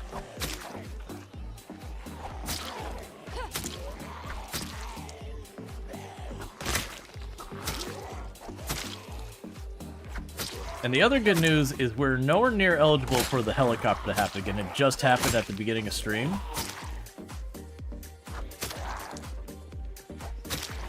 So we don't have to worry about that. We could still get a migration. I'll take a free hunting knife, don't mind me. We could still get a migration, that could be a setback, but that's far less likely. Still over 10 kill before exerted? Yeah, and that's, we went muscle strained pretty early because I was still strained from the axe. I'm willing to bet we could probably get to like 15, 16 zombies before we hit minor muscle strain on the short blades, if we're fresh.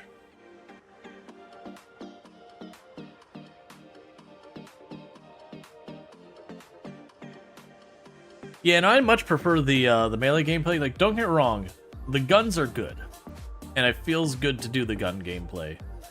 I just very much prefer the melee gameplay. It's one of the things I've always felt really good that Project Zomboid didn't fall in the trap of being like, oh, we need to make our characters like, you know, Warframe ninja launch around super dexterous, whatever. Like, don't get me wrong, I used to play a lot of Warframe and I very much enjoy that game. But I'm glad this has, like, a diverse thing in being very different, that it is a very strict and rigid way the game works so far as combat. Things have their speeds locked in, and, you know, they go up and down based on different modifiers and all that. But all of it is very, very rigid and, you know, it's a little inflexible. But it does mean I don't have to worry about weird stuff like the character doing all sorts of finicky things because they can do like cartwheels and all sorts of nonsense. You know, it's not Kenji where your character does these like matrix dodges around stuff because you got enough dodge skill or whatever. It's much more grounded.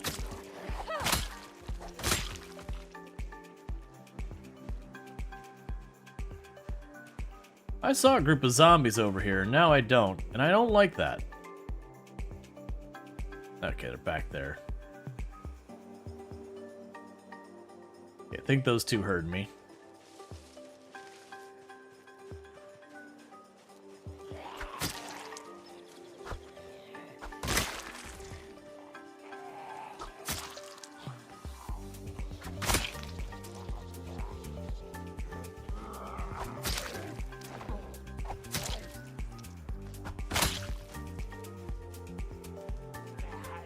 Is that another hunting knife I just saw? Oh no, kitchen knife, that's right.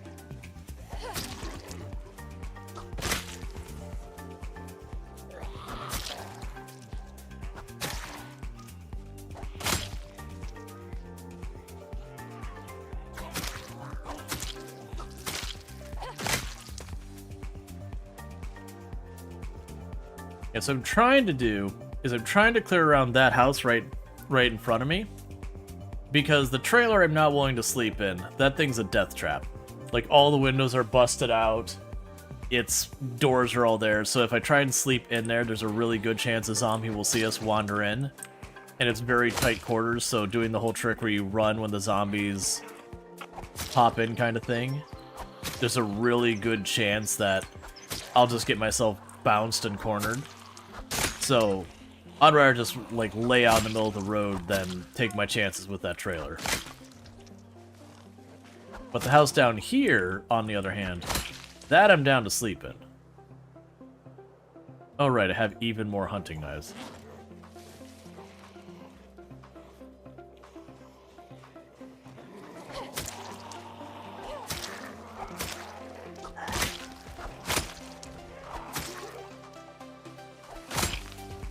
Which is really good, because the more I'm using stuff like the hunting knives and that, the less and less I'm using the knives I have to craft.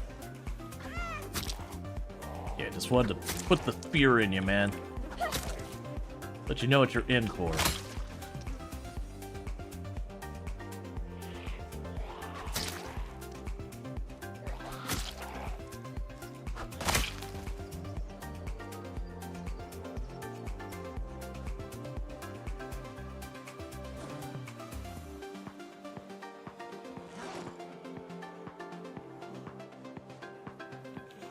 Just topping off our water before we take penalties.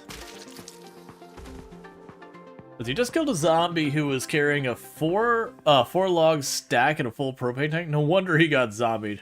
Probably super loaded. Yep, basically a zombie mimicking actual player behavior. Where they're like, I'm near home, it's safe. I'll just pick up these 20 logs. It's fine. I'm not 100% guilty of that exact action myself.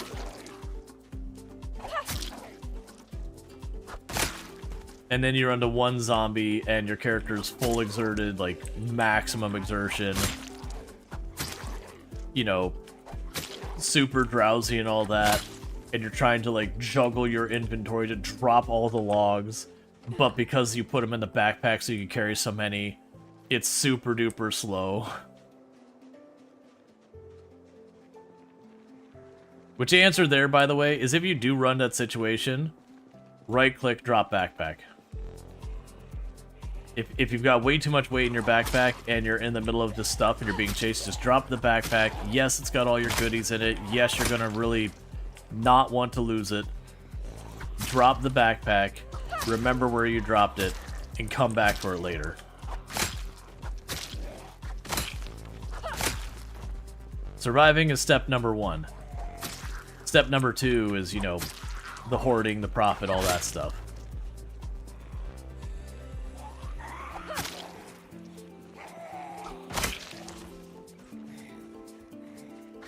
Playing enough Outlaw to know dropping the backpack is the right answer every time. I haven't played Outlaw. I've only learned that getting killed for my own greed in this game enough that anytime the things go out of where you want them, like a little out of hand, you drop your junk and go if you're overburdened. If you're not overburdened, you don't need to drop stuff. But you got a big picture of a weight on the right, you start dropping.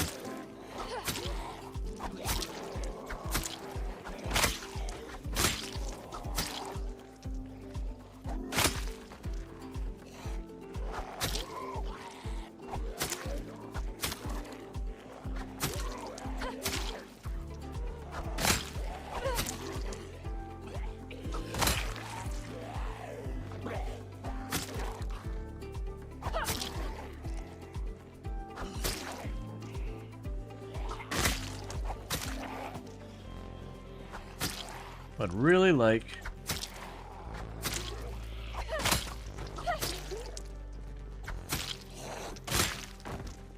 Get a quick break from that. We're getting really close to getting in that place. And it should be backing off. No, no, no, no, no, no, no, no, no, no, no, no, no, no, no, no, no. Okay. Alright, we're fine. We're fine. It wasn't as close as it looked like it's gonna be.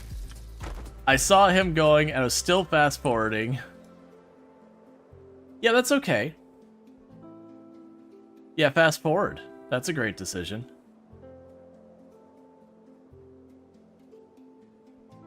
Well, that put the fear in me. All right, we're gonna go ahead and go back just a little bit real quick and rest in the safe place. Rest in the place that I don't have to worry about trying to, you know, deal with that. We're gonna go rest, make sure we're safe. Do the next push tomorrow. That is Zomboid's shot across the bow that says, "Push, I dare you." Was cleaned out? Well, that house was cleaned out. So I've actually been in that house. So if they shattered a window or something and went in there, then yeah, that's a concern. So I'm not super worried about what's in the house. If it was a fresh house, then yeah, I'd agree, because you never know what you're going to walk into.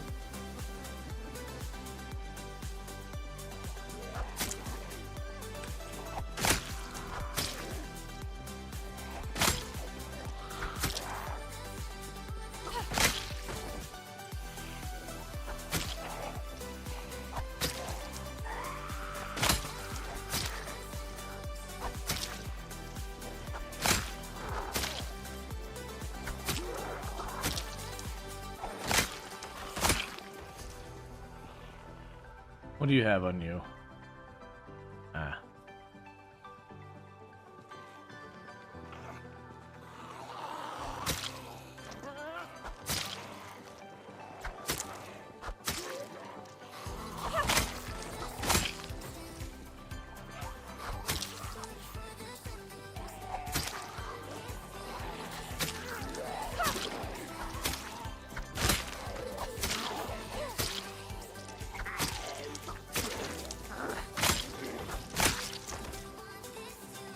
Okay. And the reason I fought those ones versus the other ones earlier is starting to get close enough to where I'm going to sleep.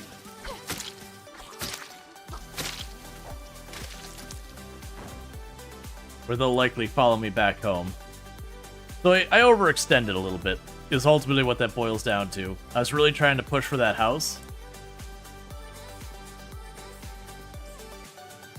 Let's see, wait, what's going on? You're just too scared to... Oh, yeah, no, fast forwarding's got me killed. You found a pirate hat, and you're never wearing this thing. No protection. You're never gonna stop wearing this thing, yeah. Well, that's just something you do. You gotta go with the, fashion Zoid. Everyone knows aesthetics is the #1 stat to consider when you're equipping stuff. Allison fast forwards? Yeah, no, Allison and Lamprey's fast forward stresses me out as well. Like, fast forwarding in general, I don't have a thing, but there's definitely times where they just slap, like, the third one, and you're like, oh. They work, they survive. Scares me.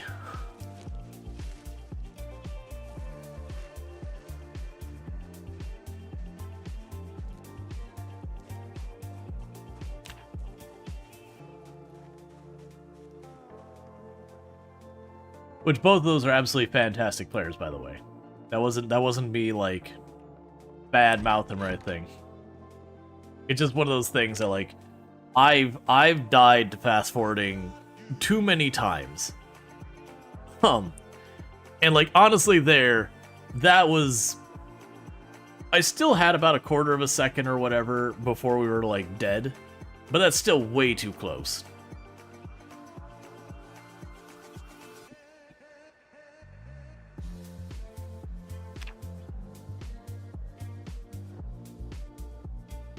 Well, it's not super lucky. They when they fast forward, if you know what direction to expect the zombies and all that, which is fine when you're doing most of your fighting. You're doing the gradual clear, making the noise. You have a pretty high level of confidence that the zombies are coming from the direction you're going. But yeah, it's just one of those things that if you hold shift and do that, that's the thing, is I'm bad about sitting here like just holding shift and being ready to dodge. No, stop having nightmares.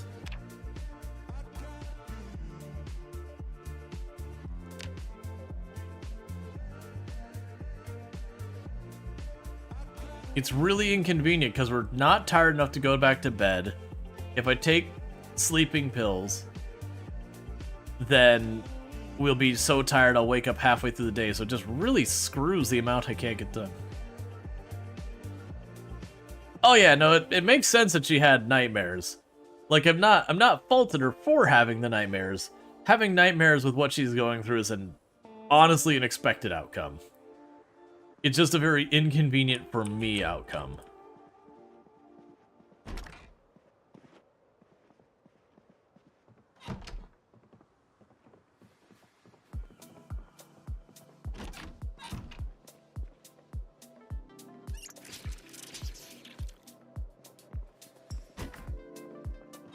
I think you still have to wait 30 minutes. Yeah, no, regardless of it, just kind of really messes with the next day and what you can get done.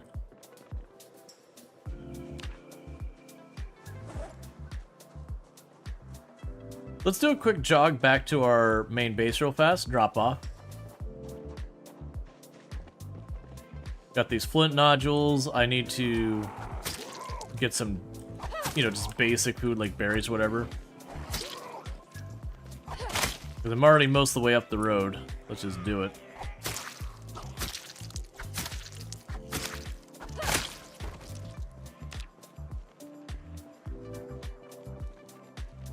Yeah, so it also means I have less foraging radius starting the next day.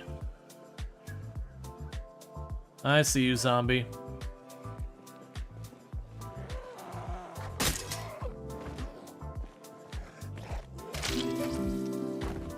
Thank you for the follow. Welcome to the stream. So we can drop you on the right hand. You can have his handle. Aw, you brought me a juice box. Thanks, man.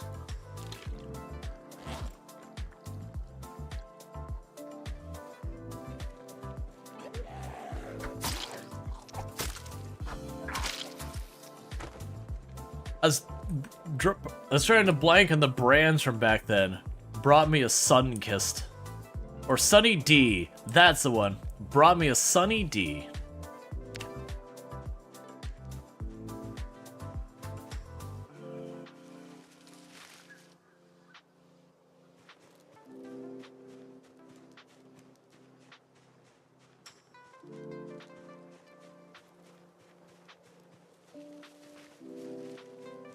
High C would also be another one you'd likely find.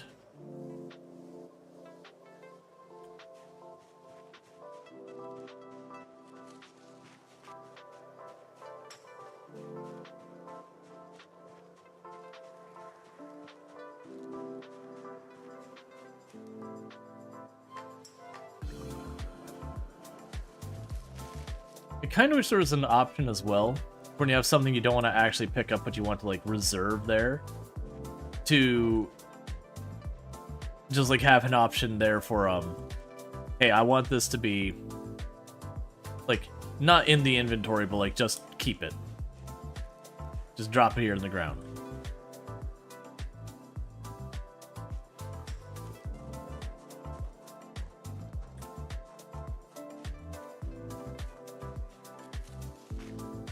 So I found plenty of stuff I can eat, so we're good there. We can drop all the pieces of flint back, which is good, because we've actually got ourselves like a good 10 or so pieces of flint, too. So even when, like, I haven't even used any of those knives we've made, but when we do, I'm going to have enough of them that I can just go ahead and get the next one thing. You weren't allowed juice coolers when you were young? Family, dentist, no sugar drinks, snacks allowed? To be fair, that's probably the right choice.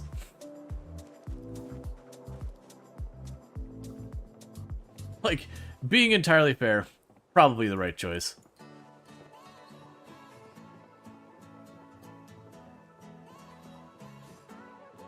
Because I remember stuff like Kool-Aid and all that, where it's just like straight up just... It was seeing how much sugar you can mush into how little liquid. And don't get me wrong, I enjoyed it. But looking back, it's like, my god, how much sugar was in that? Multiple full cups of sugar. Which of course made it delicious, but you know.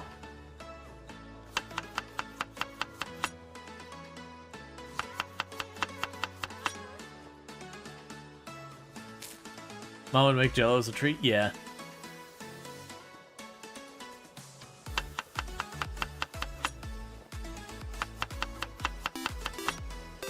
Thank you Dragonfall97 for subscribing for 13 months. Thank you, Dragonfall, for the tier 1 sub. That's 13 months you've been subbed to the channel. I really do appreciate that continued support. It means a whole heck of a lot. And I do hope you've been enjoying your advertisement-free viewing as well as access to the emotes. So thank you so much for that, and I do appreciate the continued support. Year and a month. None of this I ever expected when I was like, yeah, let me go stream for my friends. None of this did I ever expect when that came up.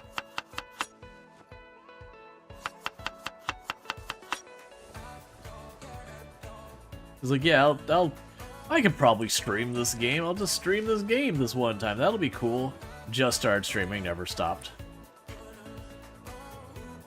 Got partnered. Set a record. Alright, so we're hustling back. Try not to lose too much of this in-game day. Oh, I won't worry about it now, but I should remember when we go back to the house sometime in the future, I need to grab another battery. That way I have a spare on hand. I've got some like radios and that I can rip a battery out. Honestly, while I'm out and about, I can probably find a battery too.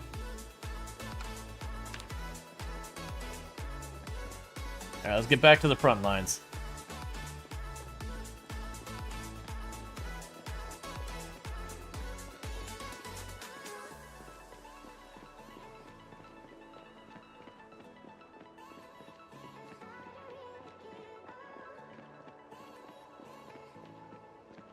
Pretty sure you heard me? Yeah, we'll deal with you.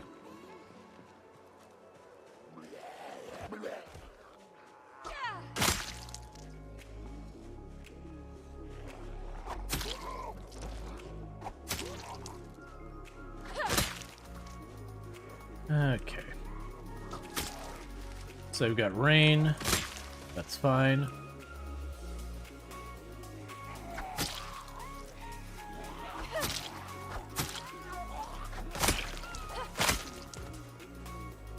Alright, looks like we're good. Very thick fog tomorrow with a chance of heavy rain and or snowfall. Cool, man.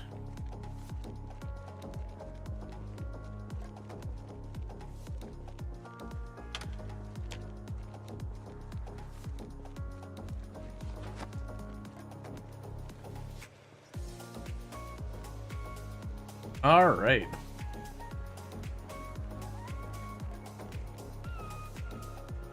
Yeah, you aggroed.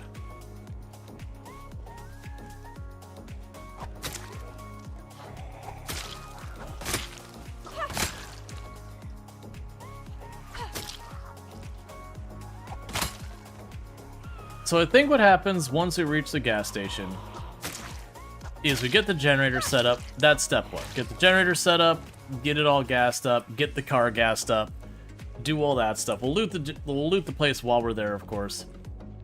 But once that's all settled, we bring the car back out, and I think the next move I'm going to have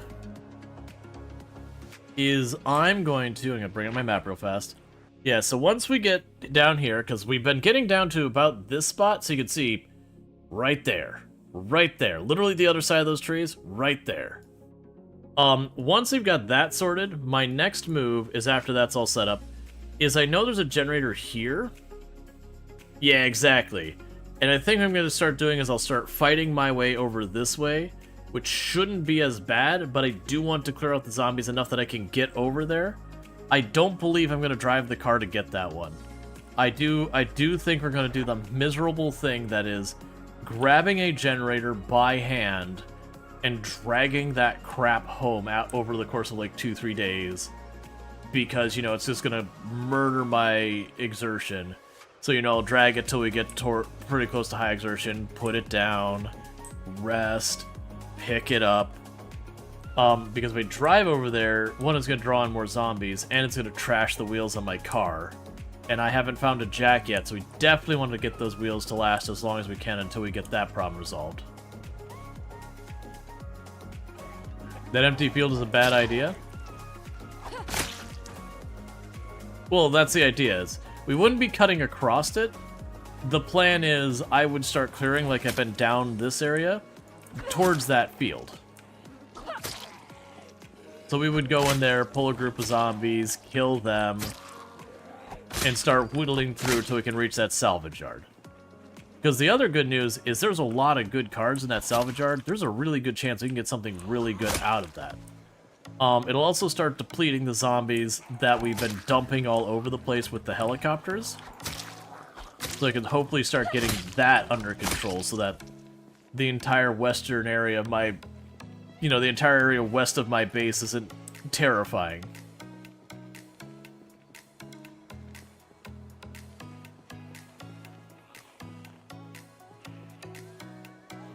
Yeah, no, green, but that's the whole idea, is we would go back there and we would start killing the zombies there. We would start at one edge, just like we've done here, and just start chipping away at it to get that generator. Because I'm also curious about, like, what good cars we have in there, all that kind of stuff. More than likely could find some gas tanks, a whole bunch of goodies. It's also one of the nearest danger places from here. Because kind of the two directions I can go with this is, one, I can just keep pushing into town, but that still means no generator at home. So that still means regularly needing to restock our food because all my food rots, and I don't have a freezer. Make spears? The spears are terrible, though. There's a reason I'm not making spears. The spears are terrible. In Build 41, while I also didn't like the spears in that one, at least they had the benefit of being the highest DPS weapon in the game. Now they're just bad. And it's probably one of those things that you get to, like, end game and they're probably fine. But the early... Oh, hey, from behind? Don't do that.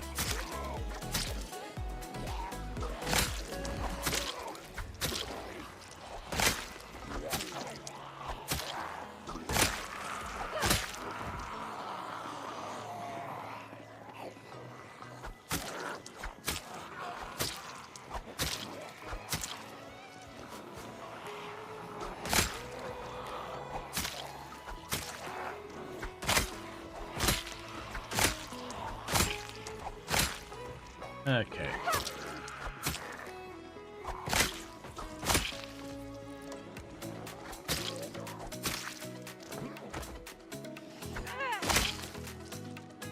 There you are.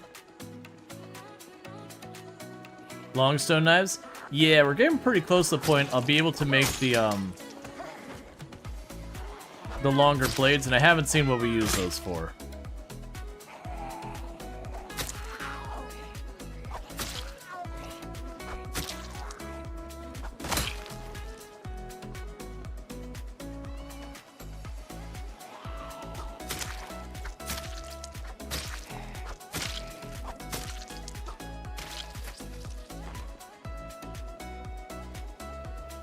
Cool. We're all good up here. Let's sit down. They're finally starting to dig into our stone knife stockpile, which is fine. Go ahead and get this going.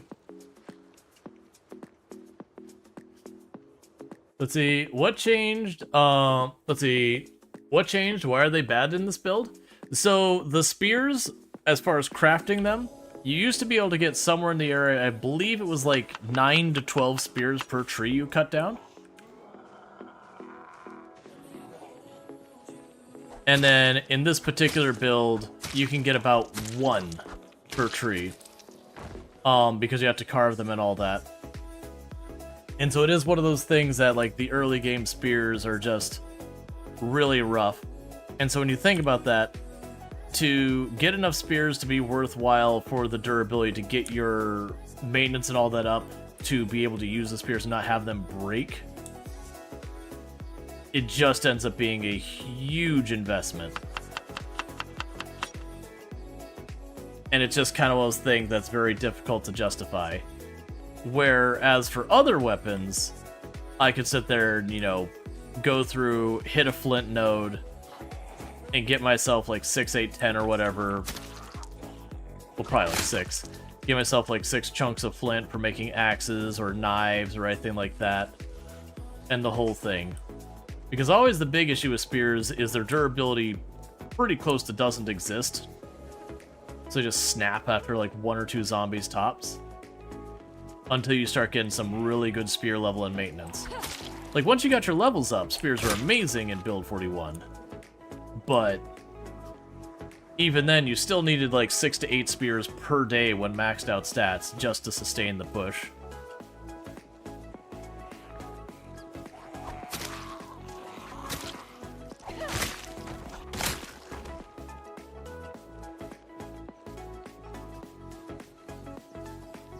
And so when you think about it like that, that would mean for 1 day's worth of spears, you'd have to cut down 6 to 8 trees the day before, kind of thing.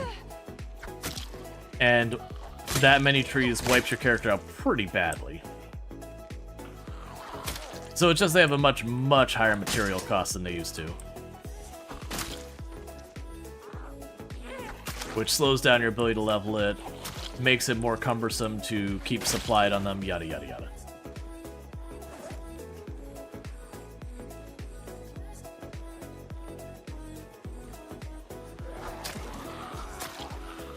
Now, it might be one of those things that you get to late game, you start being able to make better spears, and they're good and all that. It's just, it is a real, real tall mountain to climb now just to get across the start line.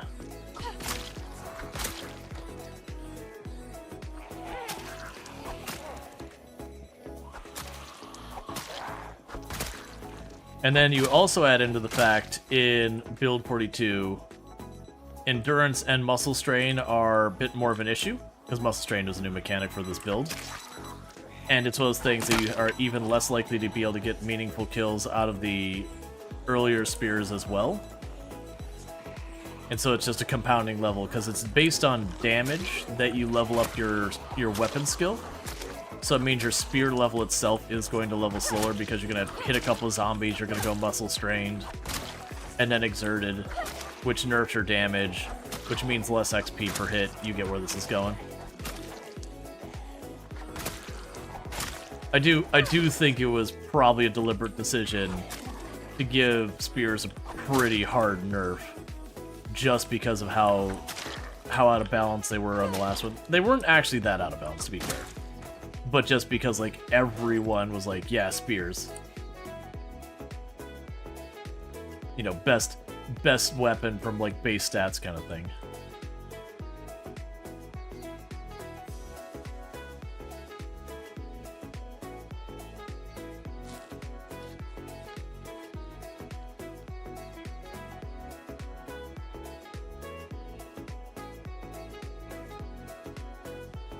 Okay.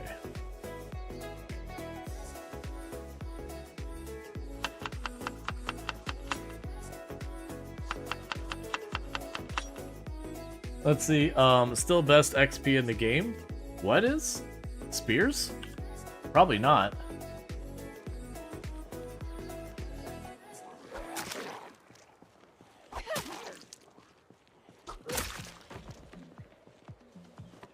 As an extra.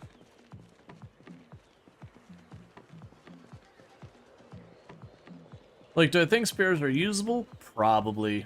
I just think it's one of those ones that in the early game, it'll be a very frustrating weapon to do, that you mostly only turn to if that's all you've got available. What's under shotgun? No, you're trying to say spears are the best XP in the game? Because, as I literally just mentioned, spears would not give you particularly good XP. You'd get a little bit of carving XP, you get a little bit of maintenance, and you get a little of that. But as far as like the maintenance skill, spear is one of the worst weapons in the game for getting maintenance skill, because you get maintenance XP when you roll the dice to see if your weapon takes damage, and you win the roll. And spears have really, really bad odds of winning the roll, which is what makes them so fragile. Hey, Randall Thor, how's it going? And then when it comes to, again, the level side of it, the spears, because you go to muscle fatigued and exerted so easily, it hurts your ability to get, like, spear XP as well. So you get really bad spear XP on top of that. And fitness and strength depends on you just raw number of hits. That really doesn't matter here nor there. Nimble has nothing to do with your hits at all.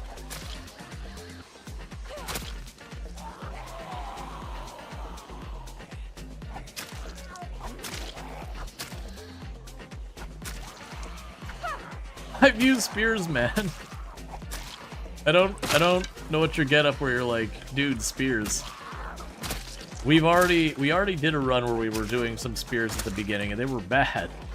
I've already tested this in build 42. I was extremely underwhelmed.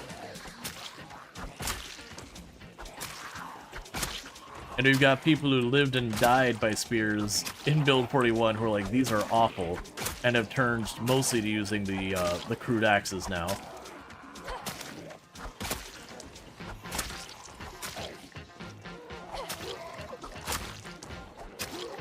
They're just not good in this build.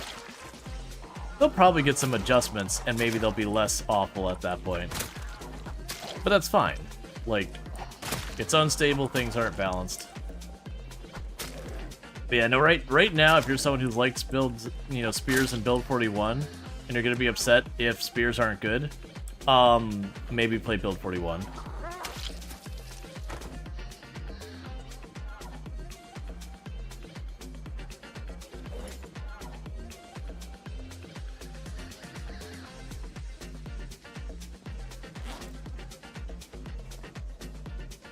Okay, you're just construction worker zombie.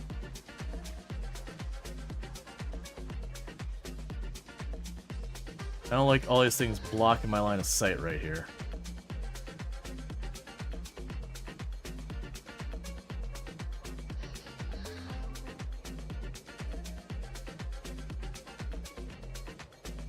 Maybe things... Yeah, I mean, the level of things make a difference. You're not wrong. But if a weapon sucks in the early game, I need it to, like, not suck. That's just what I gotta deal with. Yeah. I'm probably not going to do anything meaningful with spears for a while. Let's see, they say fire-hardened spears are good. That's what I heard. Yeah, no, I heard the same thing, that the fire-hardened spears are pretty decent.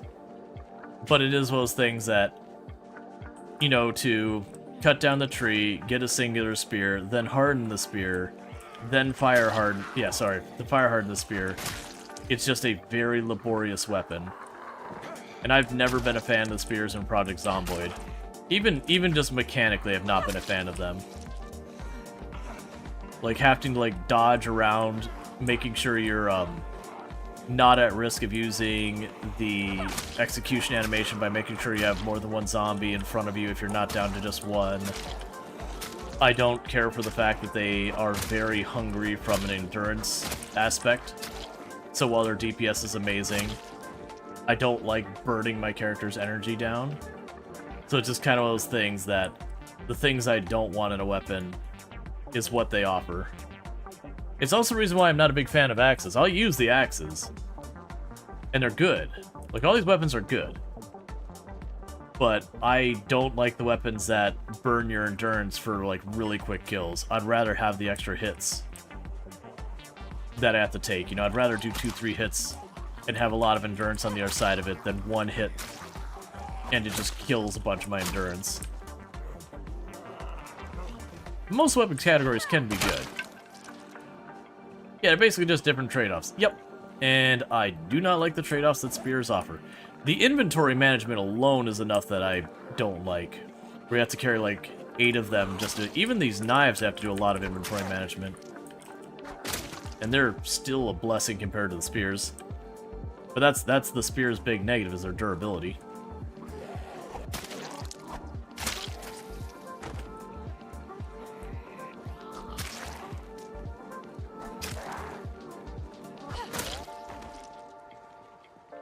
Alright, let's see if we can get in this house to grab some water. I do see the windows blown. Hey. I really don't know where you came from, and I... could you not be cursed for a second? I'd like to not deal with you lunging. Oh, you were on my side of the fence still. Okay, that's even worse. There's a reason why when he started acting weird, I just backed off and let it sort out. Yeah, no, generally speaking, the weapons have trade-offs. But yeah, I've just not been impressed by the spears. It's not that I'll never use them. As we level up our weapons, generally speaking, once I have a weapon hit 10, I will stop using it until we get the next weapon done. Until I've done all weapons.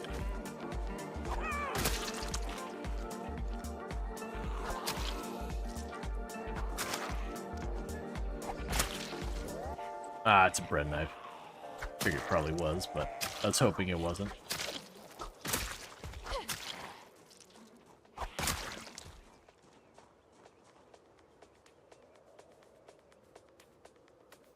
Alright.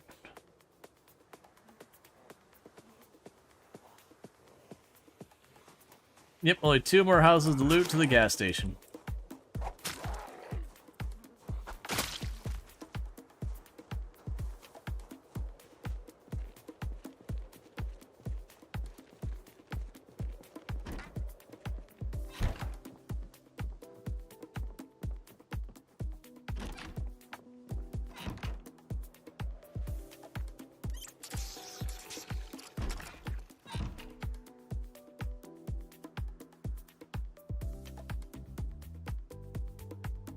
Oh, I see.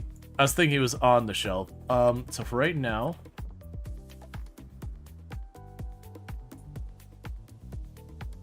Put the Value Tech radio here, because I don't want to deal with it elsewhere, so I'll put it on there. Device options, give me your battery. Thank you. You have a nice day. And now I got that battery set I needed.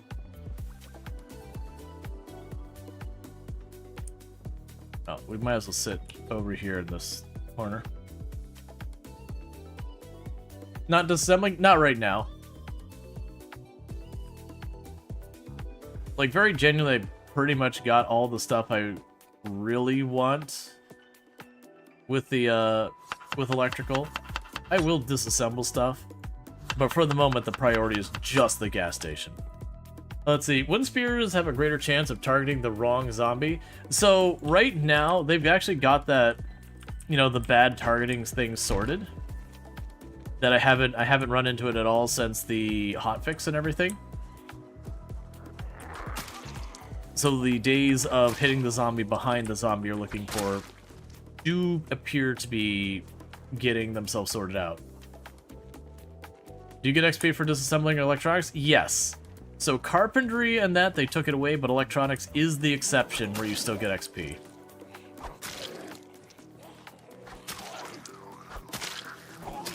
And that's because right now there's very, very few recipes for electronics in general. So it's not fleshed out really enough to have you sitting there crafting as the only way. Hey, Stoke, how's it going?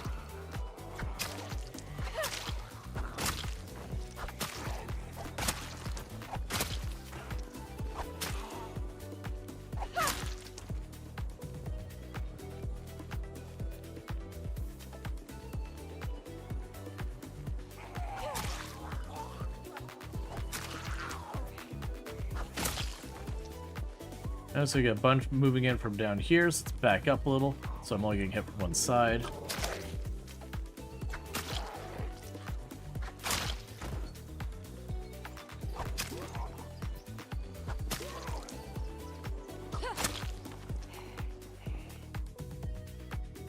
Let's see. You're gonna miss the glitch short blade animations. They were fun. Oh yeah, they were cursed. Are there any traits you'd recommend for new players? The big ones I recommend more than anything else is keen hearing. It does give you a little bit of radius behind you that you can see zombies from farther away. So that's a really, really big one. Fast learner is a really nice one. I would definitely recommend considering fast learner, just so you gain skills faster. Those are probably the two big ones. A lot of the others are more preference, like a lot of people like organize, which lets you fit more in less space kind of thing. But yeah, dexterous speeds up the rate you loot stuff. That is a very convenient one. But for actually surviving, I would argue that keen hearing and the keen hearing is like just a really, really big one. Thick skin? Nah. So the thing with thick skin is there's a very, very, very low chance that when you take a zombie hit or injury or whatever, it has a chance of rolling a less severe one. So like, if you would have gotten a laceration, maybe you get a scratch. If you would have gotten a scratch, maybe you don't get injured. If you would have gotten a bite, maybe you'd get lacerated. But it is not really great odds, and it is 8 points. I have run it a number of times just because I had, you know, doing 0 to hero where I give myself all the negatives that I need to take away my strength and fitness and all that, does give me a really large number of points to play with. Which again, I don't recommend this build. It's not a good build. It's a self-sabotage build.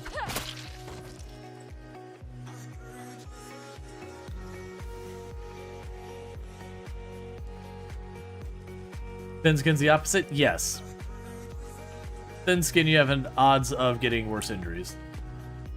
Cat's Eye is really big in this build, yes, I'd agree. You can technically get around Cat's Eye by just turning the brightness up and all that. There's still, like, if it's pitch black, that's just what it is.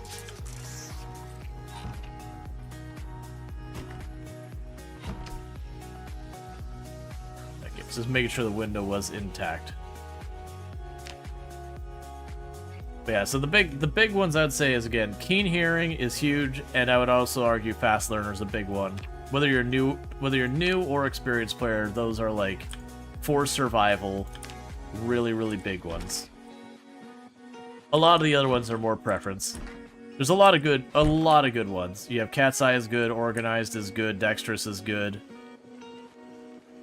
Getting anything that gets you a meaningful amount of fitness and or strength is good.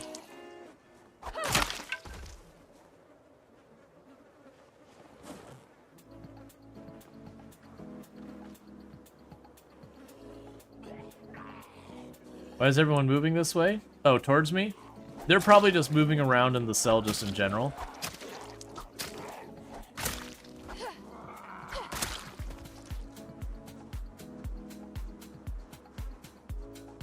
Pretty soon we're gonna be drowsy.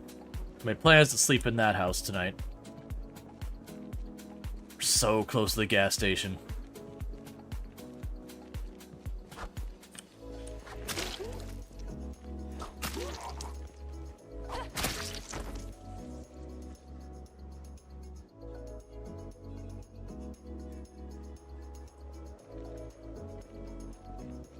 It's just past all this here.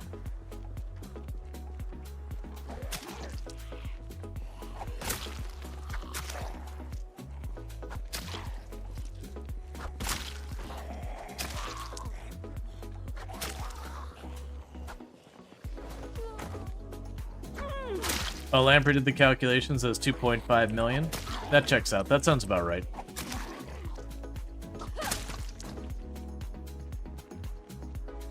I got some zombies behind us, so I always deal with them first.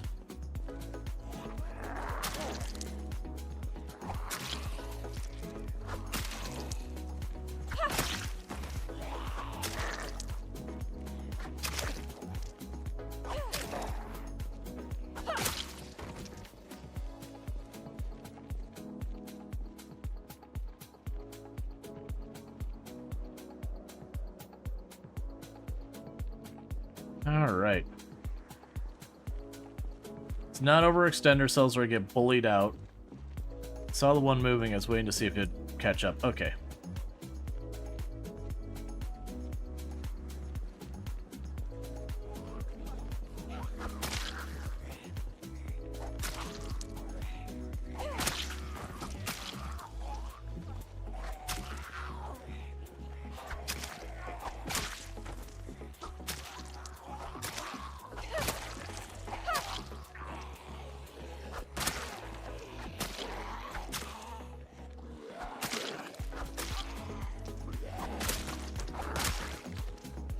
Alright, let's back up, make sure we're good. No one chasing me from the looks of it.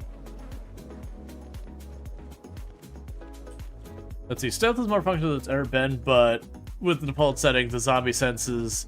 Yeah, no, it's, Yeah, no, stealth has never been particularly good in Product Zomboid. There is, like... There's problems with the default settings right now. Some of the zombies having pinpoint hearing means you make a peep in that house at all, and some zombie just like half across the street just locks eyes and starts moving straight at you, and that kind of thing. And it is a real problem that they're just gonna have to adjust a bunch of stuff. They'll get there. But with that said, the stealth is better than it's ever been, but it's still kind of a meme.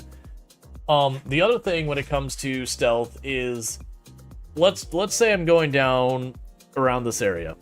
I've got a rally group over here, and I got a rally group here. So I sneak on over, I sneak over this way, and I get over there. And what I don't know is there's a rally group right here. And so I step over, I hop over the fence, I aggro them. So even though I'm sneaking, I didn't have the awareness of where they were, and I couldn't go wide. So I aggro them. So I start backing up. Now I'm making noise, so I aggro them too. Now I'm making a lot of noise, so I aggro them as well. So now I'm in the middle of the whole group of zombies, versus if I stop and I go, okay, and I kill this group of zombies real fast, set up, relax, go through, kill that group of zombies real fast, set up, relax, go through. Then when I accidentally aggro the group of zombies I didn't know about, no problem, I've already killed all the other zombies. So sneaking into a place just surrounds you with zombies, versus if you kill all the zombies in an area, then ultimately you know that area is you have a direction you can go that's relatively safe to get back out. Yeah, and there's also the 14-second all-knowing zombie that once you've dropped aggro off a zombie, for 14 seconds they kind of have like a wall hack thing. And that has to do with like so they don't reacquire targets again and again. I don't know if that's intentional or not, by the way, but yeah. The Warframe solution, you can't be detected if everything's dead. Yeah, no, it's more the things that'll get you killed in Zomboid is, one, getting caught by surprise by a zombie.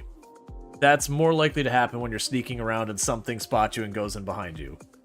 And then the second thing that could get like you to get killed by zombies is just go through. Let's see. How goes the wall? Making the zombies pay for it? Oh man, we don't need to make those jokes. No, we haven't gotten much done at the wall. We're really close to the gas station. This is the house straight north of the gas station. I would show you on the big map, but I can't because it's dark. If they create a way to silent kill zombies, it would be better. But now everything makes sound. Yeah, that is one thing. Is if there was a silent way to kill a zombie, or a relatively silent way to kill a zombie, it'd be good. Right now, with the way combat is, you poke a zombie, and sometimes your character goes, ha! And just everything for a mile hears them. But yeah, no, I generally heavily discourage stealth. It has improved, but I would still recommend, if you have a choice between stealth and not stealth, stealth is usually the wrong answer. Isn't today your day off? It was. And then I decided to work. That's how days off works, right? Working corporate jobs in the past, that's my understanding, was when it is not my work time, I'm supposed to work. It's painfully true, actually. Not all of the jobs, but yeah. And for the record, this isn't me like poo-pooing on stealth in games in general. There are games that stealth works well. I would argue, for example, State of Decay 2 does stealth extremely well. To a point that it gets a little bit memey sometimes. Skyrim also has very strong stealth. Again, to a point, it gets a little memey sometimes. I think very genuinely if Project Zomboid wants to make stealth a viable strategy, they're going to have to be willing to push in that area that's a little silly in regards to what you can get away with. The whole, like, crouch inside something. That have I been inside the gas station? No, I have not been inside the gas station. But if we look right down there, let me look. The gas station is right down here. It's right there. It's right there.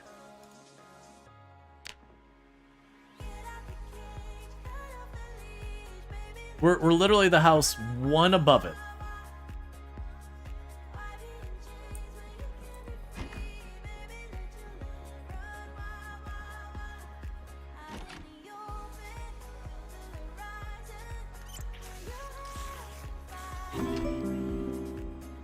Thank you for the follow. Open to the stream, and we have ourselves some snoo. Find my bucket? Yeah, I don't have a bucket, so I gotta find my bucket.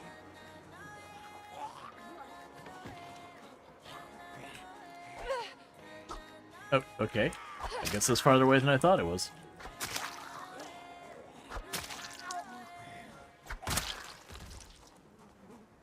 For stealth, you need a foldable cardboard box. Are we there yet? No. Don't make me turn this thing around. I'll do it. They won't.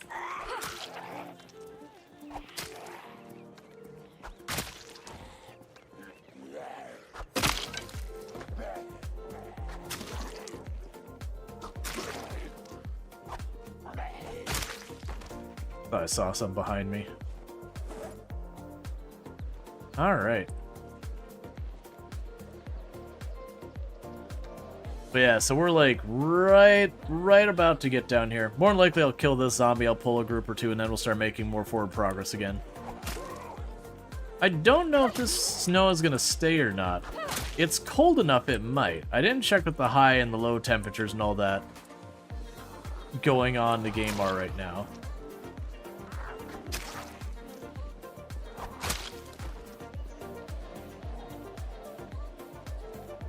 Oop. One behind us has to go first.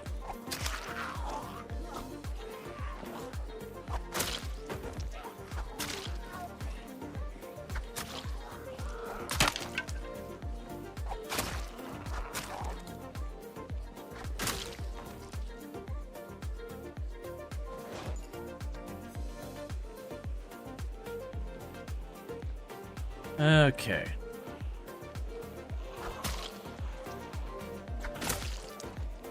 I'm having to try really hard to not cave to the temptation to just try and run the car down there and then clean up the mess, because I know it's the wrong play.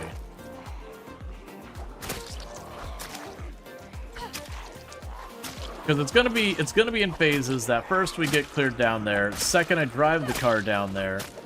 And then third, after I've driven the car down there, I've got to get the generator out and hook it up. And that's because when I drive the car down there, it's going to make a bunch of noise. It's going to draw some zombies in. So I will need to clear out what shows up, and there's a very likely I will need to fight through those zombies. It'll take me a little bit of work.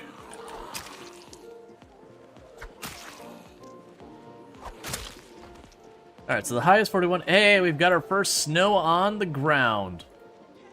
Actual snow on ground.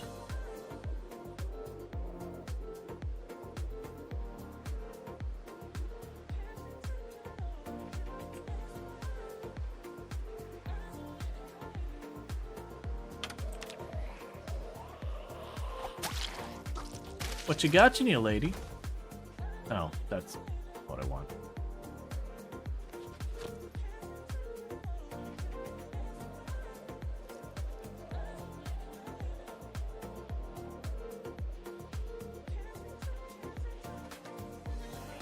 Yeah, no, it's one of those things. You want to reach your objective because it's been holding you back. And it's just one of those things you're like, if you just go for it, that's a good way to get yourself killed. I'm hoping this one will just follow me over. Yeah, there we go. First snow, you thought this was Kentucky, not Florida. It is what it is, man. Oh, we got 2 more. 3 more, I think, actually.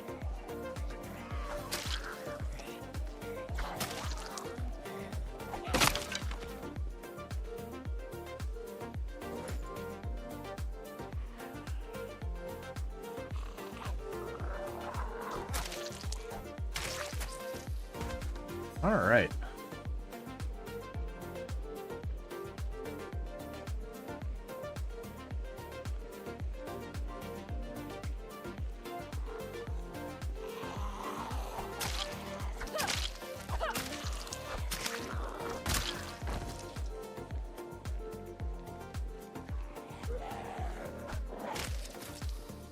Snow on trees.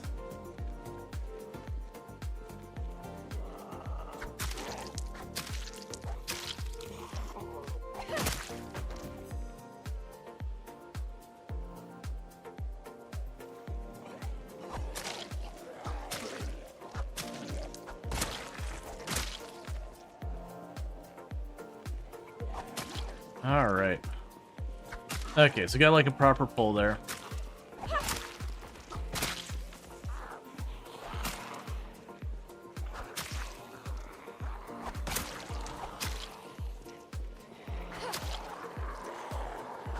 I'm glad they're nice enough to like work their way around to get in front of me versus circling around back. It's very kind of them.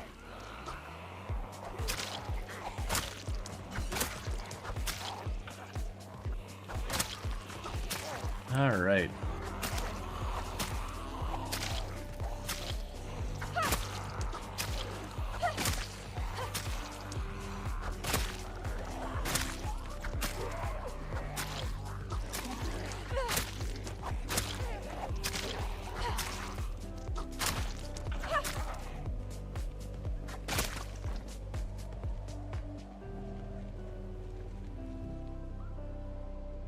Okay. What level is your short blade? 5. So literally we've got 5 more levels we can go. The short blade's got a lot more strength and all that I can get into it. Are you not gonna pop through that tree? Alright, I'm fine with that. Oh, I think you're just walking up the whole line of trees? Okay.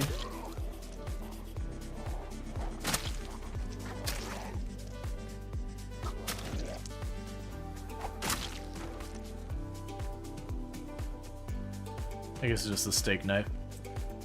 Alright.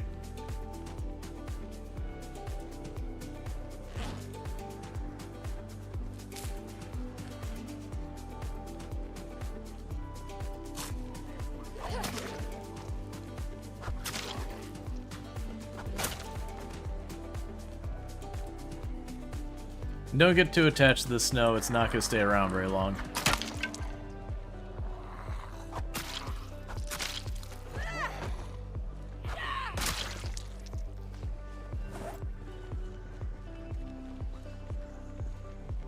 Alright. But as you can see, we are just slowly carving our way up this road.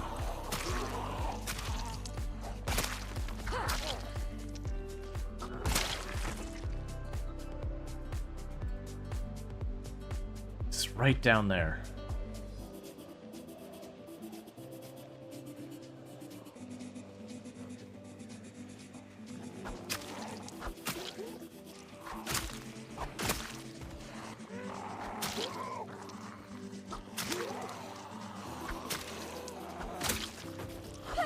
Alright, fillet knife.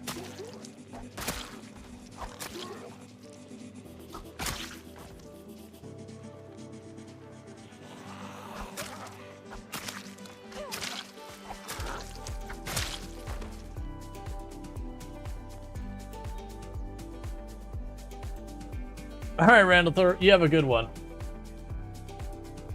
And I hope you have yourself a good day at work and all that good stuff. Sorry, I'm like really in focus mode because these trees on the side of the road really give the zombies places they can pop out on me where I don't get a whole lot of time to react. Oh right, we're supposed to have a very foggy day today. I just want to see it. I just want to see it. It's right there. It's right there. I just want to see it. It's just right up the road. Alright, see you there, Randall Thor.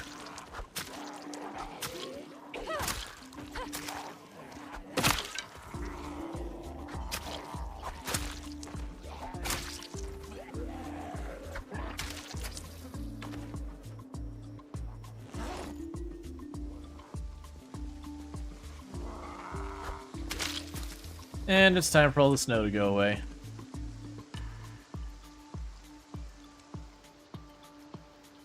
I see it. I saw the roof. How much in-game time we spent trying to reach this place? Let's see. So we're getting pretty close to 5 months. And each day is at least half an hour. So if we take that, so that'd be what? Roughly 150 days. 75 hours, somewhere in that area, a little over.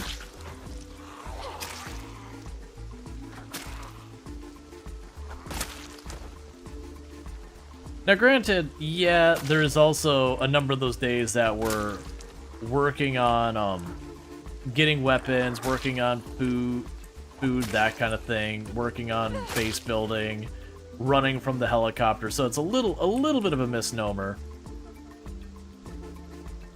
But in the very vagaries, somewhere in the ballpark of that. And yes, I am, like, kind of just gunning down the road and just totally ignoring these two houses for the moment. I want to get the car into position, and then once I've got the car into position, I can loop back and deal with these houses. It's right there. I could see it! Decent number of zombies there, unfortunately.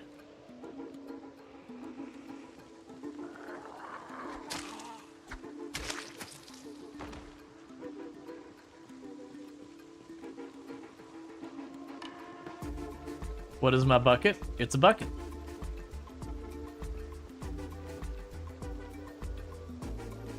It's a bucket, and it's mine. It's just a metal bucket.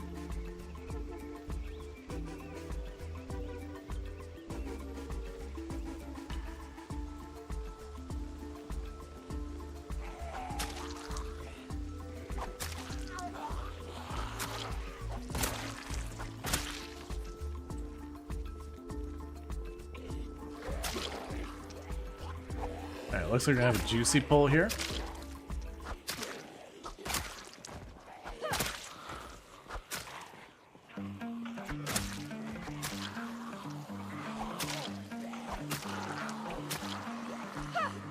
Basically, I need a metal bucket because right now the carved bucket can't be used to make the primitive anvil. So even though I have the clay cement, it's in a carved bucket, so it just has the wrong, like, name. So it doesn't work.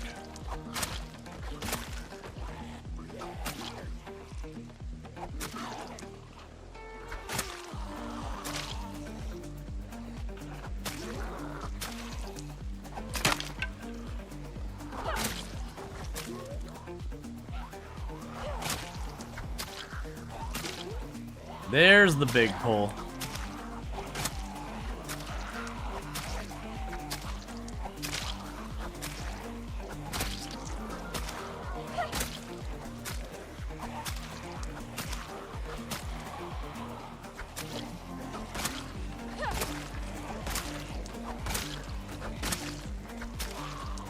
All right.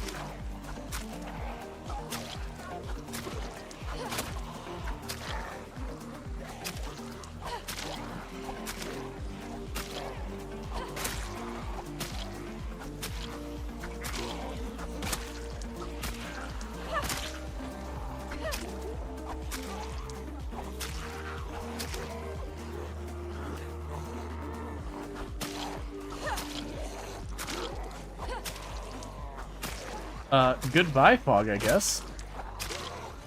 I appreciate your sudden departure.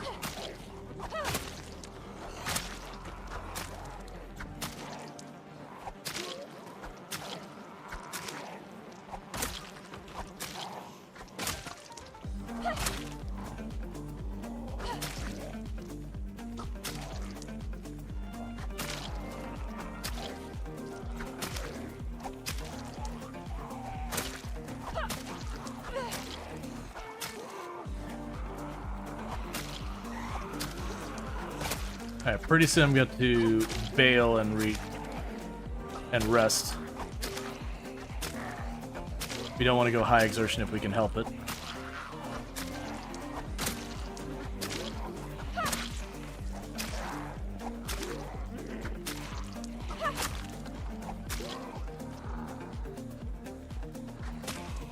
That's back.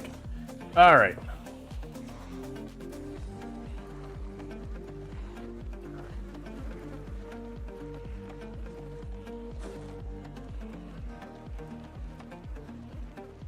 Yep, no, it's a real big pull, and I was doing that on purpose. I wanted to get a big pull to just try and clear that whole area in one quick go.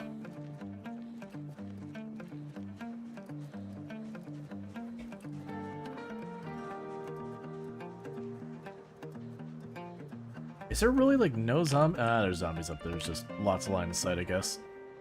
Trying to not aggro the next set. They don't keep endlessly having to back up more and more and more.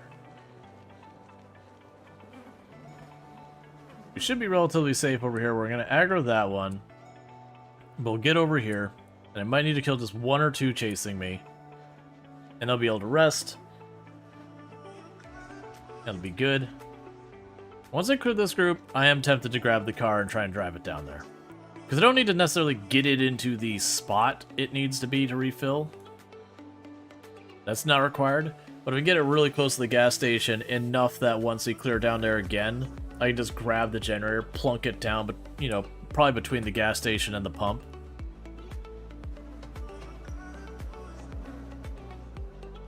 That's fine. We'll back up because that'll let me top off my water and all that we need anyways.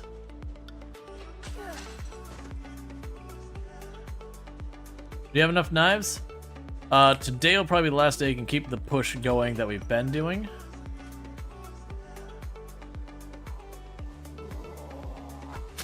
Before I have to back up, we do have a lot of flint at home, so literally I just gotta make more knives.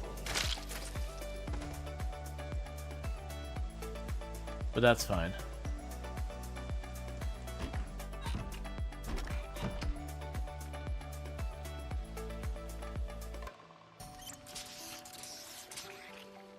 Alright, and we can rest real fast to get our bar all the way up.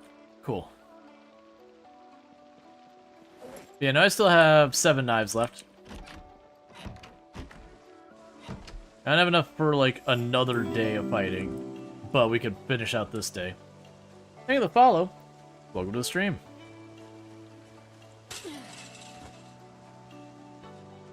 That's okay, because also pretty soon we'll have to, back off and get ourselves something new to eat.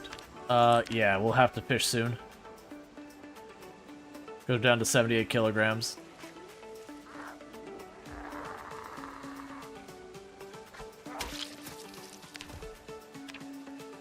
Alright, just a pine cone, get out of here. Alright, so let's clean up what we left behind us.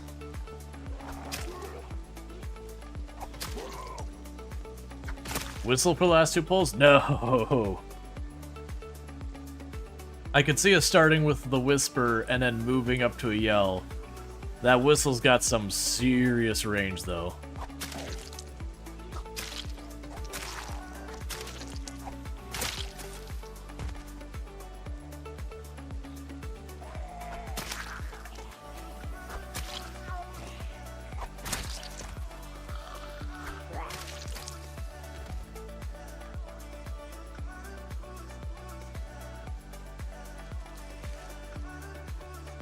Alright.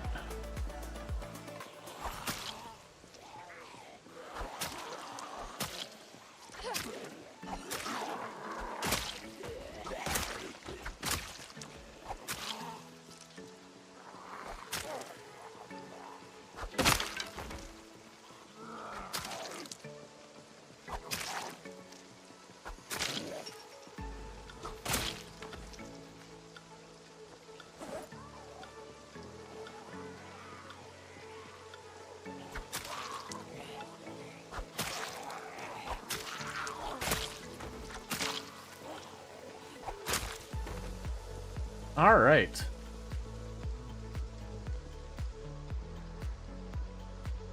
Got one up here and maybe one down there?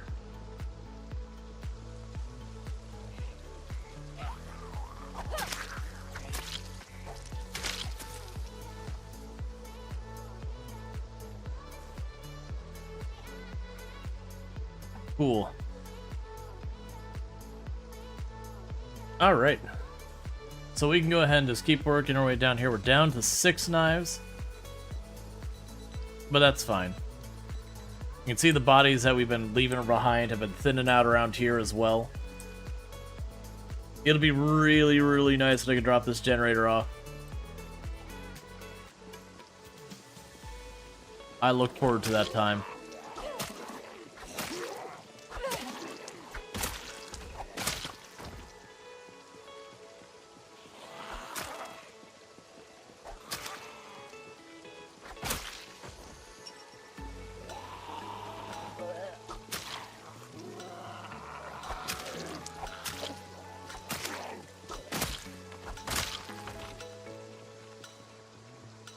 Alright, we got more that I drew. Because that's probably the reason I drew that big group, is just grab everything and pull it up the road. Because I'm hoping that'll give me mostly a clear shot the whole way down once I get past these.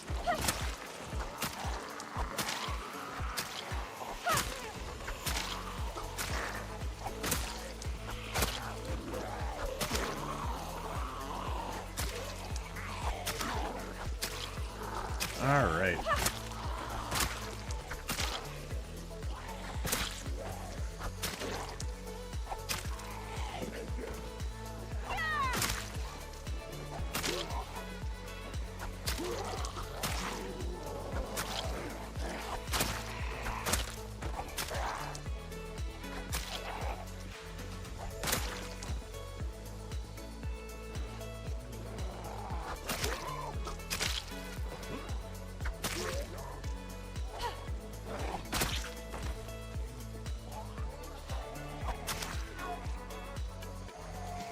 Just keep getting more and more.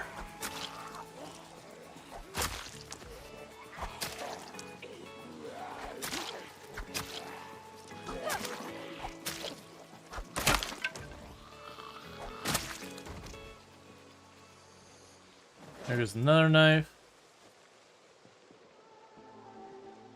Alright, so I gotta rest for a minute.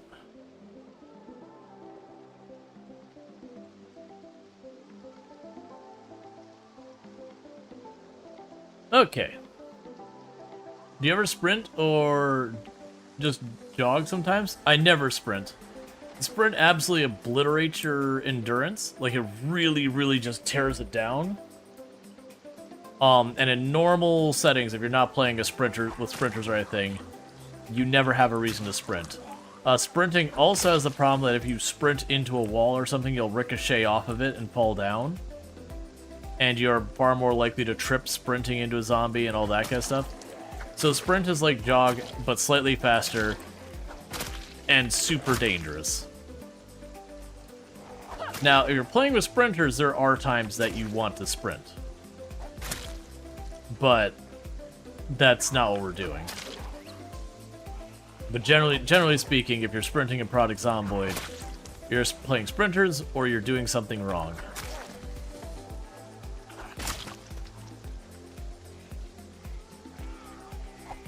Oh yeah. No, like, the sprinting into a wall is really comical, and it doesn't hurt your character. Your character just face plants and falls down. So it's funny and everything. It's just, you know, using it as, like, normal stuff, you just generally don't want to.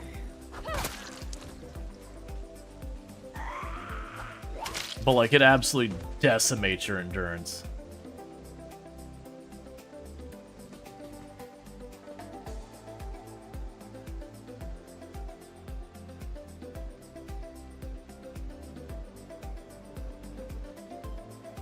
Alright.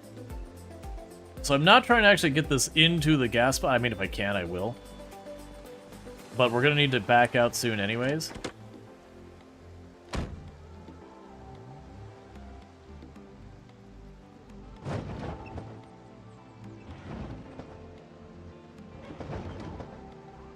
The goal here is to just get this up into position as best we can. If we're close enough that I can realistically grab the generator and plunk it out on the other side, that's good enough. Because then, like I said, I'll be drawing all these zombies. You can see them all coming in from the sides of the road. I'm going to have to clear those.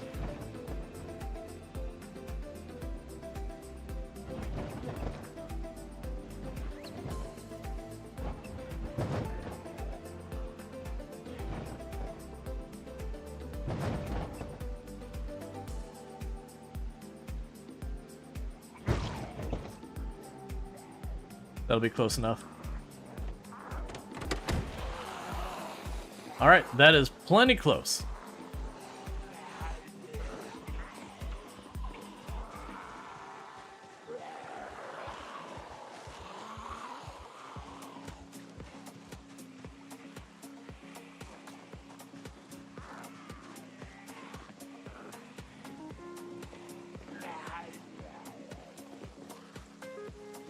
Cool. Alright, so with that, we have gotten the car effectively to the gas station. Like, it's at the corner of the gas station, but that's plenty close that when I go to actually drop off the generator, we clear off the zombies, I pull the generator out, and I just gotta walk like 10-20 feet to put it down.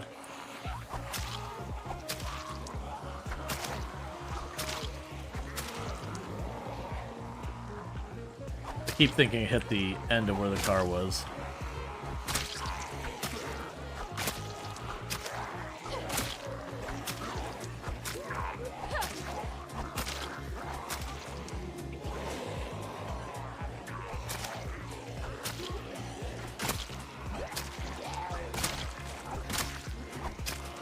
All right.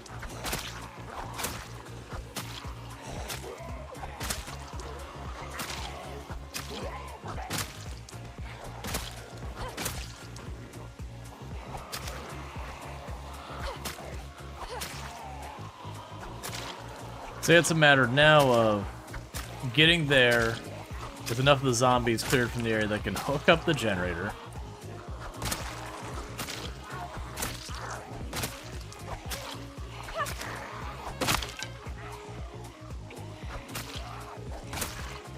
And once I can hook up the generator, I gotta siphon enough gas out of the car to power the generator, to fill up the container that I used to siphon the gas, to then fill up the generator, like fill up the generator the whole way kind of thing. You get the, there's gonna be a little bit of back and forth.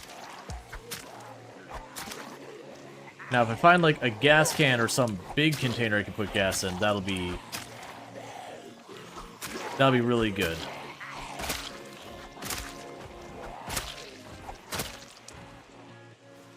So I was gonna say I heard one behind me.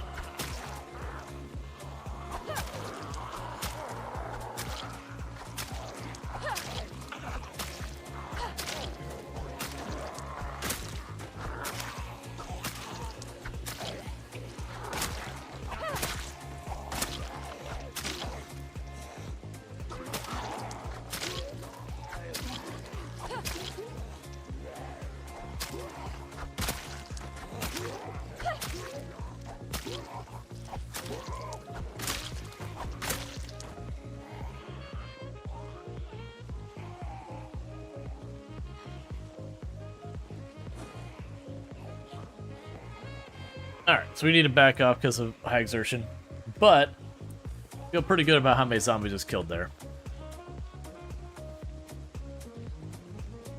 I do not have a gas can. There is a watering can inside the car. I actually don't know what I will and won't be able to transfer gas with. But that's fine.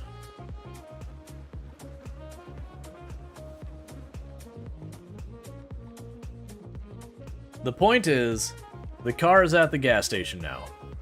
And that's the first step to us getting that generator hooked up down there, was getting the generator to the location. The second step is just clearing out enough zombies that I can get around there to drop the generator itself on the ground. How many zombies have we read dead so far? 9,690.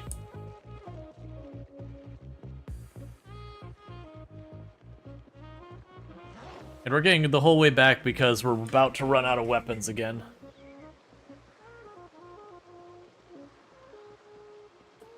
So what I might do is that secondary duffel bag I got, I might grab that secondary duffel bag, throw a pickaxe in it, bring it down there where I saw those flint nodes as we take these like next 10 or so knives, and then just mine the flint, chuck it in the bag, and just leave it wherever I see like the last flint one. That way when we're done, I just pick up the duffel bag and I walk it back to get myself more stuff. A lot of dead zombies. Yep, about to break 10,000. And we are really close on the fitness, really close on the strength, really close on maintenance, getting relatively close on short blade of leveling up that. Nimble's getting really close. Got a lot of skills getting ready to tick over there, gonna make a big difference. Did you get bullied away, or is this a tactical retreat? This is a tactical retreat. I was gonna have to rest, and I'm down to just 2 spare knives. So I got like 1 more pull maybe, and it's already pretty dark. So I'd rather retreat while I've got some spare weapons, just in case I rolled in home and there's some rally group just sitting in my yard or whatever. But that means we'll go ahead and do that. I also need to get more food. If I answered your question... Does the fish trap need bait to work? I believe it does. I haven't used in a very long time, but I believe it does.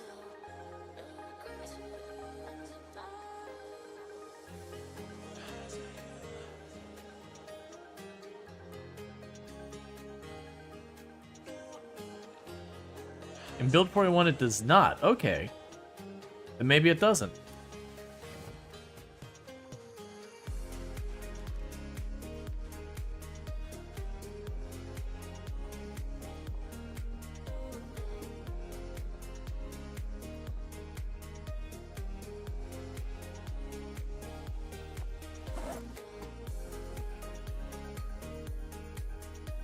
Drop off the pliers.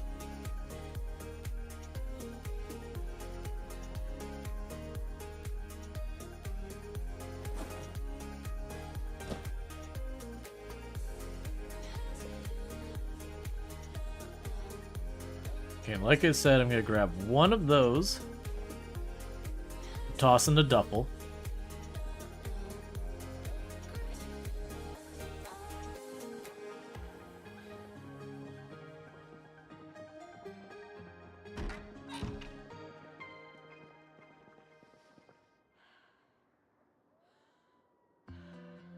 Let's see, if you said something about needing chum, need a bag of sand. Chum just needed sand itself. I don't think he actually had to have the bag. Shift W? Oh, are you asking about cruise control? Yeah, cruise control is Shift W to turn on cruise control and increment up. And then Shift S is to go increment down one amount. And then if you just like tap the brake, it'll turn it off. I highly recommend using cruise control when you're driving around. It said sack of sand to you? Oh, I was able to just right click on the sand and say, give me chum. And it goes, okay, and then I could put bait in it. I genuinely didn't find it particularly useful, unfortunately, though. Like, I'm assuming it allows it to make bubbles. It just seemed to take a whole lot of time and all that. And so it's like, oh, there's probably just better ways to deal with it. Alright, so I do need to make my replacement knives, and I do think... can the cruise control binds be changed? I have no idea whatsoever. Probably. A lot of them can. Thank you for not waking up having a nightmare again. Had a bunch of those lately.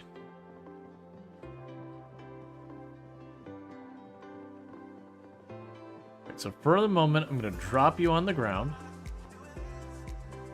You go down here. And grab the stuff out of the fishing box. And grab a sippy sip of water.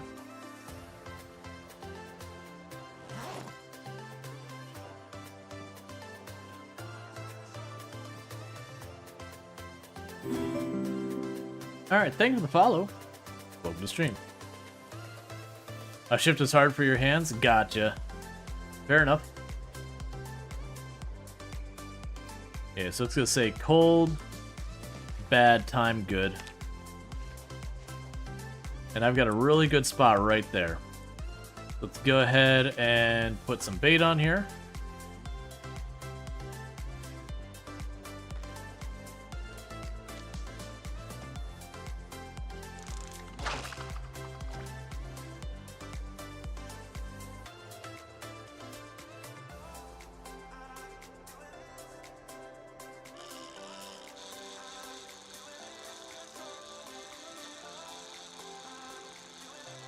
Can't tell if you're fighting or not. I don't think you are.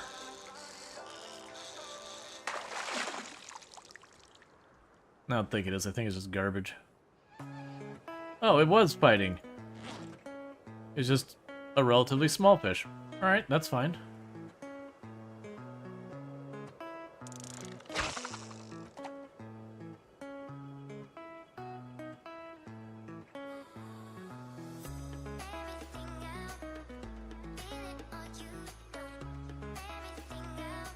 Okay, come on.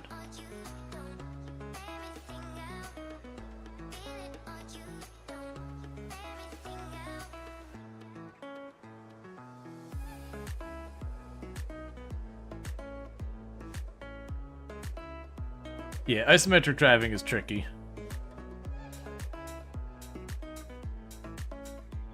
Come on, give fish.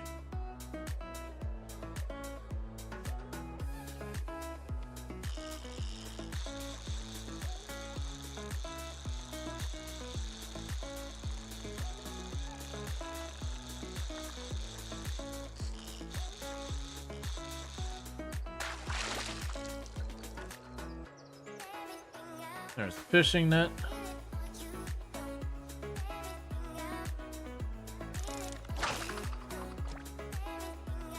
Make it real hard to see those ripples.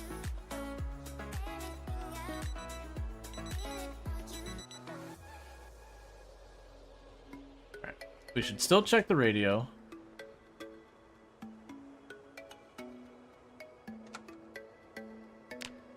And so this is saying, oh, weather bad, temperature bad. All right. I think the double negative is perhaps much. So we'll eat the fish. That's probably not going to be enough to counter our weight loss. But I think fighting with trying to fish on just a straight up bad day is going to be... Like, I'd probably just be better off letting myself go a little underweight.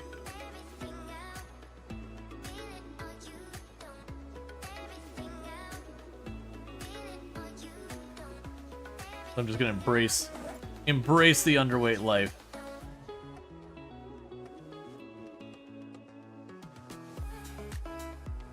Okay, nothing super noteworthy on the radio.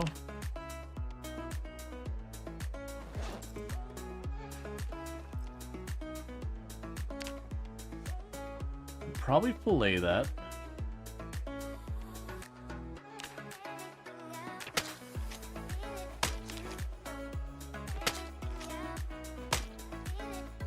You're not even close to underweight? I mean, 75 is underweight. So we're getting there. Yeah, so I'll just cook that real fast and eat it. So let's go down here. I need to grab a piece of cloth.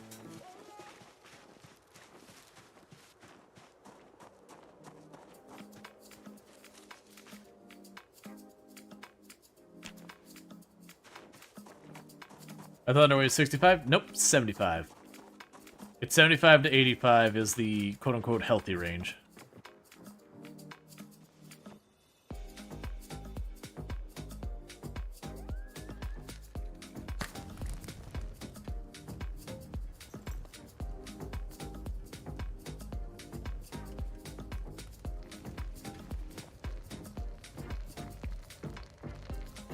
Alright, so you can eat these.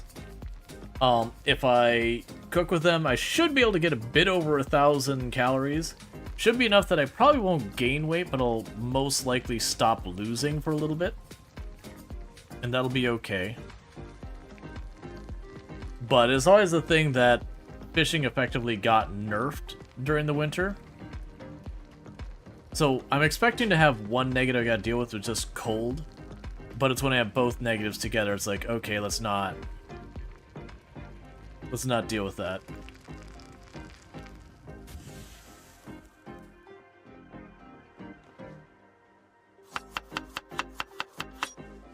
Yeah, so each of those is gonna be, yeah. So it's gonna be about 1,200. Oh, I'm sorry, I'm wrong. That wasn't the whole fillet. It's gonna be about 1,400. Still probably not enough to stop the weight loss, but enough to maybe slow it down a little.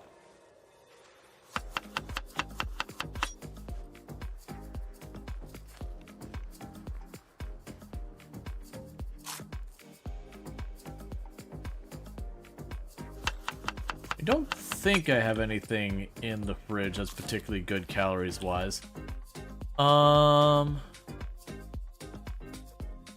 I guess the evaporated milk actually does have 400 calories, so we'll say the evaporated milk.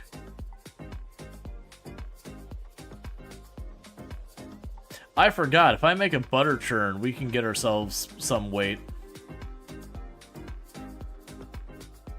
And if we cook some lentils, that'll actually be some relatively good stuff. If we eat the macaroni. Oh, there we go.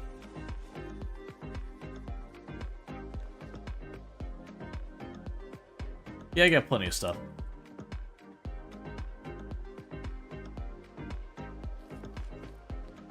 Just eat hard pasta. Yes, I know I could put in there and cook it and all that, but we're not doing it.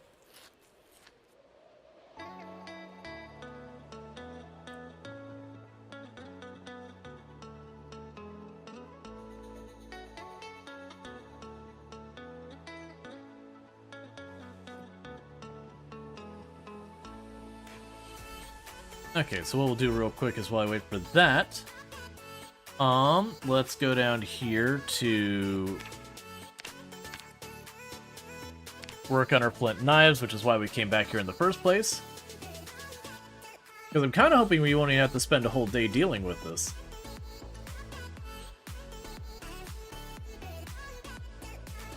We're gonna lose a couple in-game hours from making the knives, but that's not really an avoidable thing.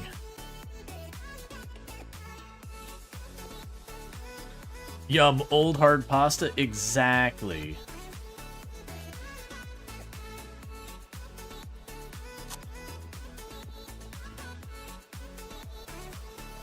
What do you mean I'm sad? Why would you be sad about eating old hard pasta? Just directly.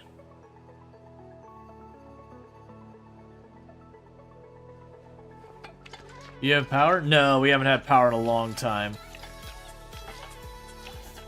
We're doing pretty good.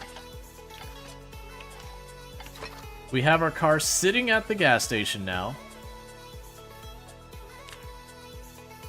Alright, so with that, it's time to make blades. So we can make ourselves 11 blades.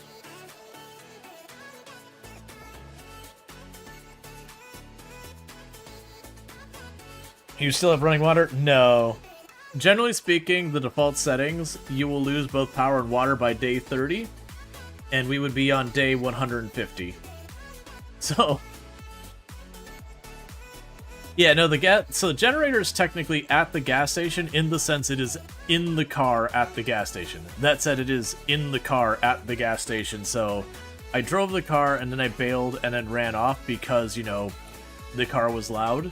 But that was step one, is get it there. Now we clear it out. We grab the generator, we plunk it down near the pumps, and then I gotta do the whole, like, shimmying back and forth of getting a little gas out of the car, putting it in the generator, then turning on the generator, then getting enough gas out of the gas pump, then turning off the generator to then fill up the generator and back and forth and all that. If I find a gas can, it becomes way easier, but if I have to use, like, a little water bottle, it'll be a pain.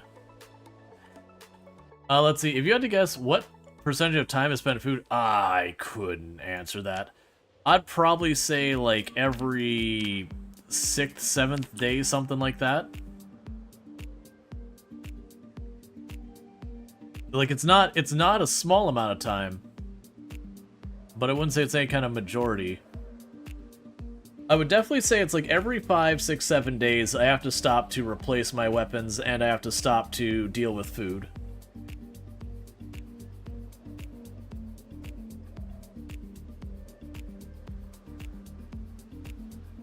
It's just a bummer because of how long these tasks take.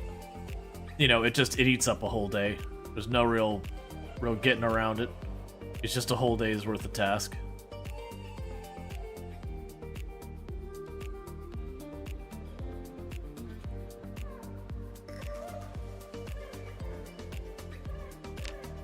Okay, so what am I missing for another knife? Small handles.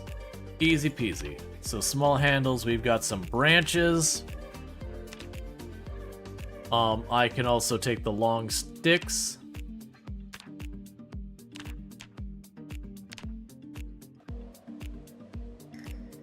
Because I have found the things I've been making with the long handle haven't been my favorite. So I'm going to go ahead and make a stack of short handles real fast. Because it makes 8 per stick. I get a sapling every tree. So that's basically 8 small handles per tree just from that. And then I usually get a branch, which is another 4. And if I get like some cracked pieces, sometimes I get more.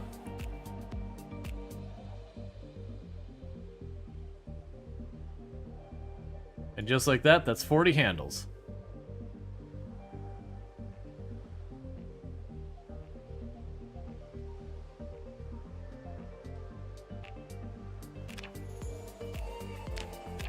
That's another 4 knives we can make.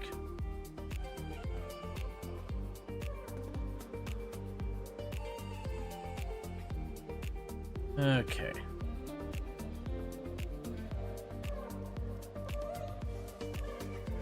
Yeah, so it looks like we're going to lose most of today.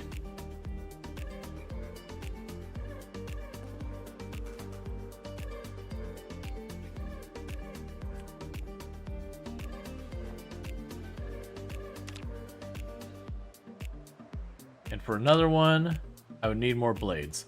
Okay, so if we want more, we gotta get flint. I'm gonna go ahead and drink the milk.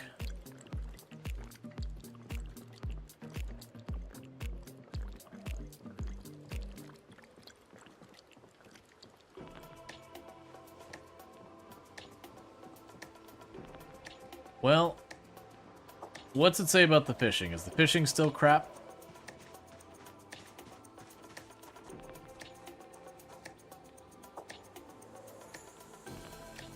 I mean, it's still weather bad. It's gonna go temperature bad later on. I'm gonna try for it, because it is... how did you level carving from 0? I think I carved branches into something. I don't remember what it was. Yeah, I think we'll try and go for another fish.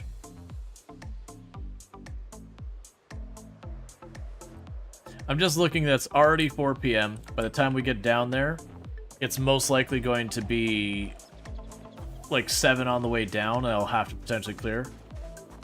Let's just accept that today is a wash.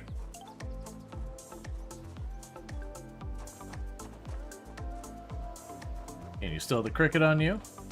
Yes, you do.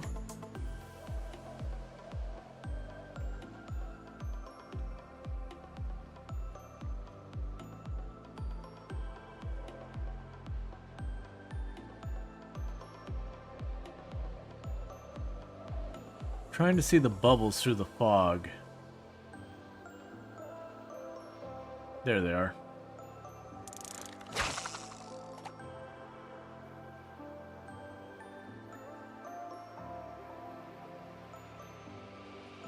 Hopefully the fog goes away soon. If the fog goes away, then we don't actually have any penalties, so it'll be like fishing any other time.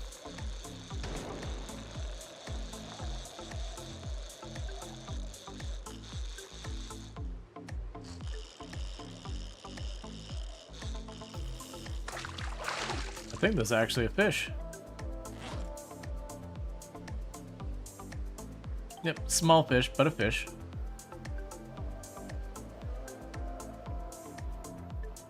The fog does appear to be going away.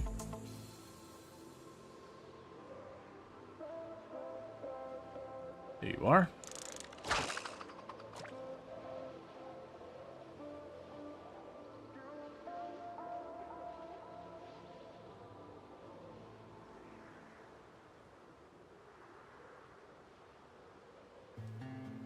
Okay. Because the other thing I could do is work on the wall, but right now, this is going to be the whole thing.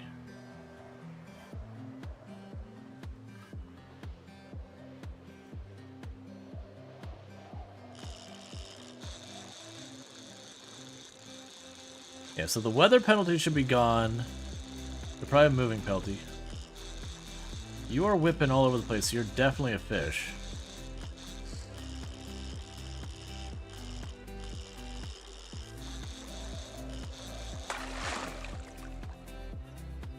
Alright, what are you? A small channel catfish for 3,400 calories. Sold. Not a huge fish, but it still is a good, like, 9 encumbrance. So between the two of those, that should be enough to keep us fed for a little while.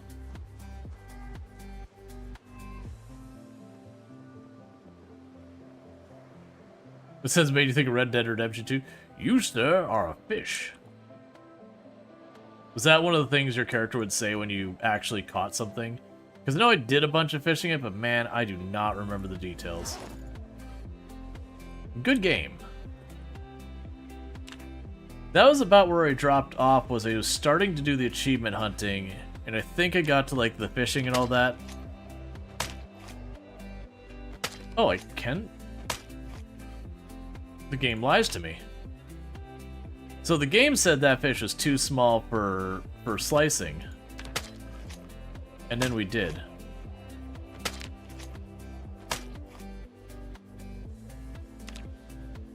Okay, and let's slice up these fillets.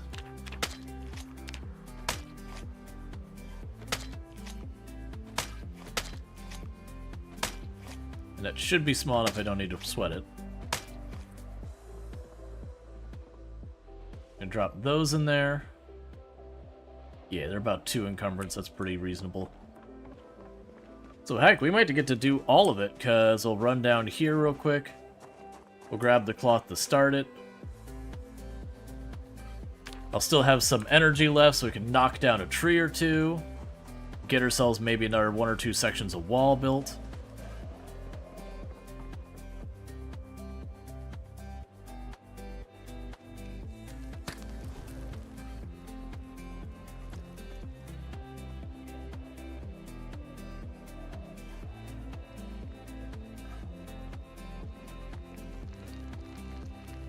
Okay.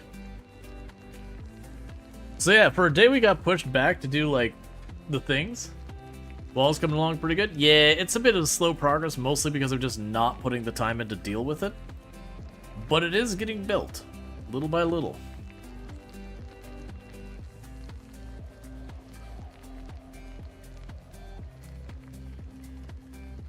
Alright.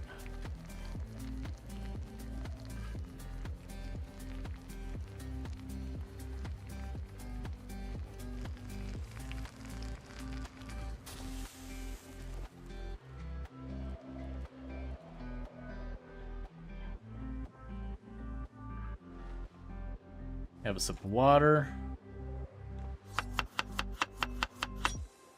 Just have 1 cell just to tide us over right now.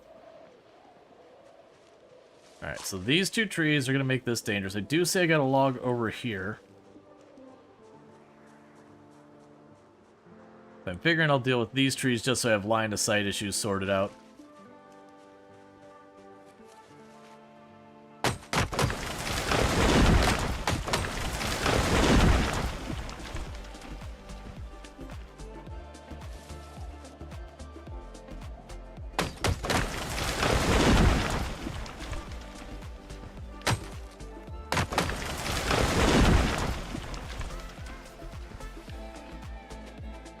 Alright, just like that, 4 logs.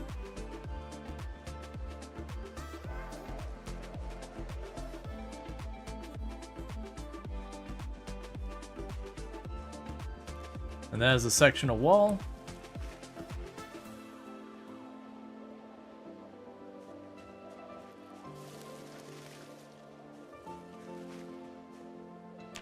2, 3, 4.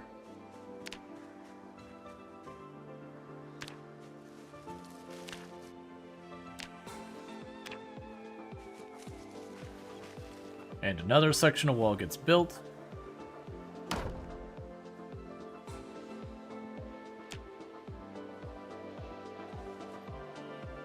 Grab a little scrap wood on the ground here.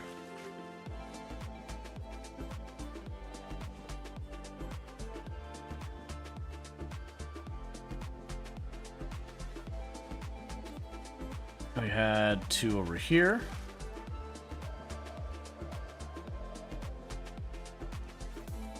I had 2 more down here.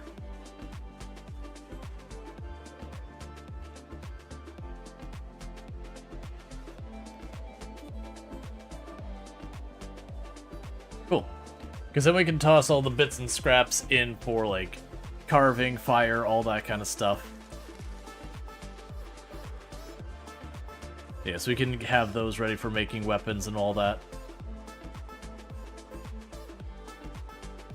That's all stuff I eventually plan to move outside as well. So, like, out here, have, like, a shelf that is just for the wood. Thank you for the follow. Welcome to the stream. Not gonna do that anytime soon, not till we have the perimeter closed. So get rid of the twigs and the scrap wood. Keep our oven full of fuel.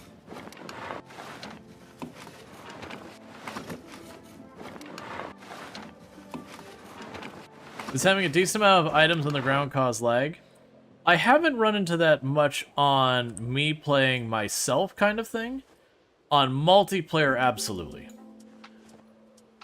Granted, this isn't available in the multiplayer build yet. But historically, having a bunch of junk on the ground has been really, really rough when you're dealing with multiplayer stuff.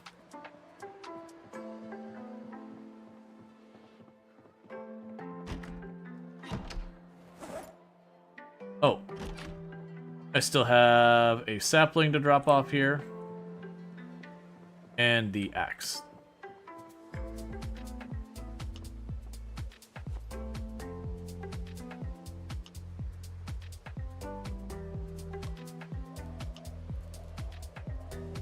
The axe is really heavy, so unless I'm using it, I'll bring it with me.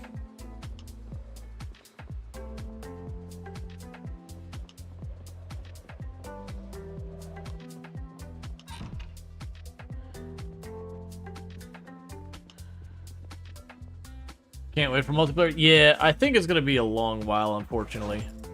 Oh, I still have more splinters. It's fine. We'll deal with that when we get downstairs. Look at the morning. Right now, let's eat some of this fish to get our calories maxed out and our hunger maxed out.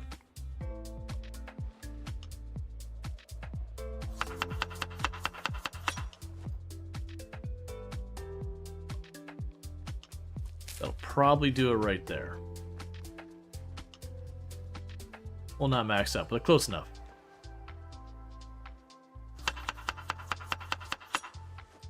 $16 times pop? Yep.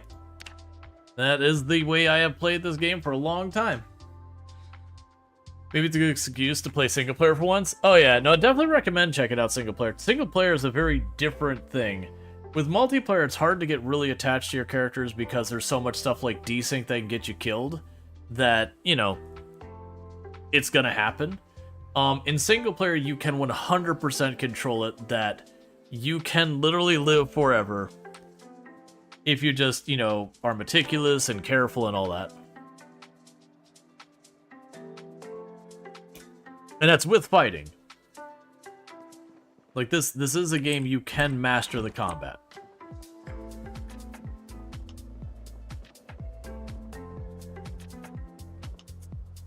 So get rid of the wood splinters.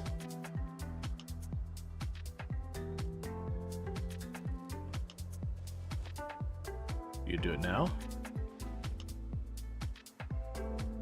Alright, well, I'm going to put the wood splinters in the trash then. No point in fighting with it. I don't need the fuel that bad. If you don't want to go in there on your own, you can go in the garbage. Take a sip of water.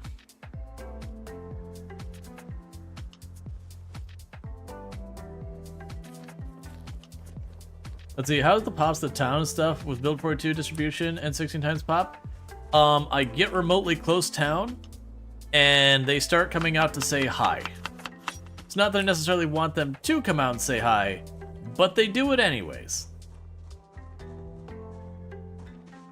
Alright, so let's start running back to where we ditched our car. In a word, brutal. Yeah, but it's kind of like 16 times pop in build 41, in just the same sense that you're going to go up, you're going to see the zombies there, and you're just going to fight them.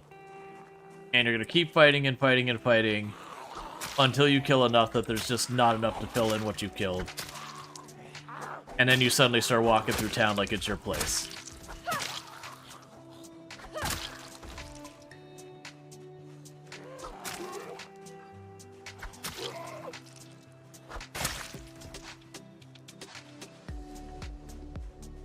Alright.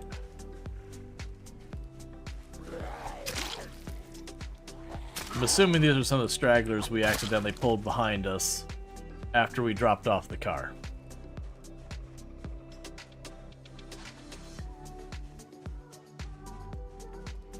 And inside the duffel bag we've got a pickaxe for getting more flint for our weapons. So what we'll do is, if we see the nodes, we'll dump them in, like we'll get all the stuff, we'll dump it in the duffel bag, and I'll leave the duffel bag behind at some point. With the idea being, when it's time for us to return home, I just grab the duffel bag and walk home.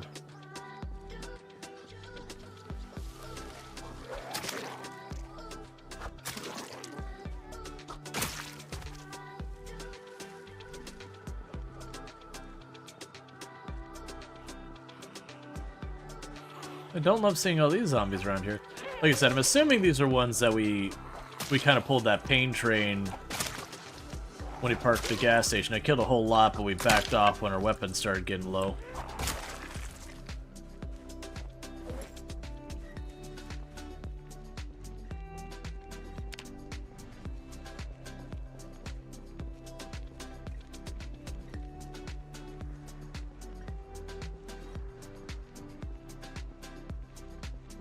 Okay, that's fine.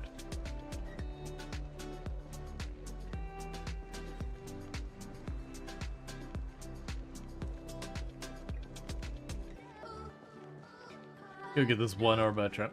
Are respawns enabled? No. Anytime you see anyone playing the game and they're playing it more than like 4 times pop, either they're gonna have respawns disabled or they're gonna have them turned way down. Because if you leave respawns enabled at higher than that, it becomes a situation where you can't even theoretically kill the zombies fast enough to outdo the respawn rate so you get to higher population areas.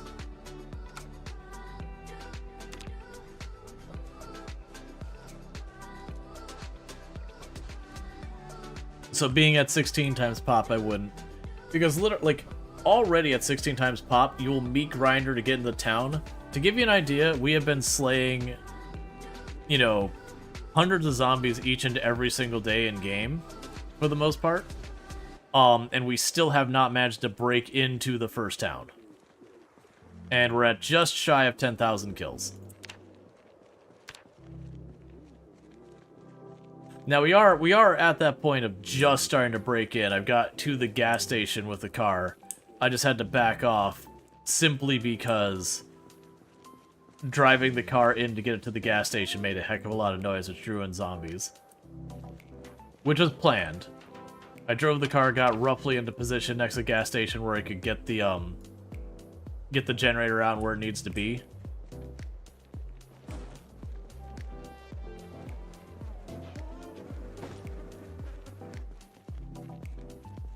Just gunpowder down here? Okay. I don't know what I'll do with the gunpowder, but I got gunpowder apparently.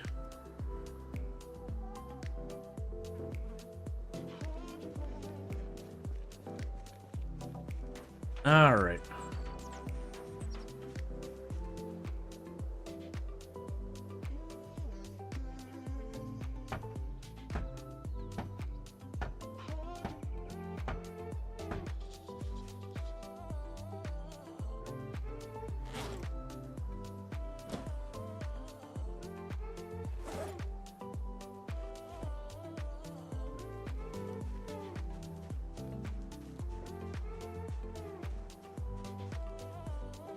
And we could just drop you right here.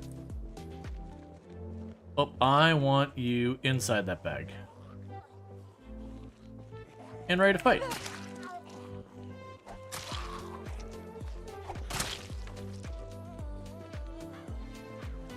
Yeah, I believe limestone is used for cement.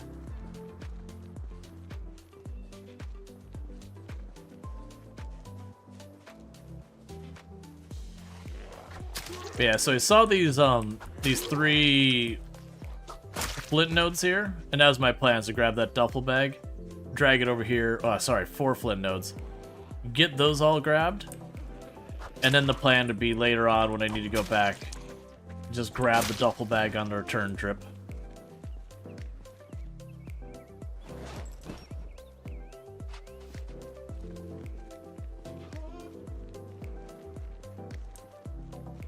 Can you do anything with cement yet? Yes, there is stuff that requires cement to be built. I believe some of the,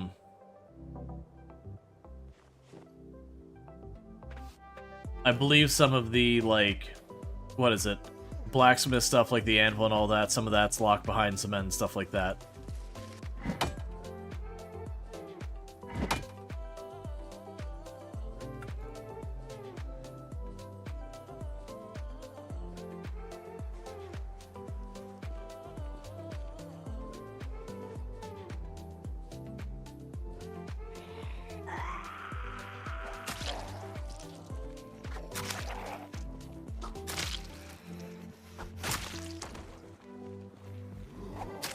Alright.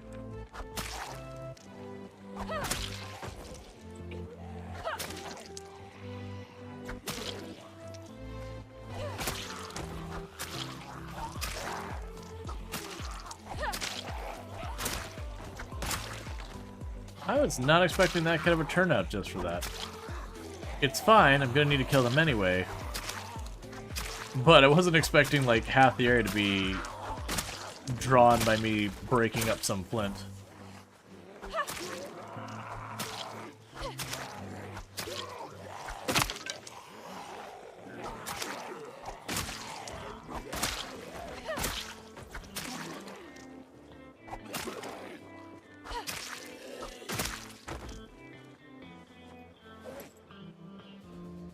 All right.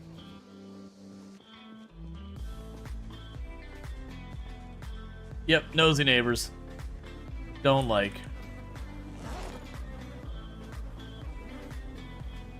Can eat our fish, get more of that ready.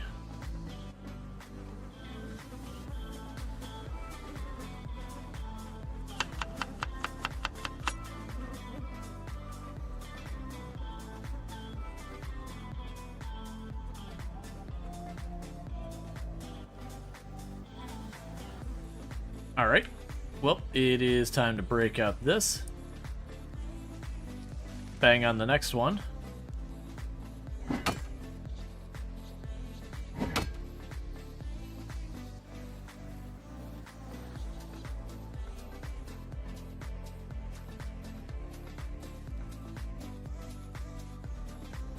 I got one more here.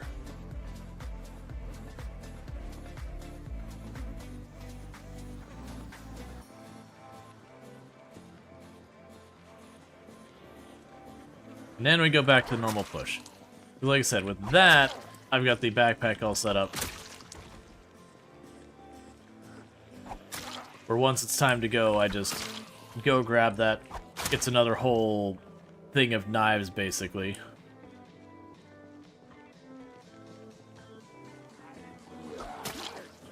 It'll be really nice to have, like, the military backpack in that.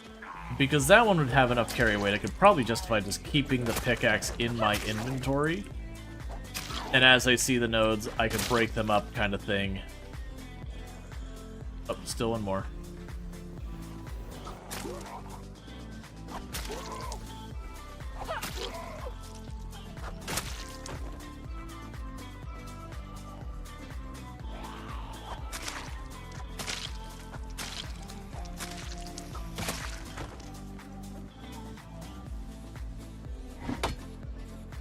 Do nodes respawn? I do not believe so. but there are a lot in the world, and you can forge for the stuff if all the nodes were gone. I'll deal with picking those up in a minute. So if you were to somehow manage to completely deplete all of the flint nodes on the map, which I think is about as realistic as killing every single zombie on the map, i.e., well, that's just annoying, i.e. basically just not gonna happen, you would probably be able to, like, just forge up the stuff. And honestly, at that point you're still using stone knives, that in itself is a whole thing. Is metal forgeable or something? In the sense you can forge for tools that are metal and then melt them down, yeah. As far as finding, like, a chunk of iron ore, I don't believe there is that even in the game. My understanding is you melt down stuff you find into metal that you then use to blacksmith. So, like, you find zombies with, like, knives and all that in them, and you can do that. Or you can forge for them. But that's my understanding. I haven't gotten to do the blacksmithing. I need a metal bucket. That's actually why the metal bucket, which it says "ma bucket" on the objectives, that's what that "ma bucket" is about. Is I need the metal bucket so I can do the blacksmithing. It's needed to make my forge.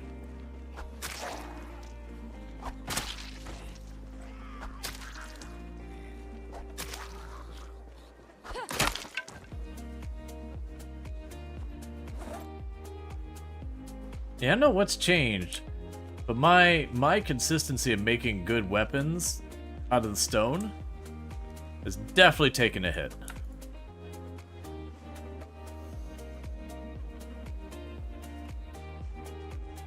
Like, sometimes I'm making good ones, but I'm also making a lot of crap ones, too. And I do think it's reasonable, but it is very noticeable.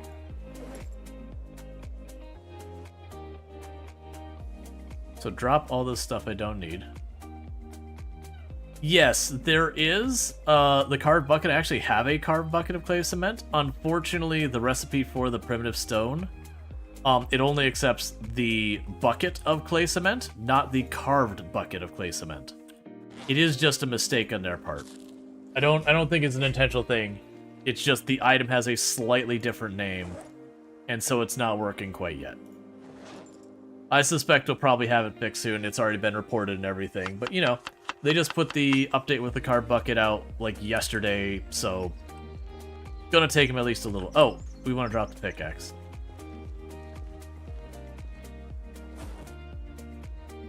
No, it's already too much? Okay, so drop the pickaxe right there. Make sure it actually landed on the ground and not the corpse. Cool. And just as a precaution, in case I lose track, we'll remove that marking. And we will put the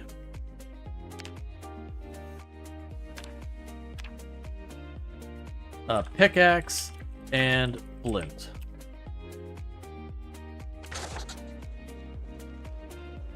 Alright, it is time to fight. As I accidentally put away my weapon. Excellent start.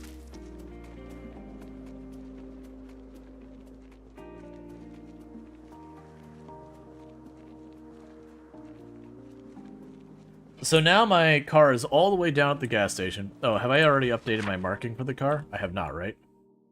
Boom, boom, boom.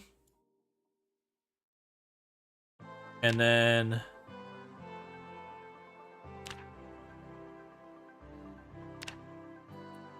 station. What? Yeah. Station wagon with Jenny.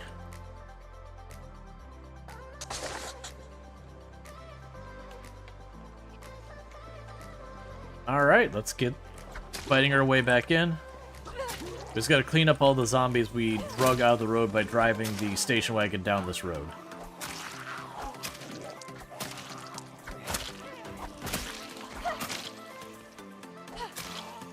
Now, on this batch, I would like to actually get into those houses on the west side of the road that I skipped. Because for all, like, I might get lucky. They might have, you know, a gas can or whatever in them to make my life easier. I can work without the gas can. It's just more convenient with the gas can. And on top of that, it gives me more places to fall back to sleep, you know, when we're pushing and it starts getting too dark.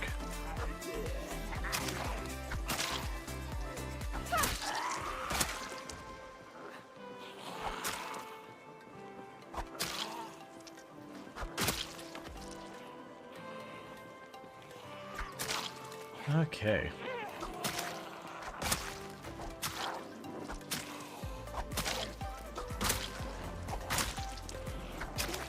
Come on, Fitness 5, you're like literally only a couple points away from my next level, or was it 4? Whatever.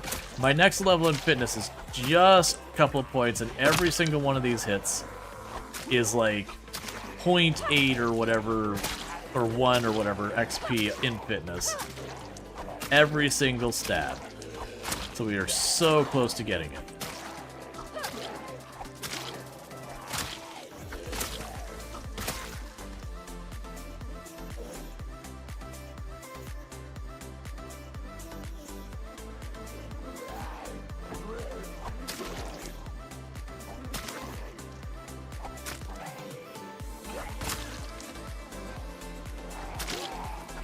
Quickly wipe out the last 3 here.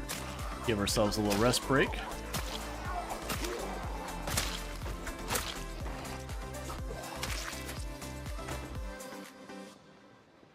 Cool. Let's see. Looks like the final push. Yeah, we're getting really close. Does the loot on zombies stay on their skeletons? No. When they turn to the skeletons, all the loot disappears. The bodies will keep loot for the number of days that the body remains, which is 9 normally. You can change your settings to change the number. Alright, we're going to need to take a sip of water. We're in that weird space where it takes us a little while to get to the next area. It's fine. So where's our fitness at? Ah, so fitness has 92 XP left to go. So yeah. We'll probably get that at this in-game day. That'd be my guess.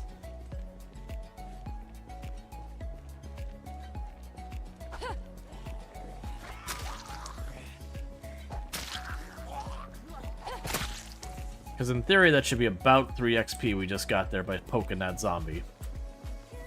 So one big pull of 30 should do it.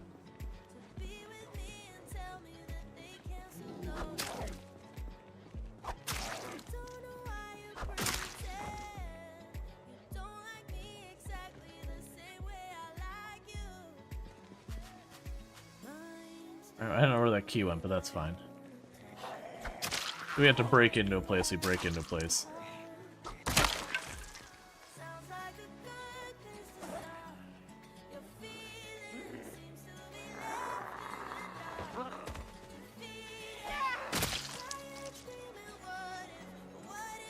Alright, big group over here.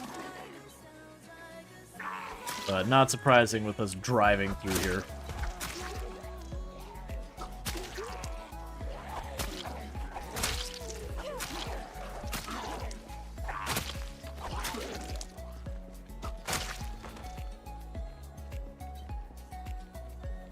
Yeah, it's basically a rally group up there.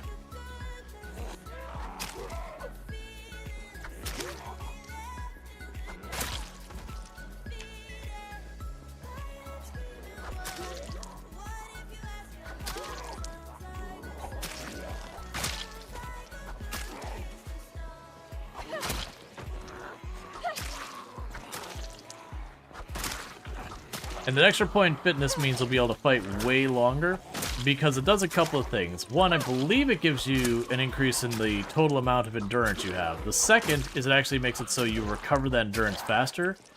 And since you are recovering endurance actively as you're doing stuff, it basically means as I'm fighting, I'll get more back during it. So I'll be able to go longer between having to stop and recover, and I'll have to be not fighting for less time.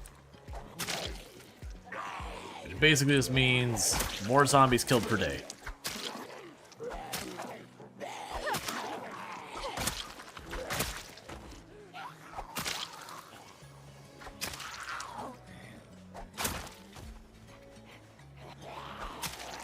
Okay.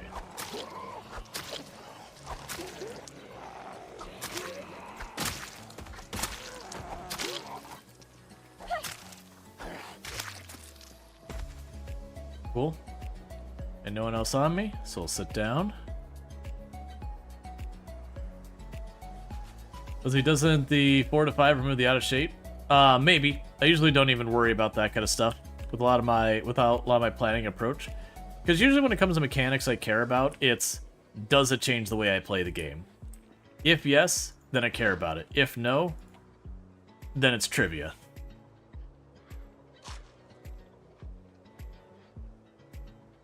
Like, kind of behind the scenes, knowing how the calories work really doesn't change the way you play that much once you realize, you know, meat and fatty food make weight go up. Not those things make weight go down. You don't really need to know much more about it. It's interesting to be able to explain it to people and all that, but ultimately means I'm going to eat lots of fish and all that when I need to gain weight, and I'm just going to eat whatever I can forage when I need to lose it.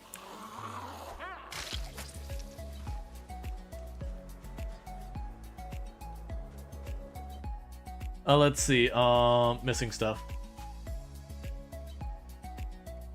I think it's bad. Wait till you see next heli. Oh, yeah. No, the helicopters are rough. The big thing, though, is this next helicopter, I cannot go west.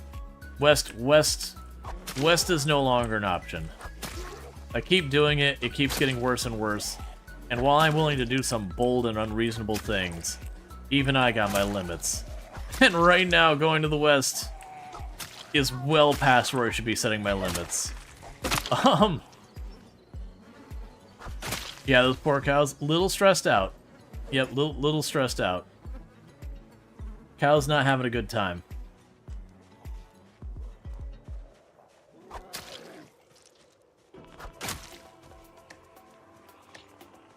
Alright, another roughly rally group worth of zombies down here.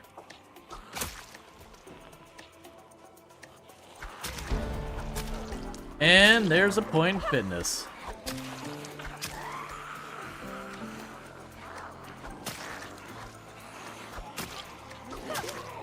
Did they make fitness apply to Nimble as well? It's suddenly... I mean, it just might be in my head. I was say it suddenly felt like it got like a burst of speed moving. I'm like, what?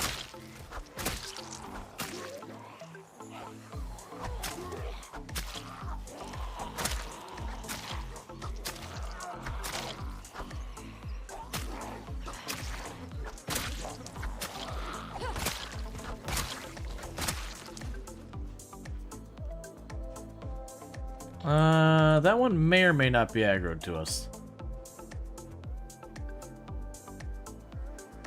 Yeah, it is. That's fine.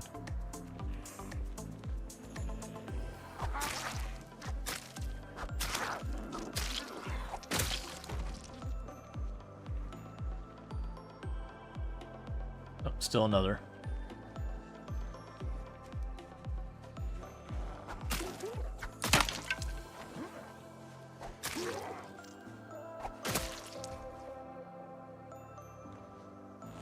Downside is we're going through knives real fast.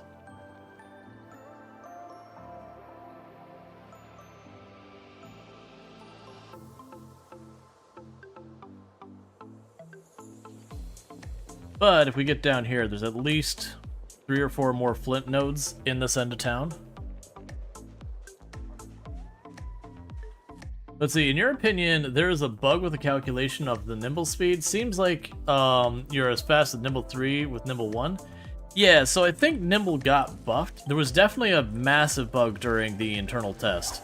We had for like 1 day where you gained Nimble 1, and it suddenly felt like you're going Nimble 4, and then you gained Nimble 2, and you suddenly felt like you're going like Nimble 10, or Nimble 6 or 7 or whatever. It was like really, really hustling around. But they did bring it back down. Now, it's still faster than it was beforehand, but it was definitely not as fast as they had made it. Alright, that's kitchen knife, they can keep it.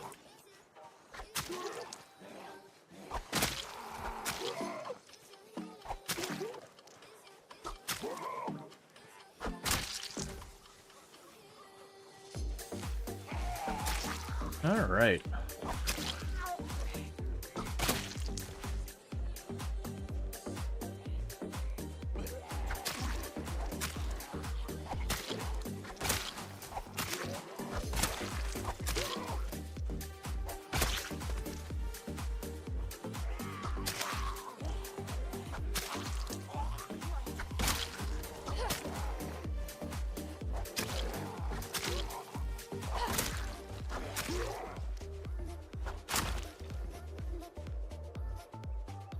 Yeah, well, no, I think... So I don't know. I think maybe the attack range... It might be a deliberate thing. I don't know.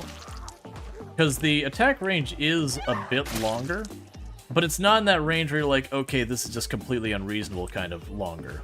It's just like, okay, it's just a little longer. You know, yeah, it's really kind of going for like their tippy fingers or whatever. But it's also a little bit merciful. That might be a deliberate thing. That might be to help mitigate. There are some situations where, because of attack range stuff, things get a little wonky, such as when you're dealing with crawlers and all that. So that might not be a bug. That might be a deliberate decision. I don't honestly know one way or the other.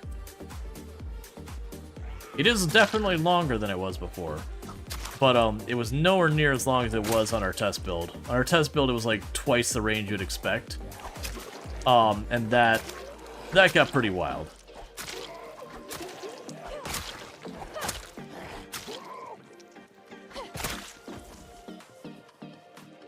Alright, so where's the one... What do you have? Meat Cleaver.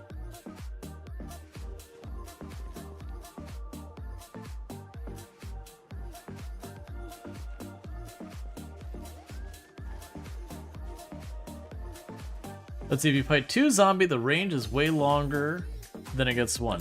Interesting. I haven't particularly noticed that. I don't really want to fight you near the fence.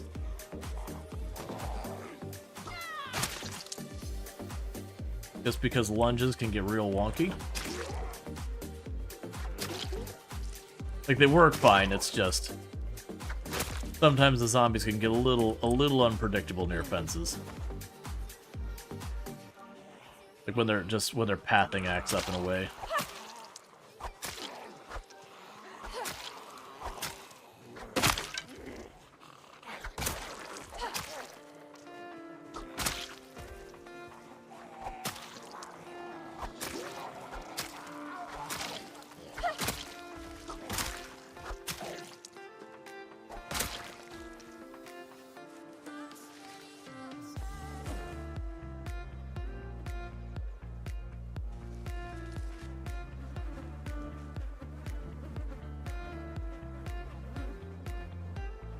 Okay, so you're on your hustle out of here.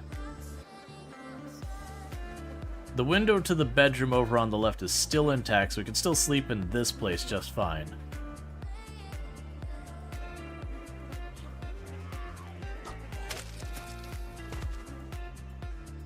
Excuse you.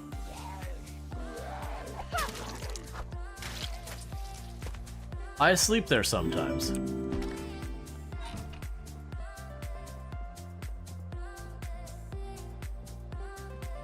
And thank you for the follow. Welcome to stream. Did we ever even loot this place? I don't remember if we did. Oh yeah, no, that's right, we did.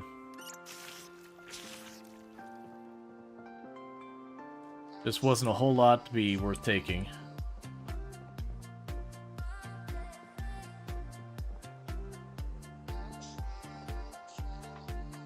Alright. So rest for a minute. Get back up. Eat some fish. Gotcha. But yeah, no, if there's weirdness. I think they're trying to do some stuff to work around, like, you know, you've got the issue where, like, one zombie's getting up while the other one's on the ground, your character hits the wrong one, or we've always had the weird thing where you're trying to hit a zombie that's a crawler and getting that to work right. I think they're trying to do that where it feels better. Because, like, it works right now, but it's definitely one of those things that, you know, like the zombies, when there's, like, a crawler, the hitbox is a little funky. And that's going back to build 41 things. That's not newly introduced problems even. But yeah, I don't think the increased range now is that big a deal. But if it is inconsistent, that is a problem. Nothing in that.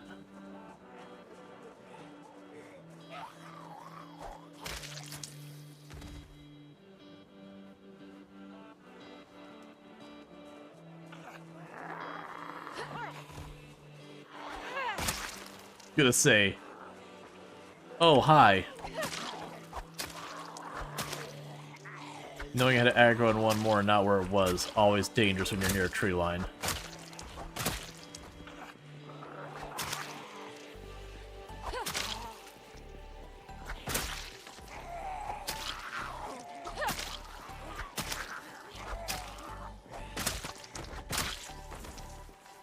The problem is, getting really close to running out of knives again.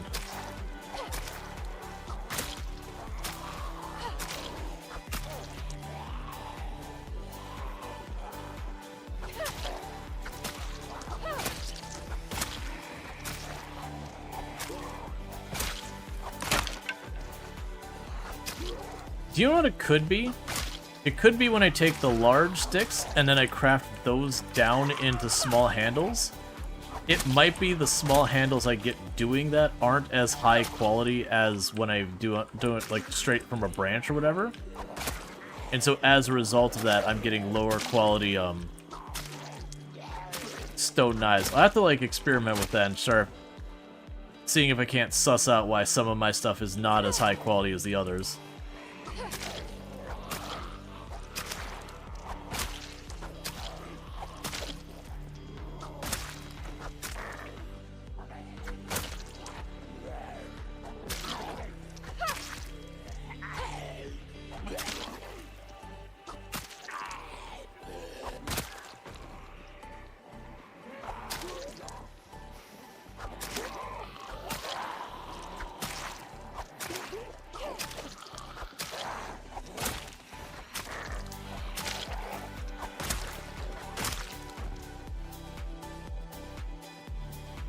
Drop that. Get the next one ready. Oh right, we did find a meat cleaver. That'll last a bit longer than the stone knives probably. Now let's get in here and get to sleep. That's fine.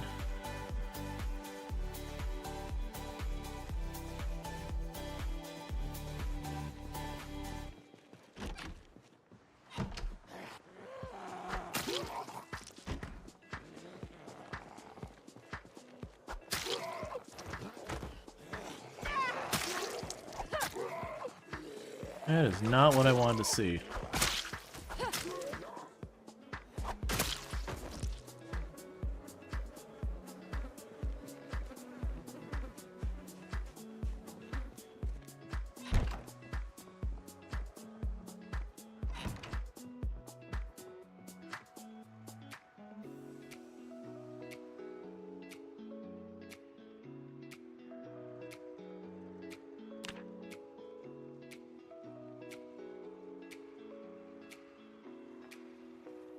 I don't think we're sleeping well. I can hear the zombies.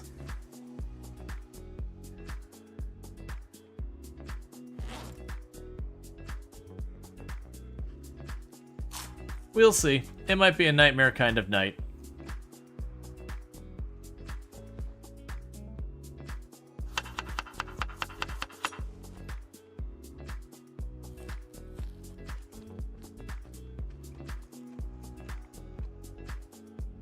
Yeah, and they have the durability. And so like some of these I'm getting 100% condition on them. So it's gotta be one of those things that I gotta figure out what the thing is. Danger house? Yeah, but it's too dark for me to deal with stuff. As long as we're not moving around in here, they won't be drawn to us in any way. So we just go to sleep. It'll probably be fine.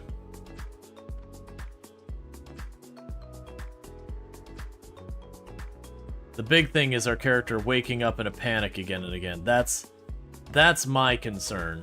Because that means then we get crap sleep and we have nothing we can do the next day.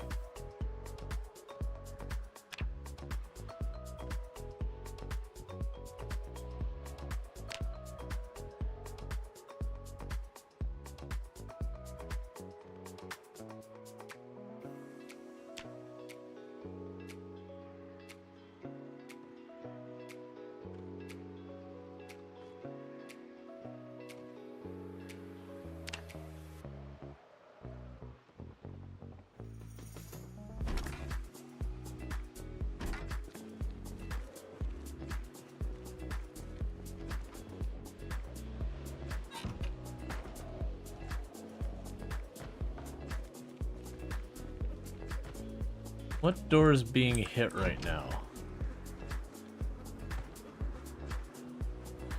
Whatever.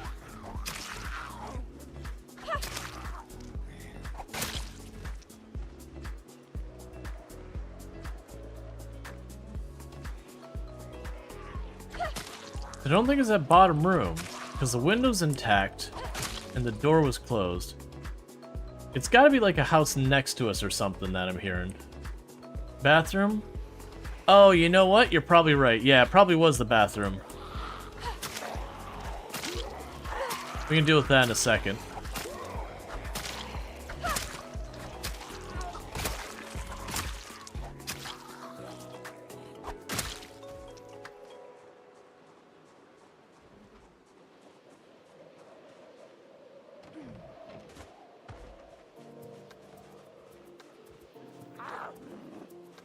Hey, what you got there? Apparently a whole bunch of friends is what you got there.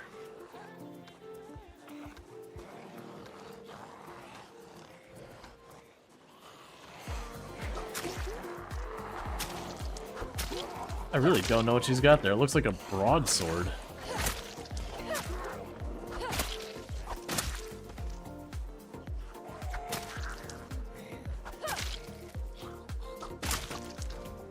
Okay, so what did you have? Scrap sword. Yes.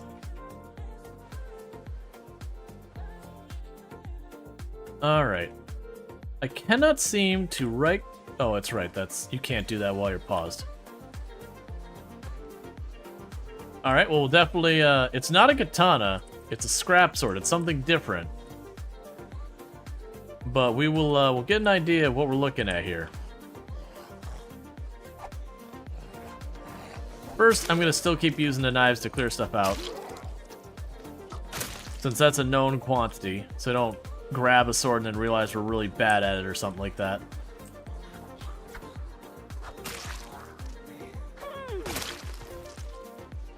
Okay, so they destroyed that door. Oh, and this one. Did you destroy the room to the door to the bedroom just because you could?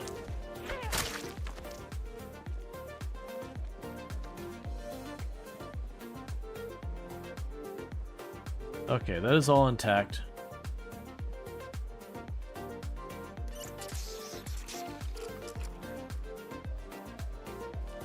Alright. Even the game wants you to push to the gas station. Yep. Because otherwise, if I didn't get that, I was going to end up having to back off because I was going to run out of weapons again.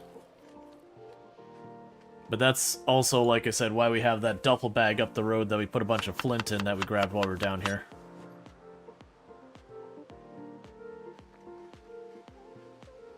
Alright.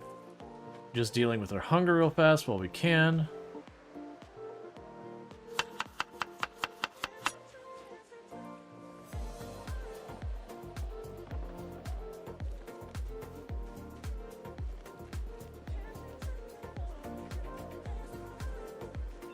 All right.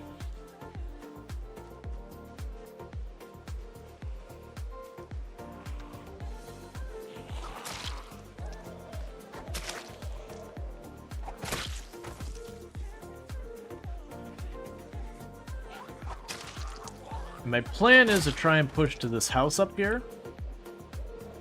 Because we haven't looted it. It's going to potentially have good stuff. Give me a place to sleep. Hey, the follow. Welcome to the stream. And then my hope here is that we might find ourselves like an extra weapon or two in there. If we can get something that's actually durable, like a claw hammer or something like that, would be good. A crowbar would be nice. Unfortunately, we have no skill with the crowbar or anything like that. So it's kind of a mixed bag when if we found that, and that it's really good for us to find. But we wouldn't be able to use it effectively yet. So it'd be low kill count kind of situation. I'd still take it. Still use it. You thought zombies slow down the cold? No, that's mods if you have that. The cold has no impact on the zombies. Until build 42, no weather had any impact on zombies. Build 42 just added it so like stuff like rain and all that would reduce their awareness.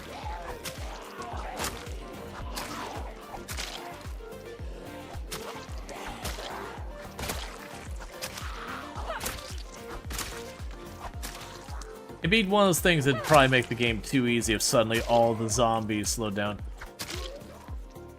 You threw the sword? No. I have the sword on my back.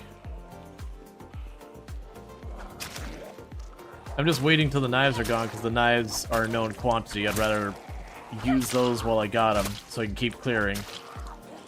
And then test the sword out when the knives are gone.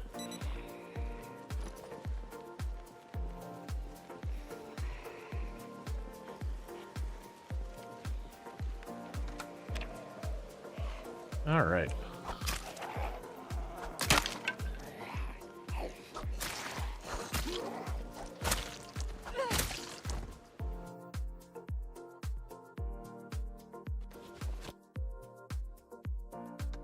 And there's our last knife.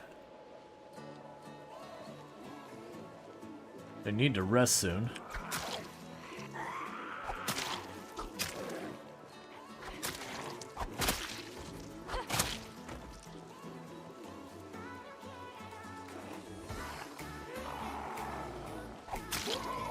Thick fog again, snowfall again.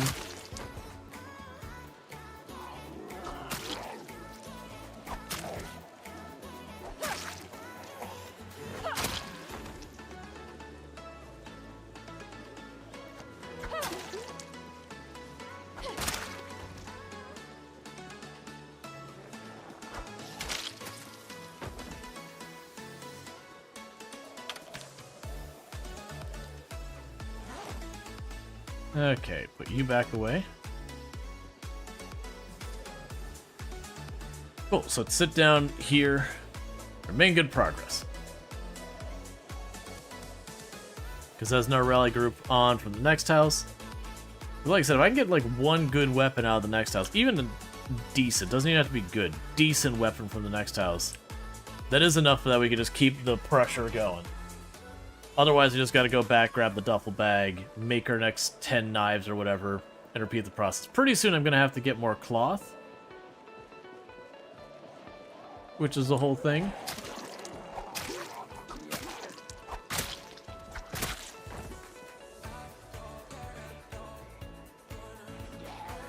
Alright. We'll probably want to grab that residence key. It's gonna be for one of these two houses down here, most likely.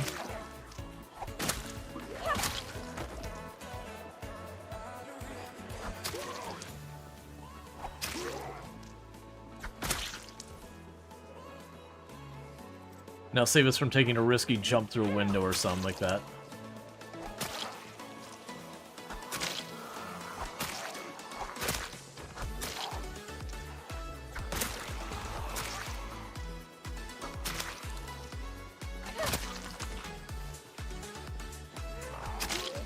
All right.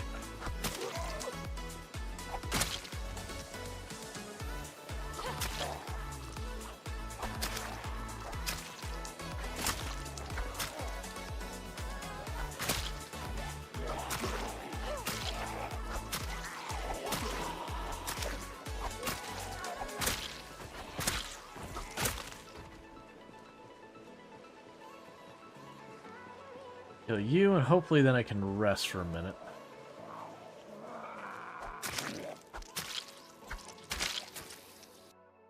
Hey, Jaywalker, how's it going? When was the last helicopter? It's gonna be close to the next one now. It's getting pretty close. So the last helicopter was the 11th one we took? No, 12th. So it's on the 28th? Yeah, so that we are in the range that the helicopter can come back. It has been 10 days. Today was the first possible day for it to return.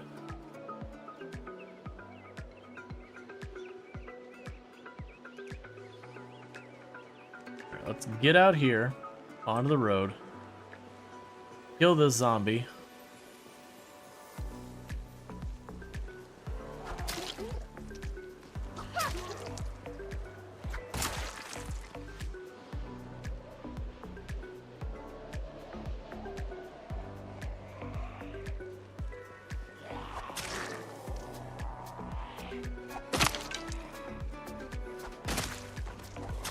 Alright, only one knife left, and then we are out of knives.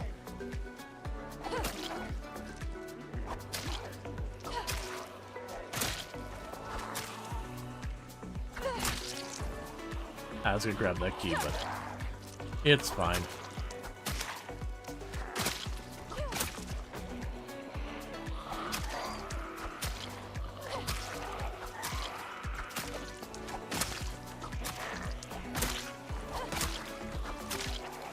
Alright.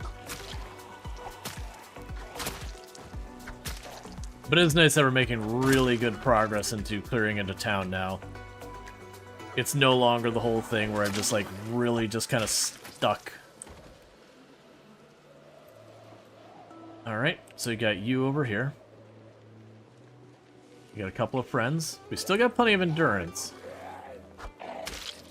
I don't think we have much left on this knife, but we do have plenty of endurance to keep fighting.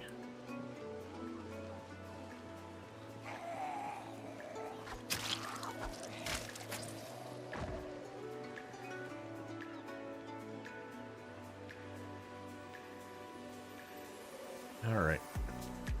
So here's hoping that house has something good in it. Is weapon durability mod not working? I haven't checked. It probably is available. I just haven't checked for it.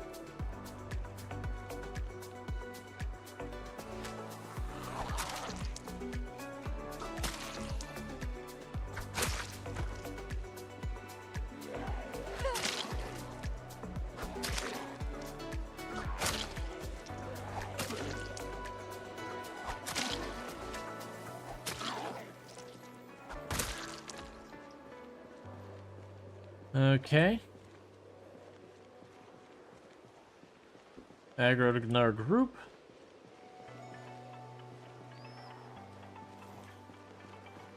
Oh, you're right. I do have the meat cleaver still. I'll probably use the sword before the meat cleaver. Like, give it a whirl.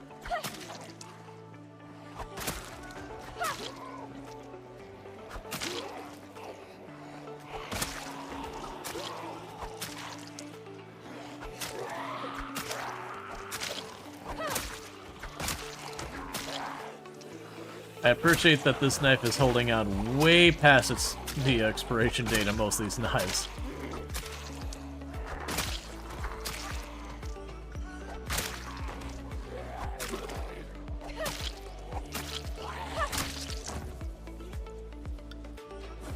Get that meat cleaver staged. That sort of going to drain stamina fast. Yeah, it is 1.5 encumbrance. So interestingly enough, it's not as bad as the machete. I also am not really sure if it's a one or a two-handed weapon. I'm guessing it's a one. If it's a two-handed weapon, that'd actually be amazingly good. But I'm gonna guess it's a one-handed weapon. Which would still be fine, but that's what I was hoping. So we got a large knife. Can actually put that in place instead of the meat cleaver. I think people are onto something when it says even the game wants me to make it to the gas station, considering we're continuing to get decent weapons to work with. When I was expecting to need to back out.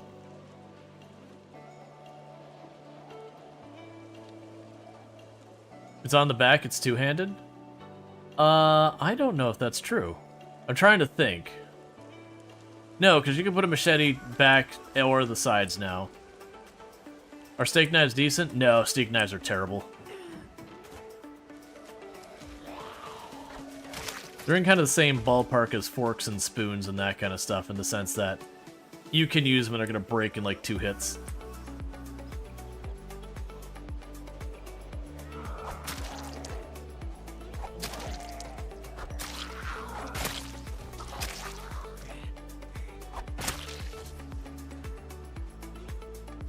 Alright. Got zombies popping out of the house.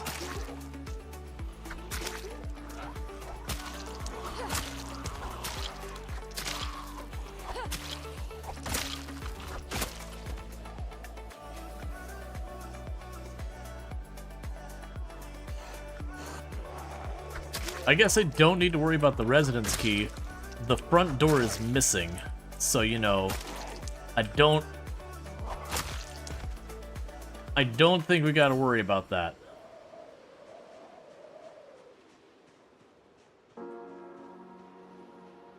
Not seeing any zombies out past this group in the back much. You know what? If you just want to mind your P's and Q's, I'm down to leave you there for a minute. It doesn't look like there's many windows in the back of this house to worry about. Alright, so we aggroed one across the way. That's fine.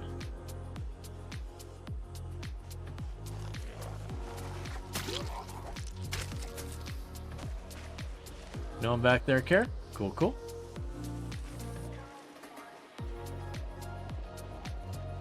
I'm not taking the gnome right now. We can take him eventually. Right now, if it's not something I can immediately put to use, I'm not picking it up.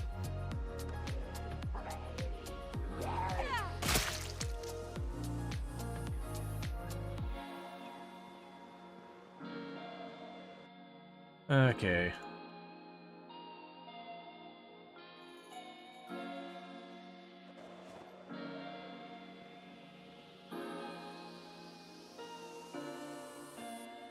Trash honey.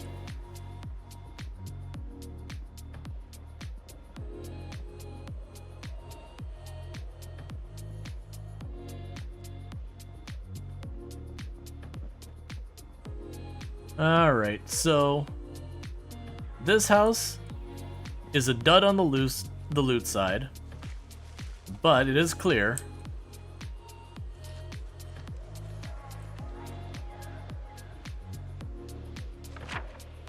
Alright, and that's fine, because what I'm going to do is I'm going to mark this house off real fast so we have looted it. And then what needs to happen here is I got to use the restroom, so I'm going to do that real fast, and I'm going to be right back. So thank you for tuning in. I'll be back in just a couple minutes.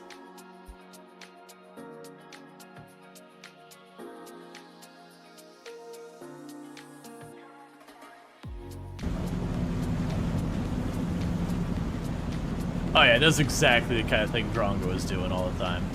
It's just my axle underneath the barge, don't worry about it.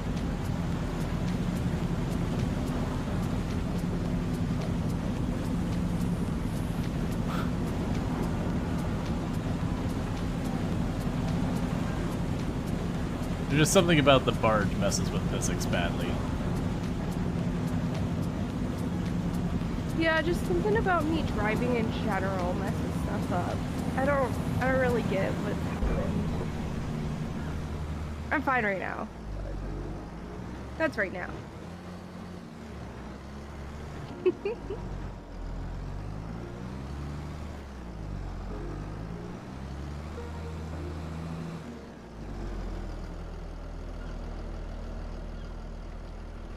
I'm not sure if you can see, chat, my front axle... Perhaps not be a jerk about it. Okay, I got some... And that's why you hold shift when you hear the noise. Don't you do that. Ooh.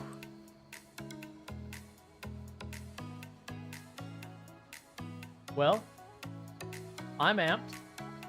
Who's amped?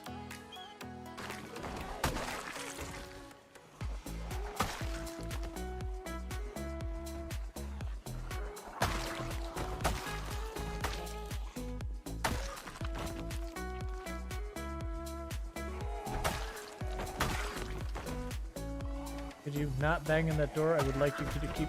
I want the door. Stop hitting the door. I want the door. Thank you. It counts. It counts. Yeah. Your child will be 100% safe in that treehouse. I wish it kept the treehouse up there. And we could build a bridge that stands, but it takes an engineer to build the bridge that barely stands. All right, I have a potato harvest all...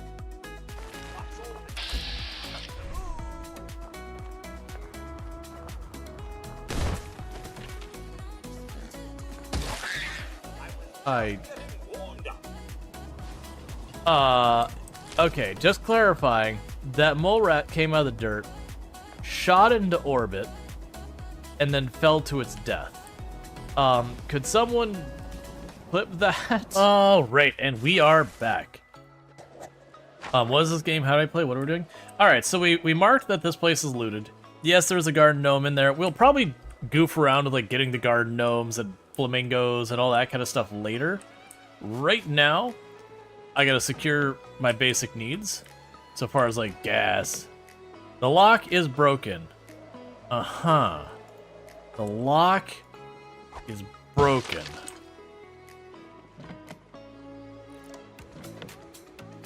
Okay.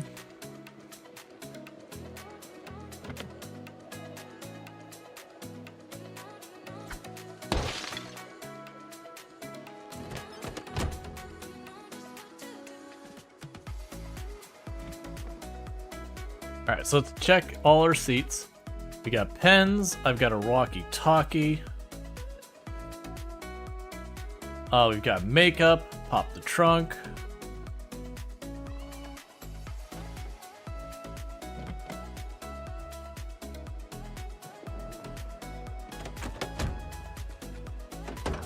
Gas can. Boom. Gas can get.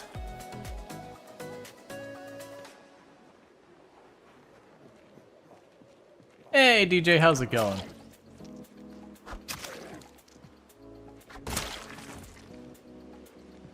Alright. So the downside is there's no way in heck I'm sleeping in that house. Pretty much every window and door is blown out of that house. So there's like nowhere to stay.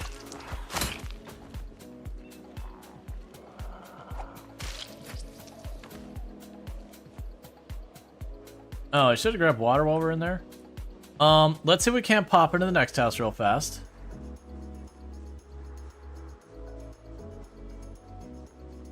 Which weirdly looks like no one is chilling near the front. Oh, okay, you're gonna aggro? That's fine. I was feeling like it's getting too easy, which means I was extra scared of it. I mean, we've actually checked a lot of vehicles at this point. So it's funny I found it right there. But we have seen enough vehicles, I'm not surprised we found a gas can. Alright, well I'm not jumping through a window quite yet.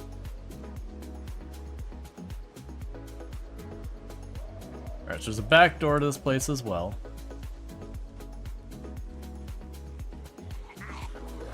Oh, hi entire group of friends hiding in the trees. How are you doing? I didn't realize I couldn't see through the tiny little trees there. I didn't think they were that grown in.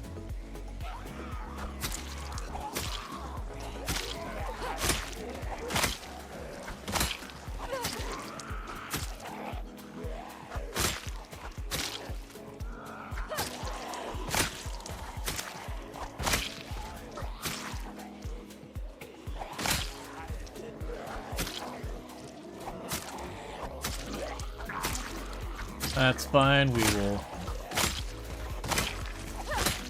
dispatch all of you. And part of the reason I'm taking the time to dispatch these ones here is I have been warned that, like, the game basically lets you know, it says, hey, the old generator is really loud versus the modern generator is relatively quiet. And then there's like a warn generator or something like that that's also pretty loud. But the old generator is supposed to be the loudest one. So I'm just expecting it to draw way more zombies than it... Oh, ho, ho, I see you being stealthy down there.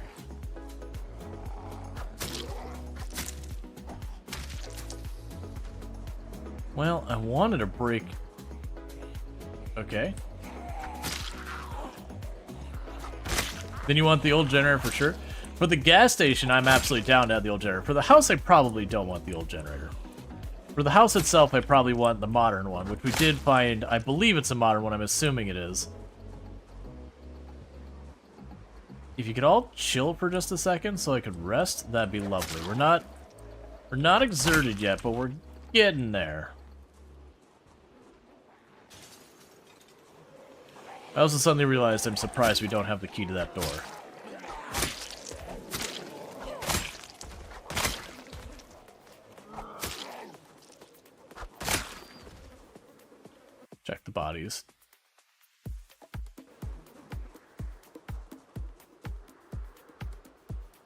Right, that's good enough checking for me. Alright, so let's try and get away from these trees. I don't think I want to fast forward in this one, because I got quite a few trees here that I don't have good visibility on. Sir, ma'am, could you not beeline straight for me? I just want to rest.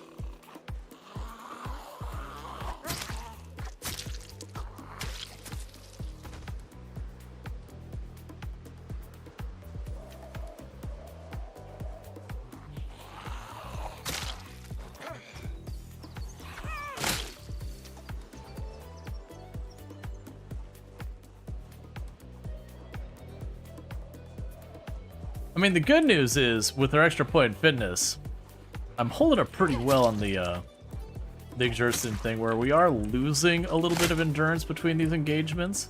Because they're kind of onesie-twosie, though. Not much.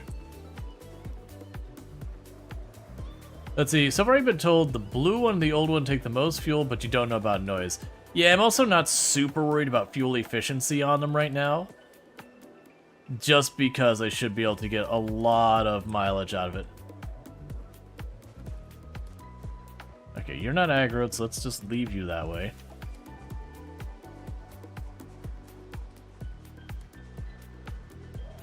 Hello, keyring. You got something for me? You wouldn't happen to be the keys for this house, would you? There you go. Are you aggroed? Or are you pretending? You're aggroed. Okay.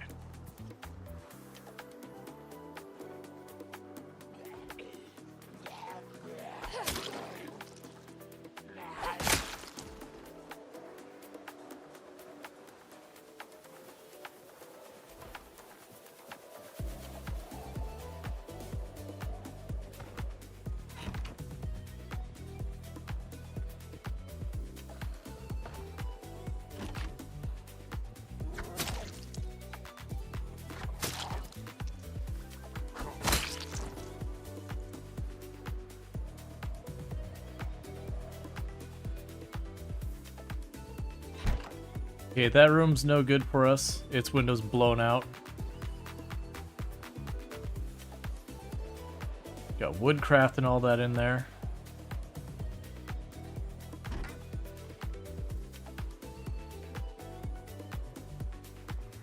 Got a bathroom that's intact.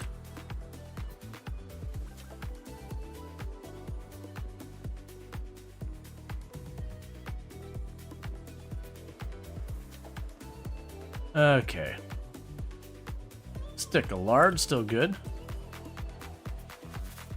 Take a sip of water. Alright, so let's go and mark this one. I mean, there are some tapes in there, but nothing. Hey, Soul Adams, thank you for the 10 stream streak. I really do appreciate that. Catch the last 10 streams, I miss one. What about the blue one? Yeah, I don't know about the blue one. So, like, the red one is the one that, I know where there is one of those on my map right now. It's up by the salvage yard. We also have an old generator. So I have the old generator in the car at the gas station. It just needs to be pulled out and connected. Which is what we're trying to do right now, is get over there to do that. Have you got inside the gas station? Not inside the gas station. Alright, it's time. What's the worst that could happen?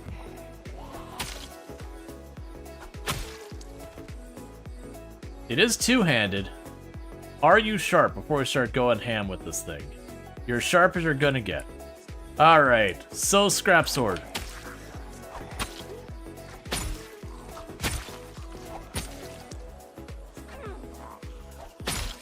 Honestly, not that bad from an endurance standpoint. Nor is it that bad from the muscle fatigue from what I'm seeing. It is a two-handed weapon that's only 1.5. It's not amazing, so far as that goes, but it's pretty good.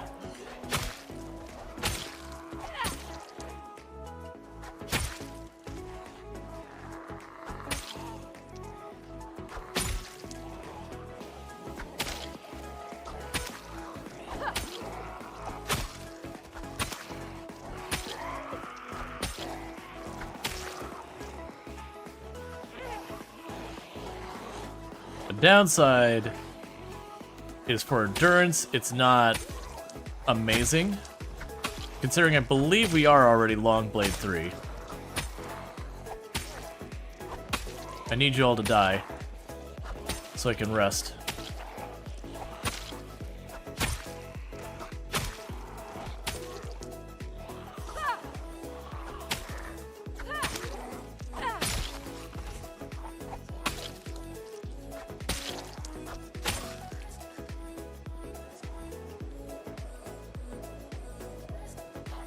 Yeah, it's probably us getting bullied out. Yeah, we gotta back.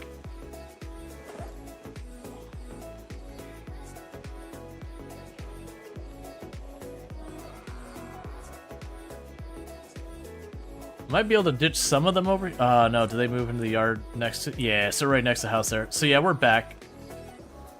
I figured this was coming. We got to go way, way, way farther than I expected just because we found a bunch of weapons along the way. But I'm about to go into high exertion. I'm down to a meat cleaver and sword. But we did loot every single building north of the gas station. And we did kill probably a couple hundred zombies along the way.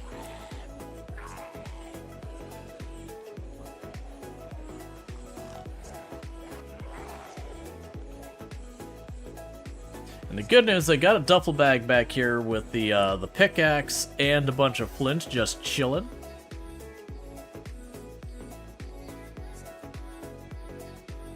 The downside is it looks like while I've been doing all that, some zombies have moved in behind us.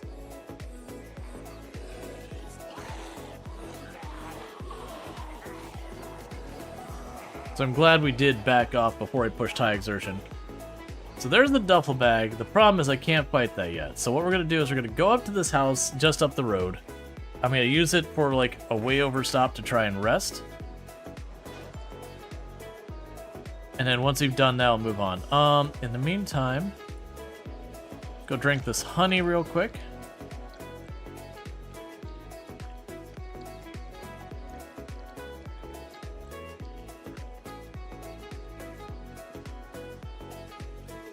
And that stick of lard, actually, how much calories are you for each you? Oh, let's not eat the other one. Let's wait a little while.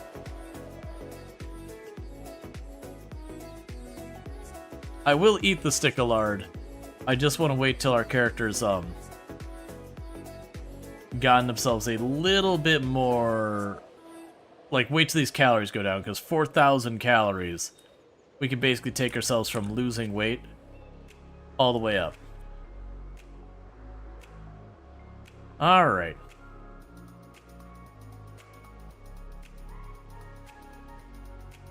I'm gonna rest real fast.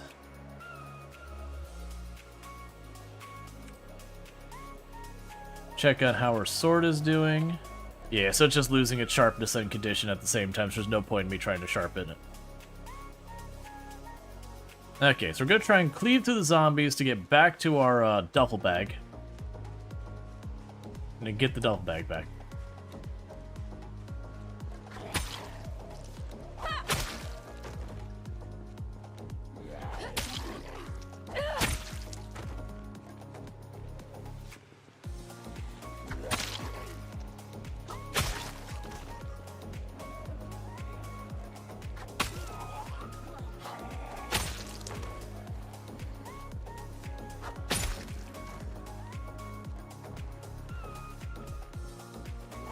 Yeah, so I'd put this thing not quite axe high as far as the muscle strain and endurance usage, than how it feels at least, but not too far behind them.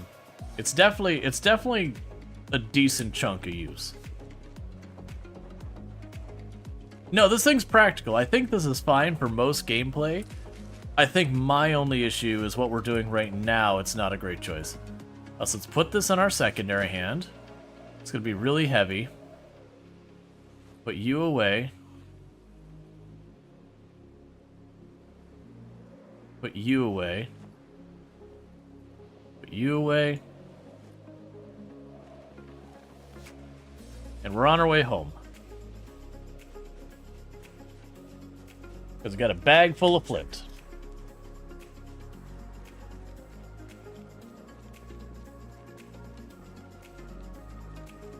damage per endurance point is low. It's probably okay. I'd guess it's pretty middling. I don't think it's great. I don't think it's terrible.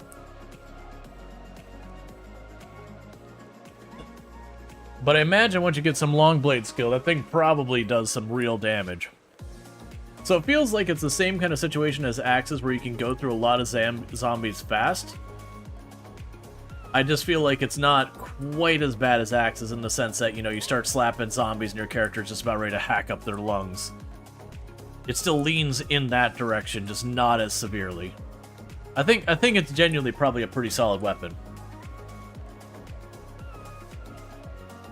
And it's looking like we're gonna get proper snow now.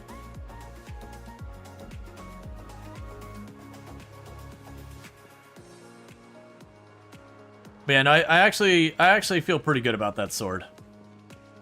I think with like 2 more levels in longsword, you could probably menace a whole rally group and just have, you know, like menace the group, step back, sit down, and be good.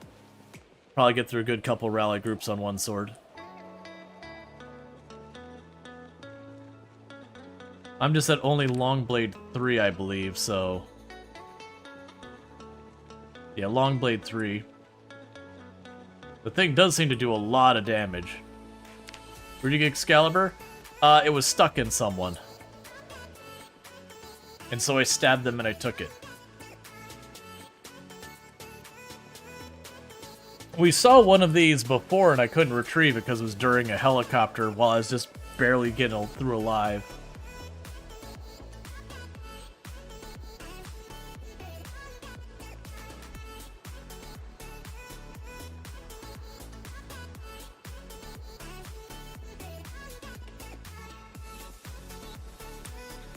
And we've got all the snow coming down. So I do believe our fishing is going to be pretty awful lately. But that's okay, because I got a stick of lard. We also are doing pretty well in weight. So I'll actually put the stick of lard in the fridge. And then we can wait till our weight starts coming down. 10,000 kills. Yep, we did cross 10,000 kills. And our favorite weapon is stone knives for right now. Which the reason I'm retrieving this bag is so we can make most stone knives.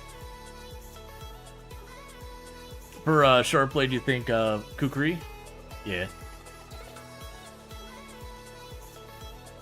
That'd actually be a cool side mission. Find the legendary Excalibur sword stuck in a stone random each map. Yeah, like don't make it like actually amazing. Just make it a good-ish sword, kind of like the katanas. Make maybe just a slightly better katana kind of thing. Like, it's not about getting an overpowered weapon, it's about getting a cool weapon.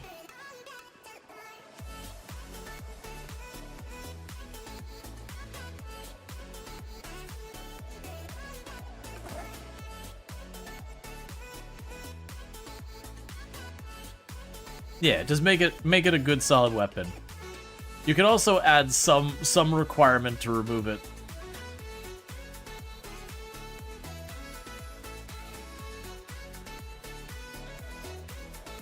Yeah, no, I think it'd be good to give it like genuinely a bit more than the others. But I do agree that like that's those places you could easily go and say, hey, well, we'll give it this stats, and suddenly it's this amazing weapon. And of course, it would accidentally get added to the loot tables of the foraging, and have to be removed from it later, because that would absolutely happen. Drop the ratchet off. Drop you in here. Actually, you know what? Don't drop you in here. Give me the canned stuff. We'll eat those relatively quick.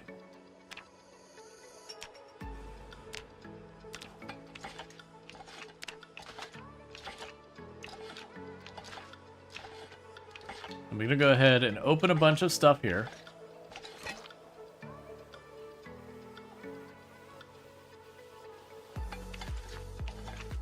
Because we'll eat those long before they rot. I don't care about keeping a bunch of canned goods.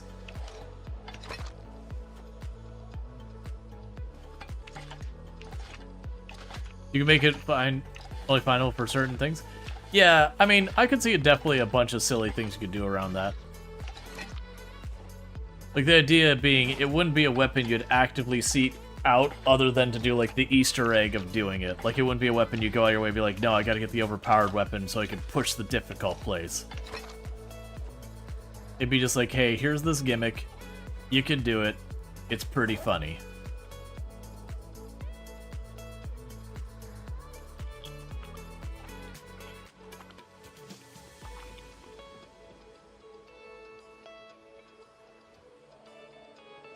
Grab our water bottle because we had to dip into that a little bit.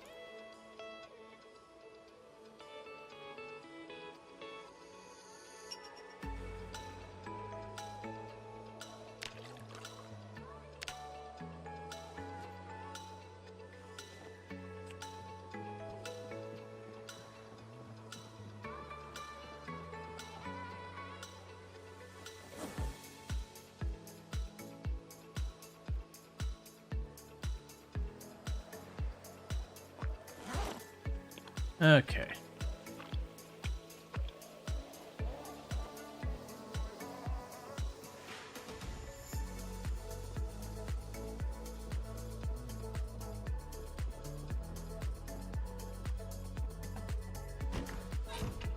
Can't say you've seen canned pizza.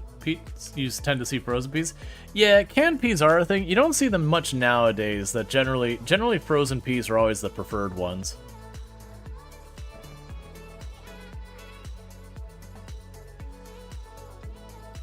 I think that was a meta event? I'm guessing that was a meta event, because if it was a zombie going through my door, we would already be dead by now. I just heard something that made a crunch, and I didn't make out what it was, and Promo was like, listening for the zombie moving to see if I was about to die. If it was moving, I was just going to run up and left and just, you know, hope for the best. Wouldn't be enough time to take out the flashlight and figure it out. Alright.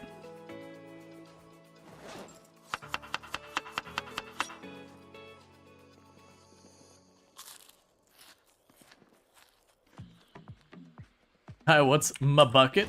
It's my bucket. Just looking for a metal bucket. Memeing. Referencing an old meme. Dating myself.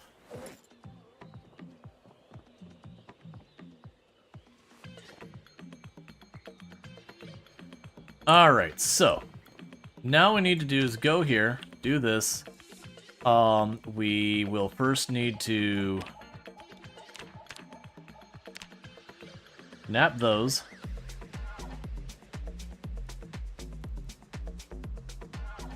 Oh, no, Butch is moving down here. That could just be wind. That doesn't mean there's a zombie in there. They deliberately do that where it's a thing so you can't just go by the movement. The one big tell is if you see one bush just going like this the whole time for a few seconds, then the one next to it, that's your tell. Think we got night incursions? I mean, honestly, the cell-to-cell migrations feel that way, where it's just like, oh, they're on the move.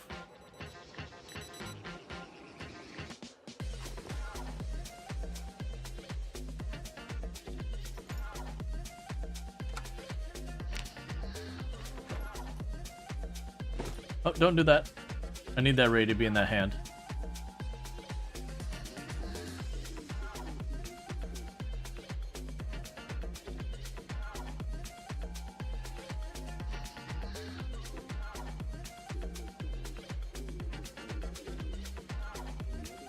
Alright, don't helicopter me today, okay?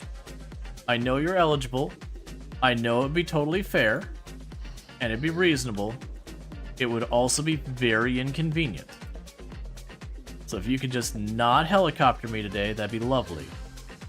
You monster. Alright, helicopter time.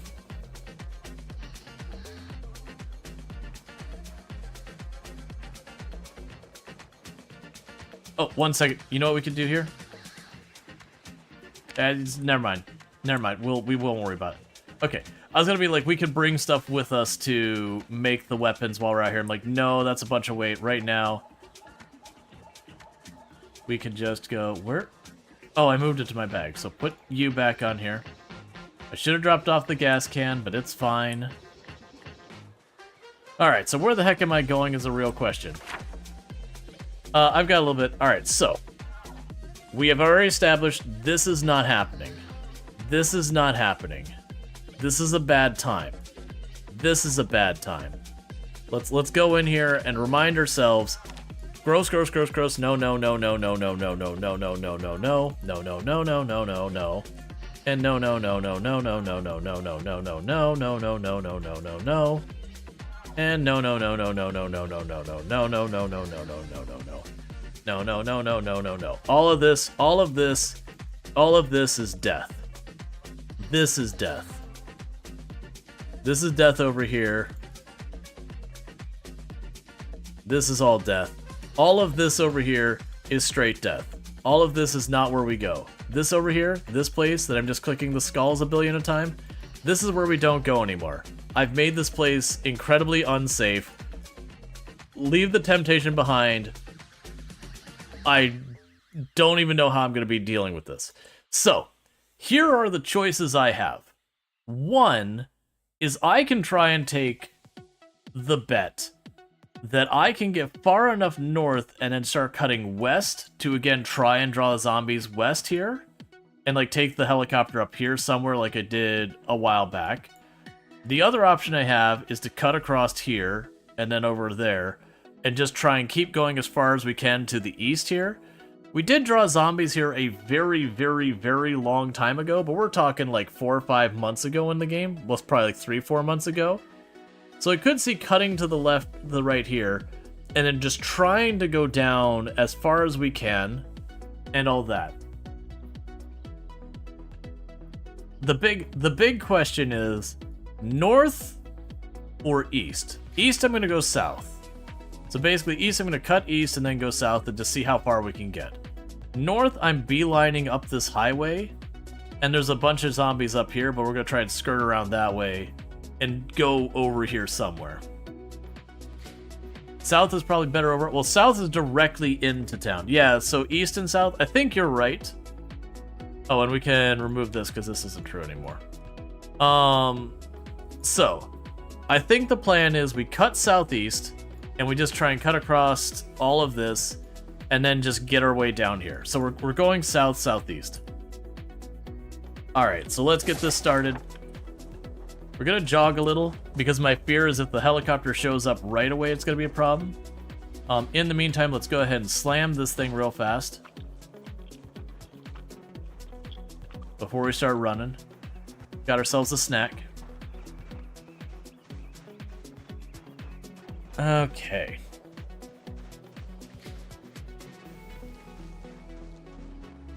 Drop the gas can here, maybe?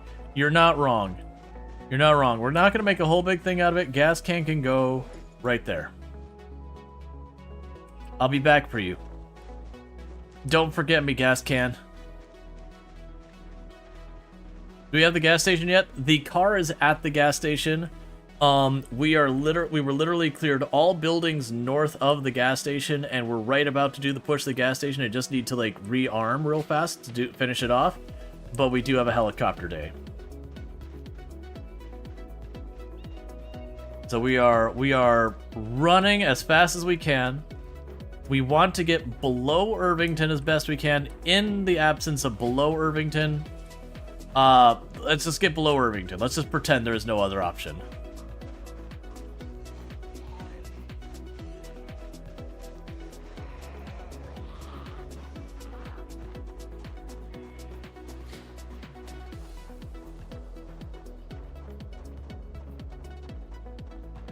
Extra point in fitness, do your job.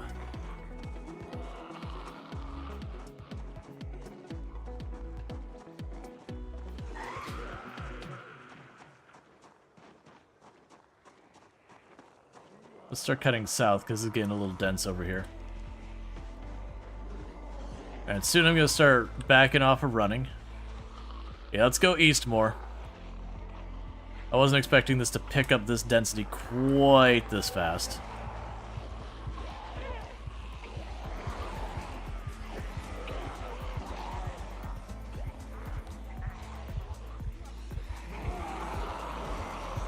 I hate all of this. This was a mistake. No, no, no, no, no, no, no, no, no, no, no, no, no, no, no. Okay. I'm still way not out of danger. Okay. That was really, really bad. Because I got cut off and I saw the bushes. And that was really bad.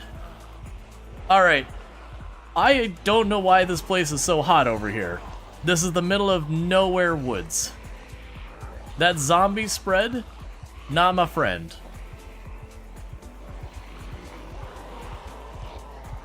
Oh, hey, hey, hey, hey. I didn't realize it's blind to that area. Okay. Well. Let's have a nice, relaxing walk into a low frame rate area. Oh, this is already, we've gone past the commitment point. Let's just try and get across whatever that is. Why is this place the way it is?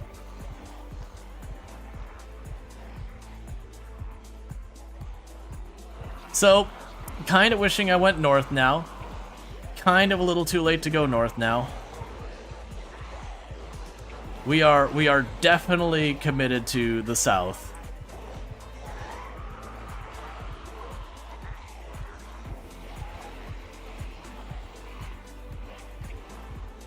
Oh, good. Town.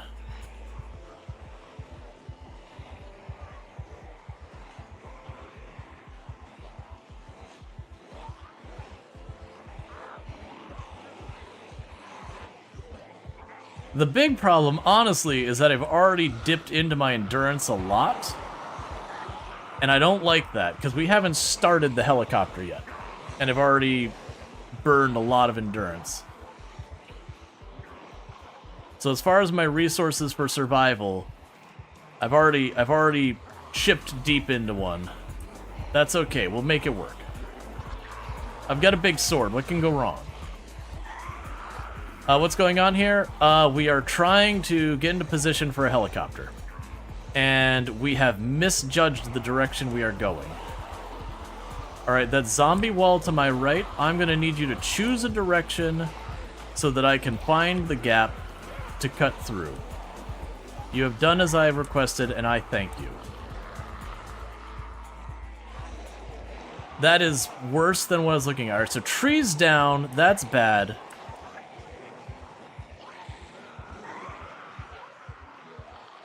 I don't know what to do with this. Other than pray. No ginseng? Nope. It only gives you like 2 endurance per unit.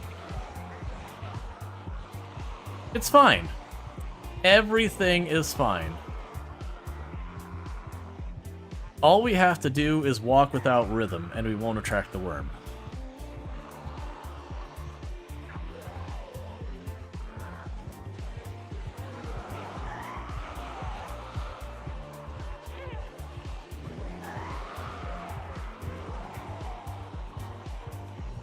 No tree lines.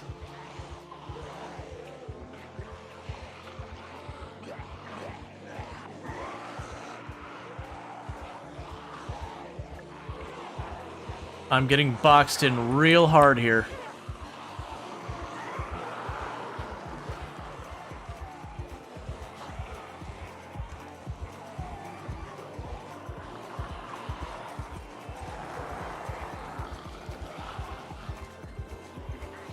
Okay. Let me over. Okay, cool. I don't like jumping over fences because there's always an RNG chance we trip, but that was one of those ones, it was jump over or die.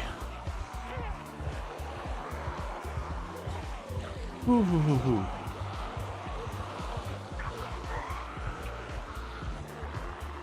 I would like the stress to stop.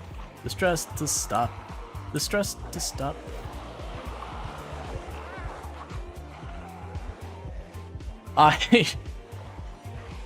You don't like it.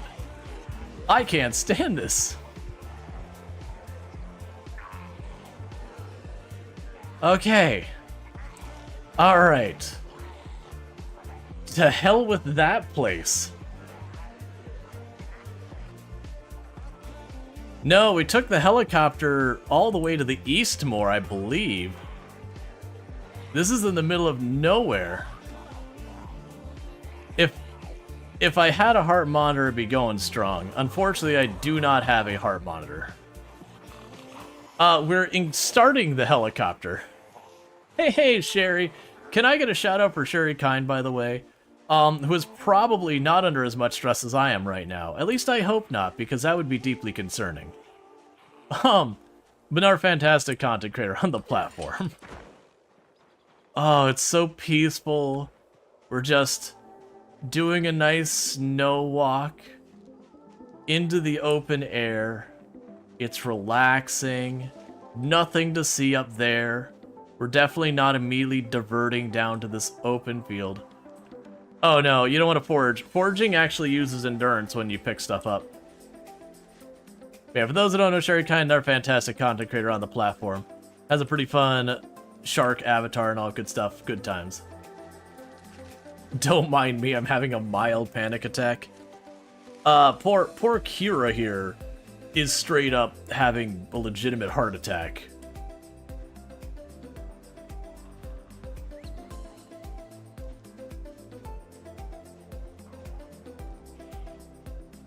Forging uses endurance? Yes, when you pick up or discard stuff, it uses endurance, yes. Either or. Just walking past stuff is okay? No endurance use? But any interaction with the things you find does use endurance. Alright, so that entire exchange, and nobody clipped any of those many close calls. What are you doing, chat? Come on. I expect better of you. It's all good. How are you getting back through, though? Not going that way. I'll go around.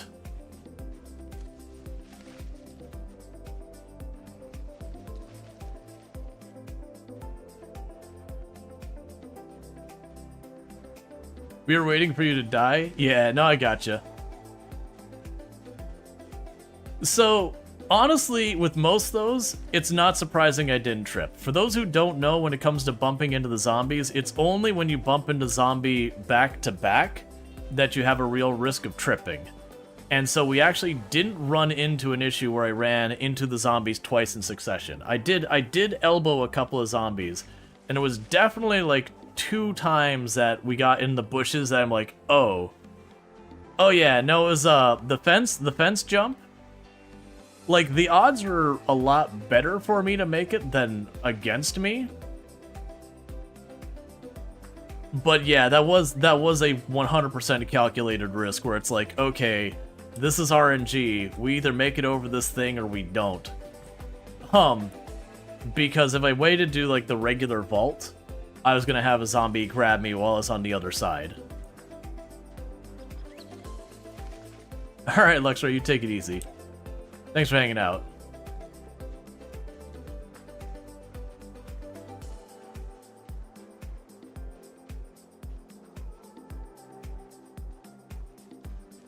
Yeah, no, exactly. It was a possible death versus a guaranteed death. I will take the possible death every single time.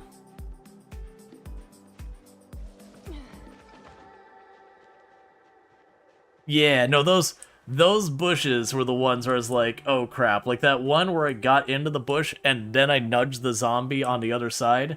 I did not feel like I was going to get to the other side of that bush in time. Alright, so we finally got a moment to rest our character. Let's go ahead and just eat our potatoes.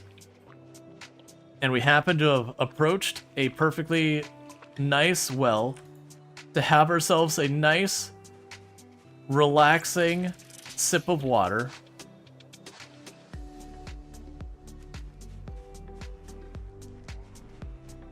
In zombies, this is what I think of your situation. Hair. I threw a can on the ground. You just have to live with that now. That's right, I littered on your field.